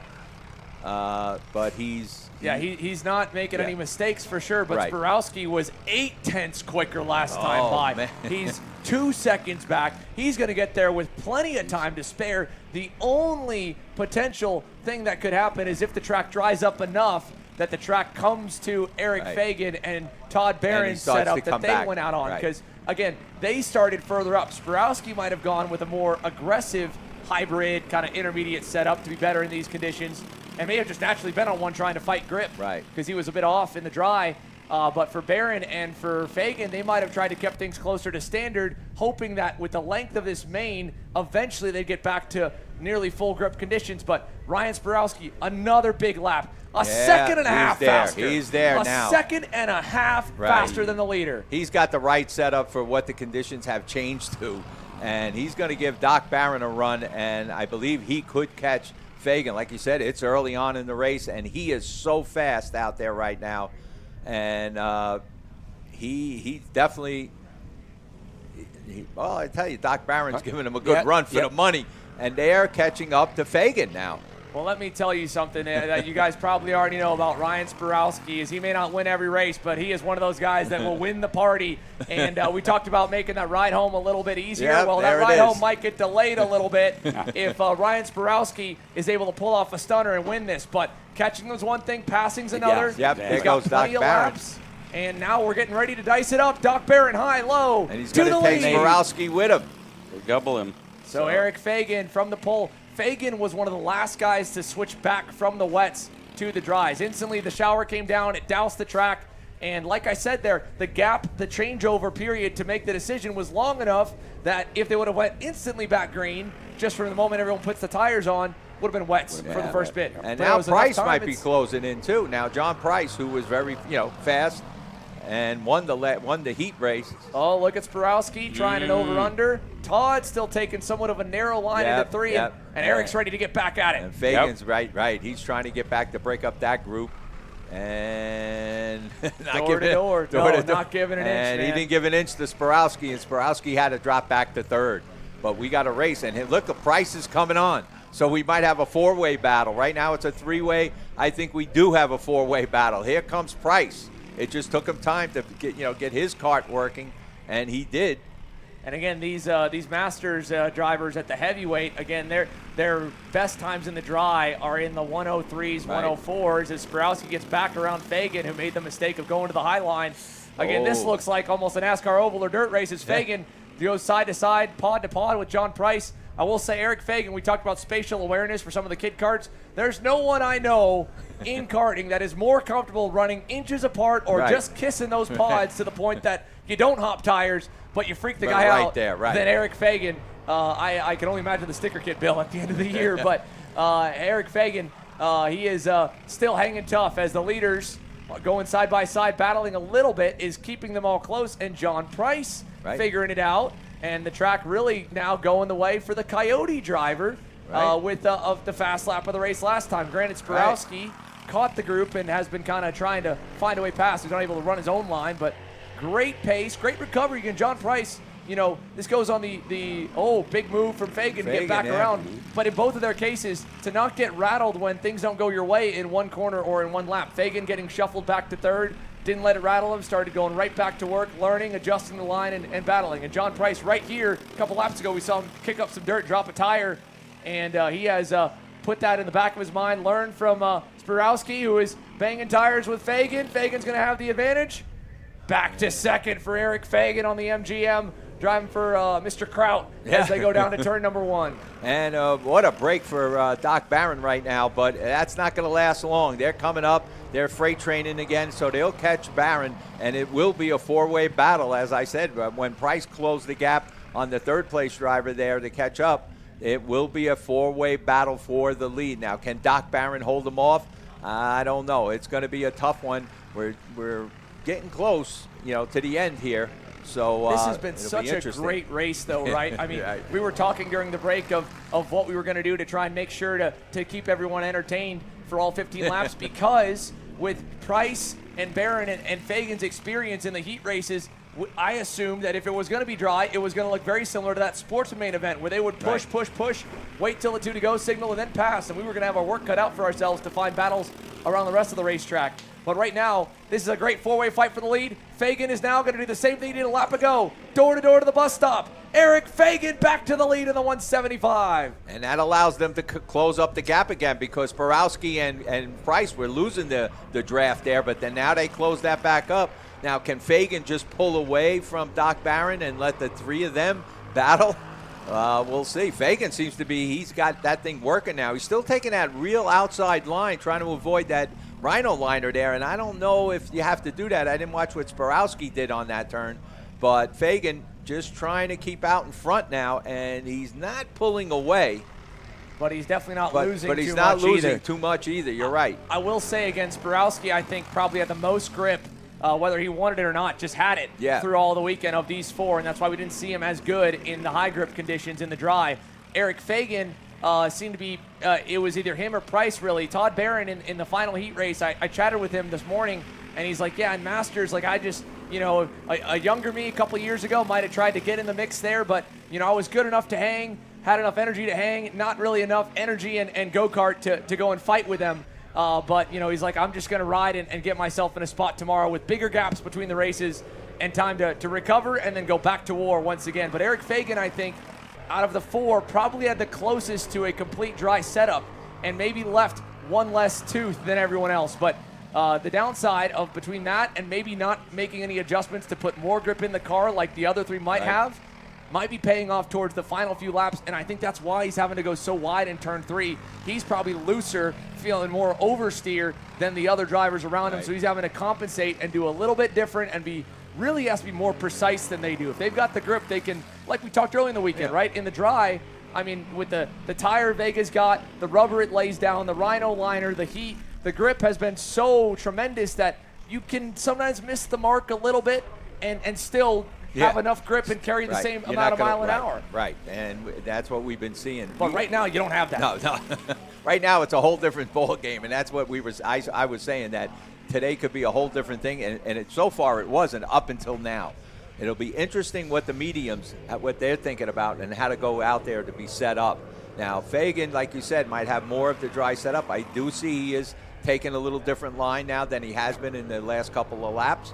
But Doc Barron's getting some help from Sporowski, and then Sporowski kind of cuts it off, and now Price gets in there, and Price takes it. Good move by Price to get around Sporowski, as Sporowski looked like he was trying to help Barron, but instead it cost him a position, and now we'll see if Price helps Barron try to catch up, because that gave Fagan a little bit more to get away. Yeah, I mean, again, Fagan going to the outside is so inviting down in that major passing zone at turn 3. Look at Price. There goes Price. Turn Now 10. he's getting by. No, Price was our fast qualifier. I mean, yeah, I think it was a fast qualifier and won it. And purple. And he's been going purple. That's not his first purple. He's been going purple. So Price has got this Coyote working. Yeah, again, the race has come to him. We saw him really struggling in the opening couple laps. I mean, he fell a couple seconds back from even the Doc and Eric after starting on the front row, starting on the pole, instantly kind of went backwards. But in the same way that Eric Fagan might have kept things a little closer to dry, I mean, you can just eyeball it, right? A little bit of the tire width, right, on the front and the rear. I mean, Eric Fagan's rear tires still look basically at max width. Right. Price the same. Price looks a little more narrow in the front end, so Fagan might have widened the front a little bit to get some more grip. But Price, I think, probably closest to a full dry setup is the fight for third heats up again. Sporowski gets back around the Doc. Doc Barron in trouble this time around. And I tell you, like you said, Coyote, John Price, in the beginning, he did not have the setup. So he must have been really on his totally dry setup. It took him a while. He wasn't even with the lead pack. And then he closed the gap, and now he's in second. But looking like somehow Fagan has pulled away. Yeah, he has done a fantastic job since getting back into the lead, learning for those couple laps. Right. That's the one risk of Sporowski and Price and even Barron initially going to the lead is, they were able to kind of keep Fagan from learning their lines of when it was good to go back lower and onto the Rhino liner. The moment they got around him, Eric went to school, learned, and was like, all right, do this. Track's here now. Track's this kind of grip. I mean, their times are back to almost within the times of the dry. I think if you're on the grid for the medium, I think you basically go exactly where you were. You go right where you were, because I think that's what John Price is set up for. Not sure what Fagan is. He might be pretty much where he with that same setup for the dry. But also, I've seen him adjusting his driving style. We've noticed that from first lap to this lap. He's totally taken now a different line, and that's what a good driver does. Even though the cart might not be perfect setup for what's going on, they're good enough to make that adjustment and to get it back to where they need it to be. And right now, Fagan's doing an excellent job. He's out there. I mean, don't get me wrong. It's fun to watch some of the lesser experienced younger driver classes get put in this kind of scenario of a drying track that changes so much lap to lap and watch them learn. But it's also fun to have this group of veterans, the masters, put on a clinic of how to attack, how to set the cart up, how to be confident and trust that the racetrack will come to you. And we're seeing that in action. John Price that time picked up 4/10 on Eric Fagan. 1 lap to go, though. Can he make up the other 4/10? It's going to be tough. It's going to be on the limit. It needs to be perfect. Meanwhile, the fight for third's back on. Oh, man. Sporowski loses it. But Barron is able to. But Barron's not going to catch up to Price, I don't think. So that battle is over there unless Barron can he hold on to that third place. And we'll see what happens. Yeah, but look at Fagan pulling away again. Yeah, look at that. I mean, open that gap right back up, right? Every lap we think they're going to catch him. I mean, even there, Price Price was wide. Faster. He was up until this lap. Price was taking more and more chunks out, but speaking to the experience of Eric Fagan, has raced everything from 206 to tag to shifter to 100cc, and there's door-to-door. Sporowski, Barron, over-under. Sporowski not giving up. I got to give him credit. Yeah. He's staying right with it. He's not giving up. Here we go. Go Sporowski. They're going to fight for third. Final time. Fagan is going to win it in Where's Masters them other over two? Price. There they are. Barron hangs on over Dr. Sporowski. Todd gets it. Oh, and Dr. Todd said no, a little wag of the finger across the line. And there. I think Cirillo gets fifth. Oh, yeah. There he comes. Yeah, Drew. I think he had a motor problem there. It looked like he might have sucked in some water I on wouldn't that be surprised. official because it just looked like it wouldn't pick up speed. No. And there he goes. There's Drew and Ron Kleiss as well, possibly the same thing. I mean, we only end up with 6 crossing the line and really only 4 guys able to get anywhere close to competitive times from the drop of the Ron green. Kleiss, the same thing. I think they picked up water wherever they hit, and because I saw engine. Is it Kleiss or Kleiss? I've always said Kleiss. I believe it's Kleiss, yes. Sorry, I wasn't sure. Wanted to make sure to do him justice. P6. Yep. Logan Weigel, J.D. Gunn, and Jason Zopke did attempt this main, but again, you get that massive, massive downpour that they got. I mean, it was literally for all of 2 minutes it was just enough. I mean, I think a lot of them even tried to take the cut through halfway through the red flag lap to race their way in the scales and get the motors where they can cover the air filter and not get any water in. But I would be far from surprised if Josh Smoker, Rick Rosinski, who did not even make it out for the rerun of this main, Zobcube, Gunn, Weigel, who had early exits, if they may have sucked in some water. They did spin out. They did have some spins. Yeah, Jason Zobcube. I don't know if he got tangled up with Weigel or somebody, but it was like 3 of them, remember, on the side. Yeah. So it could have been a variety for sure, but. Man, kudos to Eric Fagan. I mean, they gave him everything. He goes back as far as 4th, back to 3rd. He never stopped fighting. And, you know, you look at the lap chart based off just every time by the timing loop. Even though there was such a good battle through the entire race here, only 3 laps of the 15 was Eric Fagan not in the lead. Right. A great main event run. And, again, talking about trusting your setup, trusting yourself, trusting to not let guys who are faster than you early on or in the middle of the race rattle you too much and just keep a cool, calm, collected head. And, again, we saw Eric definitely probably getting in their heads a little bit with those moves into the bus stop and having smoke come off the tires. He'll put it in there as close as he can. Rubbins Racing is definitely rings true when you're going head to head against Eric Fagan. He knows exactly the limit to just, you know, almost like the Intimidator, almost like a little bit of Dale Earnhardt Senior flair there. I'm coming in there. I'm going to fit in that slot. I'm going to get there. I'm going to rattle you. I'm going to scare you. Right. I'm going to make you think that we were going to crash, but I know exactly how much I can lean on you without us crashing to the point that you're going to jam on the brakes and I'm going to get by. And, textbook stuff, and then a great last lap to secure that win and pull the gap big enough over the rest of the field. So I got to give Sporowski credit too, man. He hung in there. He sent it into the bus stop at the end. We obviously wanted to give Eric some praise coming to the line, but Sporowski, dude, he was getting after it. So we go from them to now. There it is. 44 senior mediums after 55 threw their names in the hat to try and make it through.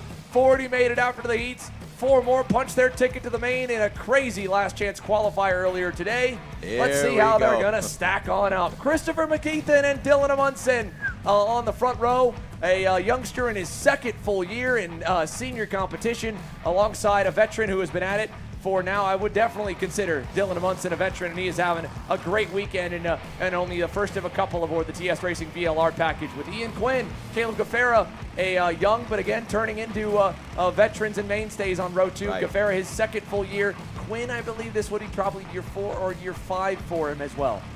And then you got Colin Warren. We talk about somebody who's a well-thinker on the track. Colin Warren starting in that 3rd row alongside of him, Anthony Desario. Then you have in the 4th row, Henry Wheeler and Hudson Brown. In the 5th row, Owen Lloyd. Look at Owen Lloyd all the way back there in the 5th row. Dylan White alongside of him. Colin Aiken. And starting alongside of him, Brady Atwood. A good comeback for Atwood. Brandon Jossicrat, keep an eye on him in the 7th row. And James Overbeck next to him. 2 teammates are right there, I think, side by side. Michael Robbins and Robin Cleese. Massimino, Eichhoff, Carroll, Hatcher. Let's check the last couple rows here, because there's a lot of them as they're parading their way to the bus stop for the final time. Here's the back half of the field, and then we'll go one more time for the final 2 rows as the senior medium drivers make their way towards the finish line here. It's the final time this weekend. It's a packed grid. It's a packed fence line. Everybody is ready to watch the best in the business in our double headliner to cap off the Summer Nationals. Dave Mack. That's a lot of cards. Green, green, green. Go, go, go. Here we go down to turn 1, and already they're going to fan out 2 wide, nice and tight through the first corner. It's slick and a couple off. Gaffera's in the dirt. Off as well for Anthony DeCesaro. They're going to lose a ton of spots. Amundsen from the front row. No hole to jump in. He'll find a place, I think, potentially in 4th as Owen Lloyd and Henry Wheeler jockey for 5th. Colin Warren into 3rd. Ian Quinn to 2nd. And the young man who stunned the country, stunned the world with his major win a year ago at the Grands, leads us up the hill in medium here at the Summer Nats. Wow, what a start that was. And conditions are probably a little iffy at this point as far as your setup goes. And let's see how these top drivers handle it. Yeah, what a great start here for the field as they round out of that back 11 corner. We got one off, the 56, A.J. Roderick. Smoke billowing off the pipe. Bryce Frank also collected in some first corner carnage. The 17 MGM to the tail of the field. Look at Overbeck and Jarchakrak as they trade spots into the bus stop. They've made up some ground. Colin Warren, your new leader. He's already freight trained the young buck. And Colin Warren takes the experience of the lead of lap 1. Ian Quinn, Dylan Amundsen, Henry Wheeler into 4th. McKeithen finds a hole there in 5th, just ahead of Hudson Brown on the gold cart. What a great run here to start. What a big pack for the entire senior medium field. Little botched move by Henry Wheeler. He's going to pay for it. They're nearly 3 wide. Hudson Brown, McKeithen. And they're off the track. Wheeler. Hudson Brown was going for it, 3 wide on the bottom, and I don't think Wheeler knew. I'm not even sure if McKeithen knew. And both of them instantly out, deep into the weeds. They're going to try and push through, but that thick grass, that wet grass from the rainstorm, their day is done. Yeah. Passing up in the pack here. Again, a pack gets that big, and then something like that happens. It splits up. Look at Brady Atwood there on the all-blue MGM, the kid from Maryland, on the bumper of Colin Aiken, who's already got 1 podium today, and he sacrificed his chances at the win somewhat to let Mark Steele have a shot at it. He knew he had one more shot, and he's got a great chance right now, working his way up the top 10. Wow, look at this field. They are battling in all positions back there. But it's Warren out in the lead, Quinn in 2nd, Dylan Amston in 3rd, Owen Lloyd in 4th, Colin Aiken in 5th, Atwood in 6th, Hudson Brown, 2 Maryland drivers, 6th and 7th, Overbeck in 8th, Josh Sokrat was showing him in 9th, so I guess he got shuffled a little bit there. Got shuffled a little bit, right but he hung in there. Overbeck, And Overbeck White around Brown. up in 10th, Massimino in 11th. So we got still some of the top drivers in the top 10, top 11. We'll see what happens here. Yeah, TS Racing's got to be happy. They've got 3 in the top 5 right now. They're 3 major bullets in the gun. We said Colin Warren, technically by the numbers, I mean, he's had some good runs, but no doubt that he would arguably be maybe 2nd or 3rd best of the 3 this weekend to the point, but he's leading in the final race, and one of the 2 biggest ones, the headliner classes, senior medium and senior light, are coming to complete lap 3 as we finally start to settle in a little bit with the pack splitting up and get an idea. Look how far back Anthony Cesaro has fallen, down to 17th, and trying to find where Caleb Gaffera is. He was 28th across the line last time by. Big uphill battle ahead for the MGM driver. So through turn 1 here down the front stretch. Look at all that. So much passing going on. All this shuffling around the field. There's Gaffera. Trying to get around. Trying to claw his way up. We'll keep tabs on him here as this race progresses, because no doubt it is far from over, and Caleb is not going to stay that far back for that long. No way.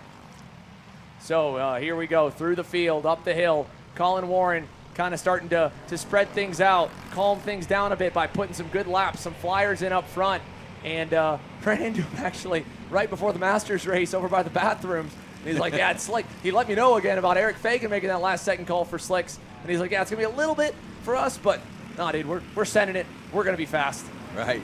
And he is. Top 3 look like they want to break away. It's Warren, Quinn, and Amston trying to pull away from the rest of the pack. Right now, Warren trying to hold that lead and lead them around. Good battle. I think that's Owen Lloyd, yes. Yep, in 4th, Aiken and Atwood and Overbeck. But Hudson gets around Overbeck and moves up into 7. Overbeck drops to 8th. Josh Sokrat 9th, and D. White in 10th. Owen Lloyd. He absolutely slammed the back of Colin Warren right there. Warren is slowing tremendously right now. I don't know if Colin Warren's got a problem. He's already dropped back to 3rd. His teammate, Colin Aiken, is right there. He went off, obviously, in turn number 1, so I think mainly Colin was trying to back up the corner. So I think he's okay with that off-track excursion. Tried to hang on to the lead, obviously, and going wide there in the first corner.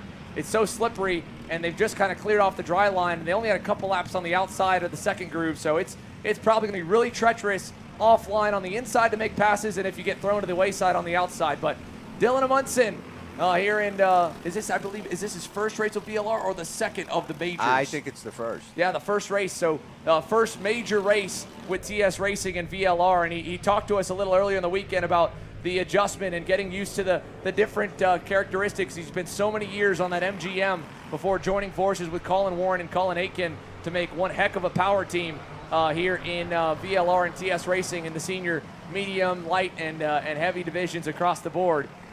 Owen Lloyd on the South Georgia Karting MGM right now is the next best guy. They had Caleb Gaffera starting great. His update on where he is up to, well, he's making up some ground. He was 22nd across the line that time. Anthony Cesaro is up to the 14th spot as well, so they're both quickly clawing their way back up the field. And it is a long race, but I don't know if it's long enough for them to get up into the top 5, get a podium, but we can continue to see what happens here. But now you got Ian Quinn out in front. Yeah, Ian Quinn showing the way here. Dylan Amundsen, Dylan Amundsen's gone by. New leader, Dylan Amundsen in 136. Quinn back, and that one move has brought 6 more drivers back in the mix. Wow. James Overbeck and Brandon Jarsakrak from the 7th row, 13th and 14th now, complete the pack. Overbeck right there, Jarsakrak on the way, and Amundsen leads at the end of lap number 6. Yep, so... And what a great race we've got shaping up here, folks. It is anyone's guess who is going to make it out, but Colin Warren already trying to make back up some lost ground. He goes by Quinn, brings Aitken through. Quinn's going to hop in the grass, try to just barely stop the bleeding at 2.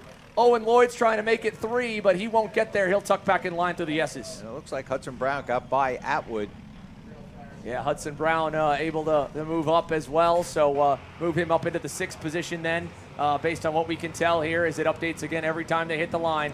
Colin Warren got shaken for a minute, but for the best. You can only, they don't get rattled. It might take them a lap to get back to it, but Colin is right back where he likes to be, and with probably his most consistent drafting partner, dancing partner over the years, even though they were on different brands, Colin Warren and Dylan Amundsen work so good together. And how about this for the TS Racing VLR guys? TS 1, 2, 3 through the bus stop and across the start-finish line. So TS Racing comes back, and they finally get a Kart team to help them. Colin Warren at the Grands was all alone out there. Now he's got some help, and they're doing a great job. Yeah, he's doing a fantastic job here. And again, I don't think you're going to see any passes from any of those guys. Someone's going to have to get up there and break it up. Hudson Brown thinks he's that guy. Yep. He just went by Owen Lloyd for 4th. Yeah, Hudson Brown now on the podium. Lloyd drops to 5th, but he's still on the podium. But he's got to watch because they're freight training behind him. But Hudson Brown on the move in 4th place. Let's see if he can close the gap. Yeah, he is catching up. Yeah, he's catching up to Colin Aitken for sure. Aitken didn't get to start the lap or the last couple right on the bumper at Dylan Amundsen, so he's just kind of hanging in the wake. But Amundsen's doing a great job pushing Colin Warren that he hasn't been able to make much forward progress, and you can only imagine that it's got to be close to identical, if not identical, setups from gearing to chassis. As check out everyone watching, checking out the racing here on the fence line. It is packed. You can't find a place to stand. That's right. Luckily, we've got one of the best views in the house here from our KC cameras around the racetrack as Amundsen leads another lap, and Hudson Brown, he's looking. Watch this, turn 3. Let's see if he goes. There yes, he goes. does. Come on, Hudson. And Hudson's Owen's right going to put there. him 3 wide. Oh, and here comes Quinn. And they got in on him. Oh, and look at Overbeck. Overbeck on the outside. trying to get him. He'll pick up 1 as he gets by Aitken. Can't get by Brown completely, but good stuff from James Overbeck to make a heads-up move there and make up some more time. So Overbeck on the charge. We're just past halfway. Still a good ways to go. Colin Warren, Dylan Amundsen loving the battling behind him. And then now, not teammates, but the enemy of my enemy is my friend right now. Right. And that is the case for Ian Quinn and Owen Lloyd. Again, I don't mean that in any harsh way. Those two have not given us any reason to think there's any bad blood. But one driver's off, Ben Gaunt. That's the driver in the Cosmic there, and he was I can't tell. He was motioning to someone. It was either a go forward, buddy, or that was your fault that I'm over here. So hard to say. Racer sign language is such a tricky thing. Yes. So Owen Lloyd makes his way back up to 3rd. Never count him out. Ian Quinn in 4th. Overbeck gets into the top 5 on the podium. Brown right there in 6th. So Overbeck on the bubble. Aitken in 7th. Jarsakrat in 8th. Atwood drops back to 9th. Massimino staying in the top 10. Yeah, Paulie's just kind of hanging there right at the end of this here. He was a little further back at the end of the opening couple laps. He's charged back forward, so Paulie might have a shot as Overbeck and Brown charge down the backstretch. I will say the gap is coming down as hard as Amundsen and Colin Warren are trying, and they just, again, swapped spots a moment ago where Amundsen led the last lap. Now Brandon Jarsakrak has gone by Colin Aitken, so move him up another spot, and the charge for the Shillington Slingshot, who lived and grew up just a little ways away from Pit Race, would love to try and get a win. This is one of the only races his mom was able to make it to, but his dad and him working together full-time in his BJR team, links up with MDR on the 2-stroke side, with PPK on the 4-stroke side, and this weekend here, all the 4-stroke racing. I mean, he loves this stuff. He loves being able to get behind the wheel and have a good time, and his girlfriend is here as well. It's a family affair for him, and he would love to send off the weekend with a bang. And whether it's him or whether it's one of his students like James Overbeck, making some moves and getting a big piece of hardware, he would, I'm sure, be a one very happy man as Overbeck got around Brown there. So James into the top 5 now. Lloyd and Quinn, we're making up ground. I will say, though, it looks like they've started to fade a little bit. Yeah, I was wondering if Quinn would help Lloyd. Lloyd made it back up to 3rd, but they got a way to go to catch the 2 leaders. That's for sure, if they catch Colin Warren and Amundsen. Amundsen holding the lead right now, but not sure what'll happen at the end here. But I was wondering what happened to Lloyd. He was on the move so good. I thought he was going to catch up to the lead. Yeah. And I don't know if he's getting any help at all from Quinn, like you said. I mean, they're trying, but all they could do was match stride for stride. But now you got last lap. Overbeck might push that and get them up there. Yeah, 3 are sometimes better than 2. Right. That might help them out as Hudson Brown has gone back around Brandon Jarsakrak to retake the 6th spot. The 2 of them have lost a little time in that exchange. Not too much. Not too but much. They're not in the frame, obviously, here of the shot of 3rd, 4th, and 5th. Also, while we have a moment here to at least catch our breath for a second with no pass in the top 5, I want to give a big kudos to our interviewer as well, Marcelo Sanchez-Lara. He's on the fence line, obviously watching, waiting to grab the best drivers from this race as Overbeck goes to 4th. And he's just brought us that brand new shot of the bus stop chicane. Let's see him here again. This is such a cool shot. Look how low, and you can feel the rumble going right towards you as they go through the bus stop chicane. Amundsen, Colin Warren. You can barely pick out Colin behind Amundsen. Overbeck is now in, he's in play, and he's gotten by, and he could push Lloyd. Yeah, he could definitely get close. He can maybe get Lloyd up there, so then it could be a 4-way battle for the lead. So it could get very interesting for sure. And again, James Overbeck, this is already a major success. Look at him, 10 spots gained. Right. Owen Lloyd up 6. James and Drizzy Jr. from the LCQ up 23 there in 21st. What a charge. And as well, making their way back into the top 20, both Anthony DeCestro, who's kind of stalled down in 13th, Caleb Cafaris clawed his way all the way back to 12th. Unfortunately, he's about 9.5 seconds away from this main group that goes all the way back to Brady Atwood in 10th, and then Dylan White, who's kind of all on no man's land, about 2 seconds away in 11th.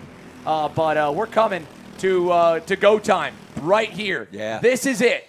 This is the final 2 laps of the weekend. 2 to go. Dylan Amundsen, Colin Warren, Owen Lloyd, James Overbeck, and the rest of the pack coming through to turn number 1. And the gap has closed tremendously. What a lap from Lloyd and Overbeck. They went purple. 4 tenths better, nearly, than the top 2, who have tried everything in their power to make this a VLR 1-2 breakaway. It's just not going to happen. When does Owen Lloyd pull the trigger to try and split the 2 of them up and send it on Colin Warren? How easy or difficult is Colin going to make it to try and at least secure a VLR TS Racing victory as well? All the different brands represented there at the front. You got the MGM South Georgia Karting at Lloyd, the PPK Coyote for Overbeck, the Steel Motorsports Birolata Quinn, the Gold Kart for Hudson Brown, your grandson there in 6th having a great run. Jarsakrak and Massimino there, 7th and 8th. Atwood on the MGM. Aitken there, still alive, still fighting at the end of the top 10 as they round through 12 and 13. And there's a look back to the 138 of Jarsakrak. And here we go. It's time to dance, boys. When do you want to go? Colin Warren. He likes this spot, but I don't know if he's going to like it as much because Owen Lloyd's right there. Lloyd and Overbeck completely caught him. I was going to say Overbeck's going to play a big part in this. Colin, a little fade. Little defensive move there. He didn't want to go to the lead yet. And I don't know how hard he's going to block. Lloyd's going to send it on him there in 3. Overbeck gets into the side of him for 3rd. Here goes Quinn. Quinn picks up the pieces to go to 3rd. Hudson Brown in the grass alongside Colin Warren. He'll drive him wide in 5 and 6. Good move by Hudson Brown squeezes back in there. Colin did everything he could to give Dylan Amundsen the gap that he needs to try and hang on, but Ian Quinn has given Owen Lloyd every bit of a chance. It is 3 car lengths down to turn 10, down to 2 coming out of 10. It'll be a run to the line if they can really hit these 2 corners perfect. Owen Lloyd, you need a picture-perfect turn to him. Look at him hopping in the seat. He's trying. Think he could do it. But I don't know. It's going to be close. A big run for Quinn, but the gap is good for Dylan Amundsen. What a debut on the TS VLR if he can hold it. To the bus stop for the final time. Here comes Lloyd at the line. Dylan Amundsen wins in medium. Winner. And your top 5. So Dylan Amundsen gets the win. Lloyd finishes up in second. Quinn in third. Overbeck makes it up to fourth. He gets the podium, but so does Hudson Brown. Hudson Brown makes it up to that fifth spot. Podium finish. Jossicrat gets sixth. Atwood, not bad, gets in seventh. Massimino gets it up to eighth. Remember, he was running in 10th for a while. White in ninth. Something happened to Colin Warren on that last lap. Jarsicrat got around him. We saw Warren was hanging on in the S's, and as we were focused on the leaders in the back section, Colin Warren and Colin Aitken, both TS Racing VLRs, failed to finish. Wow. Something amiss there on the last lap, and that's what promoted a few more into the top 10. There is Colin Warren, and he gave a thumbs up to somebody as the rain has now come back to the backside of the racetrack as well, right as we throw the checkers. I don't think it was when the leaders got through. Might have affected the midfield, though, on that last lap. It looks like, for the most part, they all still had enough grip to make it. Look at everybody. Look at everyone trying to hold. Well, Caleb Gaffara's just having some fun. Yeah. But the rest of them that are taking care of their motors are trying to cover that air filter. And we got one going to the bus stop, and I don't know, is that Dylan Amundsen? Does he want to do a victory lap there towards the front straightaway? As the rain has erupted again here in the chaos that has been this weekend from Pittsburgh. My goodness, what an absolutely insane main event. And, well, for Colin Warren, unfortunately, it's a similar story, but in this case, he was in the position of Overbeck from that big Grand Medium main last year. We didn't see as much. I mean, we saw more superstars join the grids at Charlotte, but here at Pittsburgh, this was war. This was war for the medium drivers, and the race now to try and get some cover and cover the air filters up. At least they don't need to be run for the rest of the weekend. You can send that off to the builder and clean it up, or tear it down yourself and clean it all up, because they don't need to be run anymore. That's it. We got to catch our breath on that one more time. Let's pull up the full results here while we wait for the drivers to roll through the. Oh, sorry. We'll go through the results on the last little bit while timing has moved on over. Dylan Amundsen provisionally the winner by a mere 0.08 to Owen Lloyd, who picks up 7 spots to move up the grid to second. Ian Quinn third. James Overbeck 10 spots gained to fourth. Hudson Brown fifth. Brandon Jarsicrack sixth. And something again happened when we turned away. It was Warren and then Jarsicrack filing into line 6th and 7th when they crested the hill. And those two guys, lots of years of experience, again, well respected amongst all the drivers in the paddock for how their accolades stack up against the rest. And, well, there's a lot of yellow slips being handed out. I'm not surprised about that. Looks like one to the driver in front of James Overbeck. Another might be headed to James. Hard to say. Nope. She's gonna walk on by James a little further back. So James is good. I like the way the drivers get out of the way. Yeah, you're almost hiding. You're cowering, hoping like that she's got a disease or something. Or Lorraine. The last person you want to see. That's the job Megan needs to do. Oh man, what there you can see Ian Quinn chugging some water, and I wouldn't be surprised if more are asking for it over in the scales just to catch their breath and recharge. Again, for James Overbeck, Brandon Jarsicrack up from row 7 into the top 10. Impressive. Atwood, top 10, 7th. Great run for the Maryland MGM driver. Massimino, consistent run. Again, you described Paulie, I think, pretty well. He's just always right there. No matter what, you can't count him out. He's always going to be in the mix. And it wasn't maybe to be this week for Paulie with the PPK Coyote number 40 entry, but he still picks up a net gain of 9. Dylan White up 1. Eli Warren, they had to go to the back in one of their heat races as they had some engine troubles. Sorted those out. Obviously, that go-kart, that War Power Racing Beryl was fast. Gaffara rebounds all the way back to 11th. Where did he cross the line at the end of the first lap? 32nd. So Caleb Gaffara goes from starting on the first couple rows, row 2 in 4th, pushed up the hill in the grass, the wet grass and dirt, loses all the momentum, goes back to 32nd. Then picks up 21 spots to go back to 11th. Anthony DeCestro, same type story. Drops back to 22nd, drives up to 12th. Will Lawler from the last chance qualifier all the way to 13th. Hard Charger Award. Will Lawler and the Low Key Racing Sody Boys, 29 spots up. Good. Cale Zimmerman up 8 to 14th. Aiden Hatcher up 5 to 15th. Brady Eichhoff 16th. Chris Carroll 17th. Addison Ianello 18th, up 8. Chase Johnson 19th. Michael Robbins 20th. Jonathan Drizzy Jr. from the LCQ as well, up 20 spots to 24th. Good drive forward. Same for Dylan Whitkin.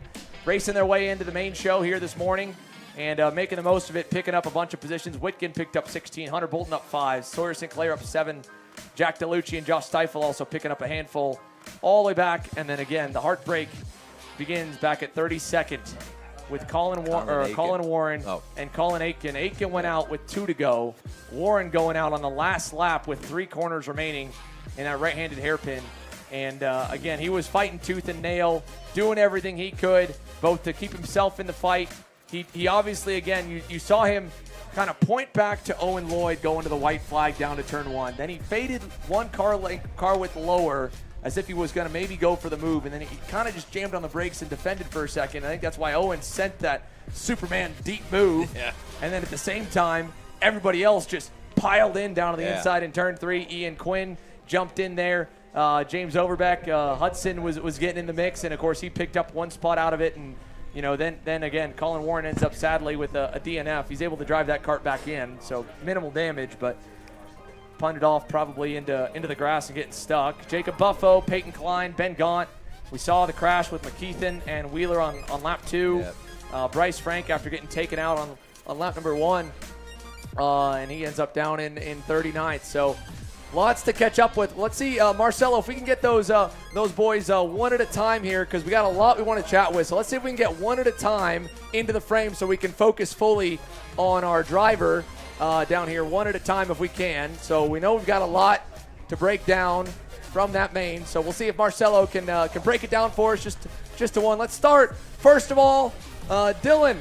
You don't have the biggest smile on your face after that. I feel like you should, dude. You're top of 40 or 55 total drivers this weekend in senior medium. It got crazy behind you. I don't know how much you were able to hear or catch or what, but can you describe a little bit of that main event from your point of view? From my point of view, Colin Warren was pushing me, which is luckily I had a teammate up front with me. We were pushing most of the race. I fell back at the beginning a little bit from starting on the outside. But I ended up getting back up behind Colin, past him, and then he pushed me till the end. I mean, can't ask much more out of a teammate. Yeah, no doubt. He was fighting for you guys, and I was just confirming with Tony and Dave to make sure I was right. I know, like you said, you've had a couple of sessions on the VLR, if I'm correct, before this weekend, but this is, if I'm not mistaken, your first major event on with TS and VLR. Is that correct? Charlotte was my first. This is my second. Charlotte was the first. So there we go. I wasn't at that one, so I'm going to call that as my excuse for not knowing your background enough. Okay. But nonetheless, dude, on major number 2 to deliver a win to TS, to VLR, and RLV Tuned Exhaust, and everyone that supports you, that's got to feel pretty major. Yeah, yes it is. So lastly here, Dylan, can you give us one more time through it all? I know we gave you the opportunity yesterday, but you've earned yourself some more spotlight and airtime. Who would you like to give some shout-outs to, some thank yous to make it all happen, and that have supported you and given you a chance to go out and fight and bring home a race win here at the SummerNats? I'd like to have to say my dad. My dad's been through it all. He's helped me with everything. I'd have to give TS Racing also a help and Colin Warren. It's been a good year so far, so hopefully we keep going for grands. Well, Dylan, thank you very much here for spending some time with us. Hopefully you get to celebrate a little bit as the weather is crazy, so it's not the ideal party atmosphere for you to enjoy the win. And, again, it's bittersweet, I'm sure, when you'll get back to the tent. Both the Collins having some issues in the last few laps and unable to finish. But you brought home some hardware. Colin Aitken did in the heavy race, and you deserve hopefully some rest before we get to see you again on the big stage in the Grands back in October. Yes, sir. Once again, that was Dylan Amundsen, folks, here, your main event winner provisionally in senior medium. Lots more to unpack from that race, and we've got a handful of the superstars lined up to talk to us. Let's talk to an Ohio kid himself here, Ian Quinn, who grew up not too far from this place. Ian, you've been a busy guy the last couple of weekends here. First and foremost, just literally 7 days ago, you get your best career SCUSA Pro Tour Pro Shifter finish. You got a podium at the Star Series at Charlotte. You got podium here again where you have been so strong over the last few years in CKNA Nationals. Let's go to you first on this race, though. That was crazy, was it not? Oh, it was really crazy. We were always passing. you'd work together a lap, and then everybody would want to pass you the next lap. So it's a real high-speed chess match right at just try to keep yourself in the top 3 and the top 5, make yourself in the right position on the last lap so you can fight for the win. And moving on as well from the race itself here, how do you rate your weekend? I mean, again, typical Pittsburgh fashion, we get all kinds of stuff thrown at us. The Rhino liner, so much grip for the whole weekend. Then the rain comes through, and you've been busy, I'm sure, under Mark's tent, getting everybody fast and getting yourself fast. How do you rate the success to end it like this? I think the whole weekend it was an 8 out of 10. We had tons of speed all 3 days. Fast in practice, fastest in the splits and all that. And but some poor decision making from me and wrong gear choices and, really not adapting to how grippy this track got. I feel like I could have capitalized better on those variables as they were constantly changing. But, that's how you learn. Next time we come here, next big race, next big Grands race at the end of the year, we're going to be all the wiser to those changes and what's going to go on with the go-kart. Well, that's a great way to have some takeaways from this weekend. And, again, a third in medium and running strong all weekend, I'm sure, is a lot of momentum, especially in your case having to come back from a couple blunders and rough goes of things through a couple of heat races to march forward. So we are looking forward to seeing you at the Grands. And before we let you go, we'll give you a chance here to thank everyone that makes it happen. Yeah, I'd like to thank Mark Steele over here and Noah Dog. I had him on yesterday. It's a real good camp they have over there. We've been sweeping the weekend pretty much to the junior and the big classes too, always up front. I want to thank my dad and Ametco Manufacturing for giving me the opportunity to be here. And I want to thank Kart Chaser for putting on such a good show. ESPN, NBC, Fox, they're down here, but Kart Chaser, all the way up here. Top notch. Thank you, guys. Hey, thank you, Ian. We appreciate you spending some time to chat with us after that main event, and we appreciate the love, buddy. We're looking forward to continuing to follow your success as you have undoubtedly cemented yourself in just the 2 weeks results alone as a mainstay across any division, from the fastest to the slowest, and you're right up there. Congrats, buddy. Thank you very much, Xander. And for me and Quinn here, we've got more we will be chatting with, so we will continue to pass the headsets around and talk to more here as now we have to go from Rian Quinn to one of the tallest drivers in the field, but he seemed to not mind it too much as the grip came down. And, Owen Lloyd, a good race for you, to say the least, to pick up 7 from starting back at the edge of the top 10. You were up, down, and then it felt like for the last few laps you were just hunting, doing everything you could to not put a wheel wrong and get so close. You end up P2. How was it from your end? Biggest thing is trying to stay consistent. I saw Overbeck, and I knew I had to split the VLRs out there at the end, so I just dove it in, got in the second, and couldn't quite catch him on the end. But overall, great race. Could have done better, but come out with a second. I've heard from a lot of drivers this weekend about how physically demanding between the heat, the humidity, jumping the curbs, having the high center corner speeds in the Rhino line. There's nobody else that can describe that better than a guy that ran 3 classes like yourself. We couldn't even chat with you earlier in the day because you were so busy getting everything going. So how was it from your side? Yeah, 3 classes a killer, especially yesterday, all the heat races and all that. But we stayed strong, did good, great race. You got a lot of supporters as well, like the rest, that have made their way into the top 5 and onto the podium here at the inaugural Summer Nationals. Who would you like to thank for this weekend's efforts? I'd like to thank Mike Caps, MGM, with Paul and April Rice, my parents, of course, and my whole family. Well, we appreciate the time here, Owen. We'll let you go. Congrats here on a P2 run in medium and a strong run, a lot of pace shown, a lot of good results over all the sessions here this weekend. Thank you. All right, and from Owen Lloyd here, we'll have one more to chat with from the end of that main event. And it was a guy who was right in that P2 spot for a lot of it, led for a lot of it. We actually, funny enough, as good as the weekend has been for Colin Warren, we haven't really gotten to chat with him yet. So, Colin, as we head down to you, I'm happy at least to see a smile on your face after the craziness that just transpired. But how do you rate this again? I mean, this is now you had 2 really fast teammates here. One of them gets the win, but from your end, a crazy race that sadly didn't have the best ending for sure. Yeah, I mean, I was hoping that we could push away a little bit more. It was just everyone was so close. Any little mistake, They were catching up. We would pull a little bit. They would catch up. It was just back and forth, back and forth.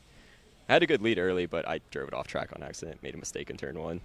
But other than that, I'm happy that Dylan was able to get the win.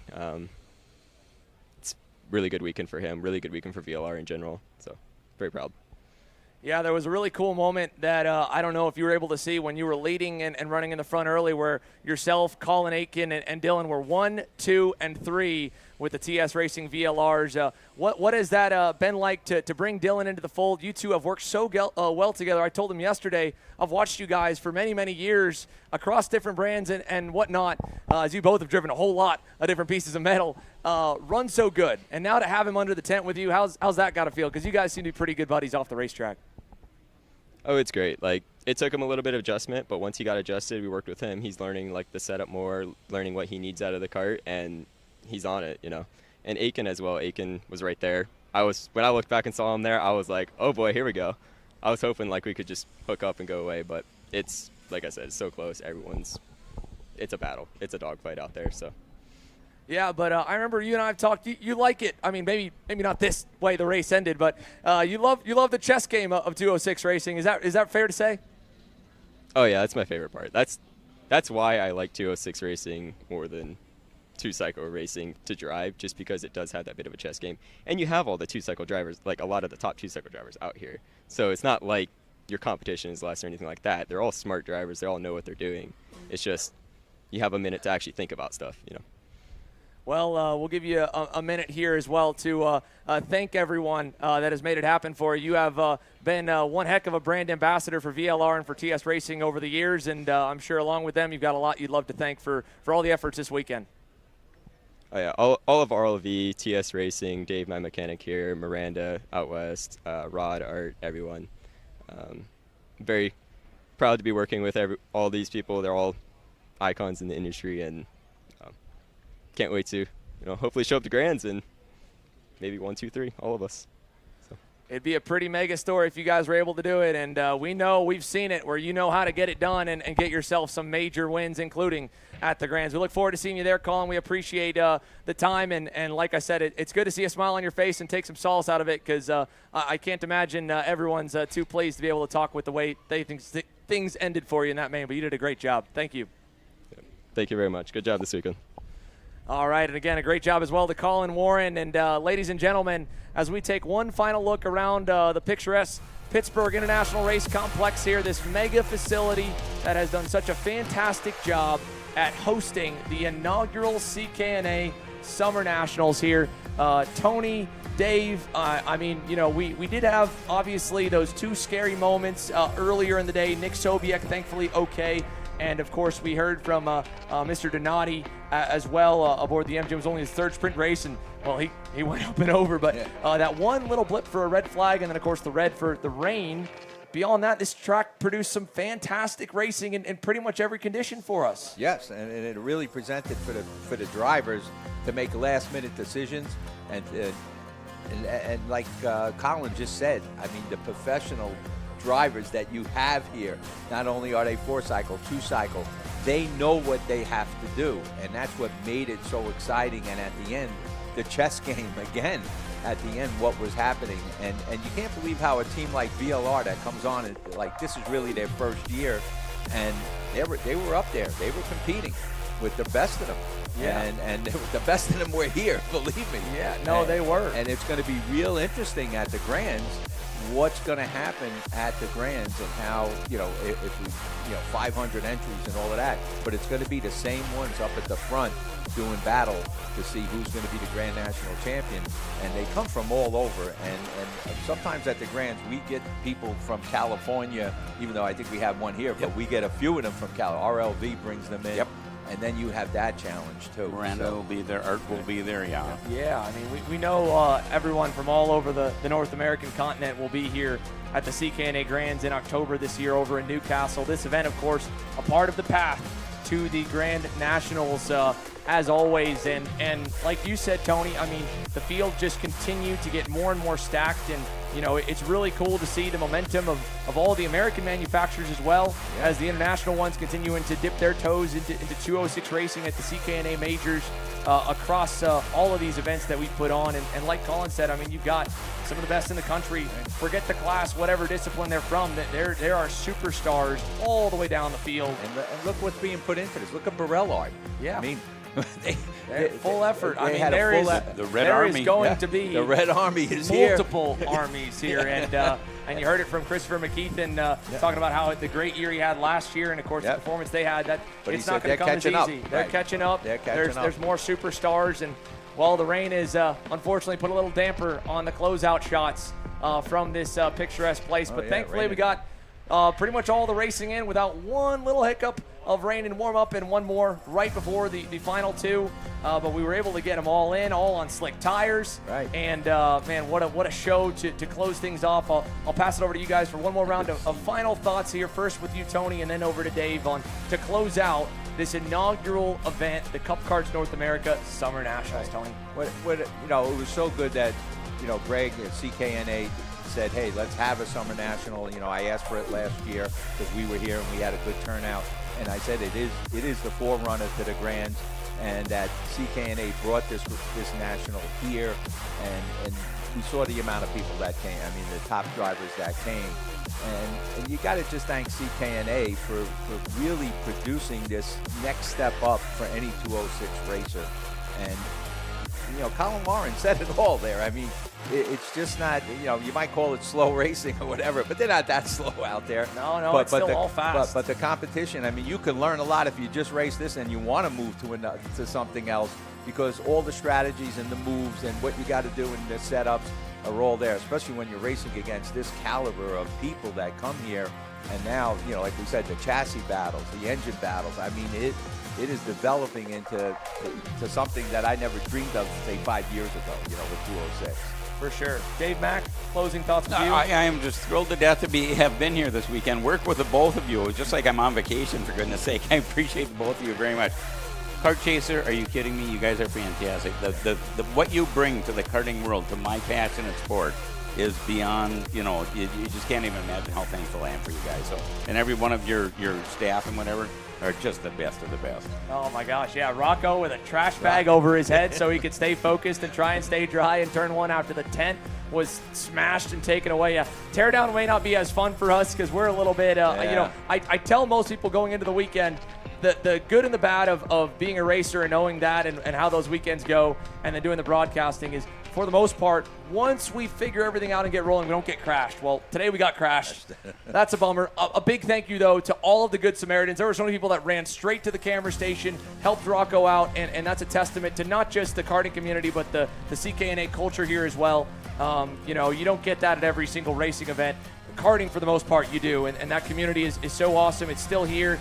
We're happy to be here. We're thankful to be here, and we will obviously be here to cover another probably record-setting massive turnout for the CKNA Grand Nationals. But for Dave Mack, for Tony the Toe Cirillo, for the entire hardworking CKNA officiating and registration, an entire team in gray and orange, for all of the awesome staff here at Pit Race that have helped put this event on and supported CKNA and putting it, and for myself and the rest of our hardworking KC team, we thank you so much for watching. We look forward to seeing you next week. If you want more Kart Chaser, we got 2 more races next weekend, and it just keeps on going in the KC Summer Series. Another weekend in the books. It's been great from Pittsburgh, Pennsylvania. Thank you for watching. We'll see you next time.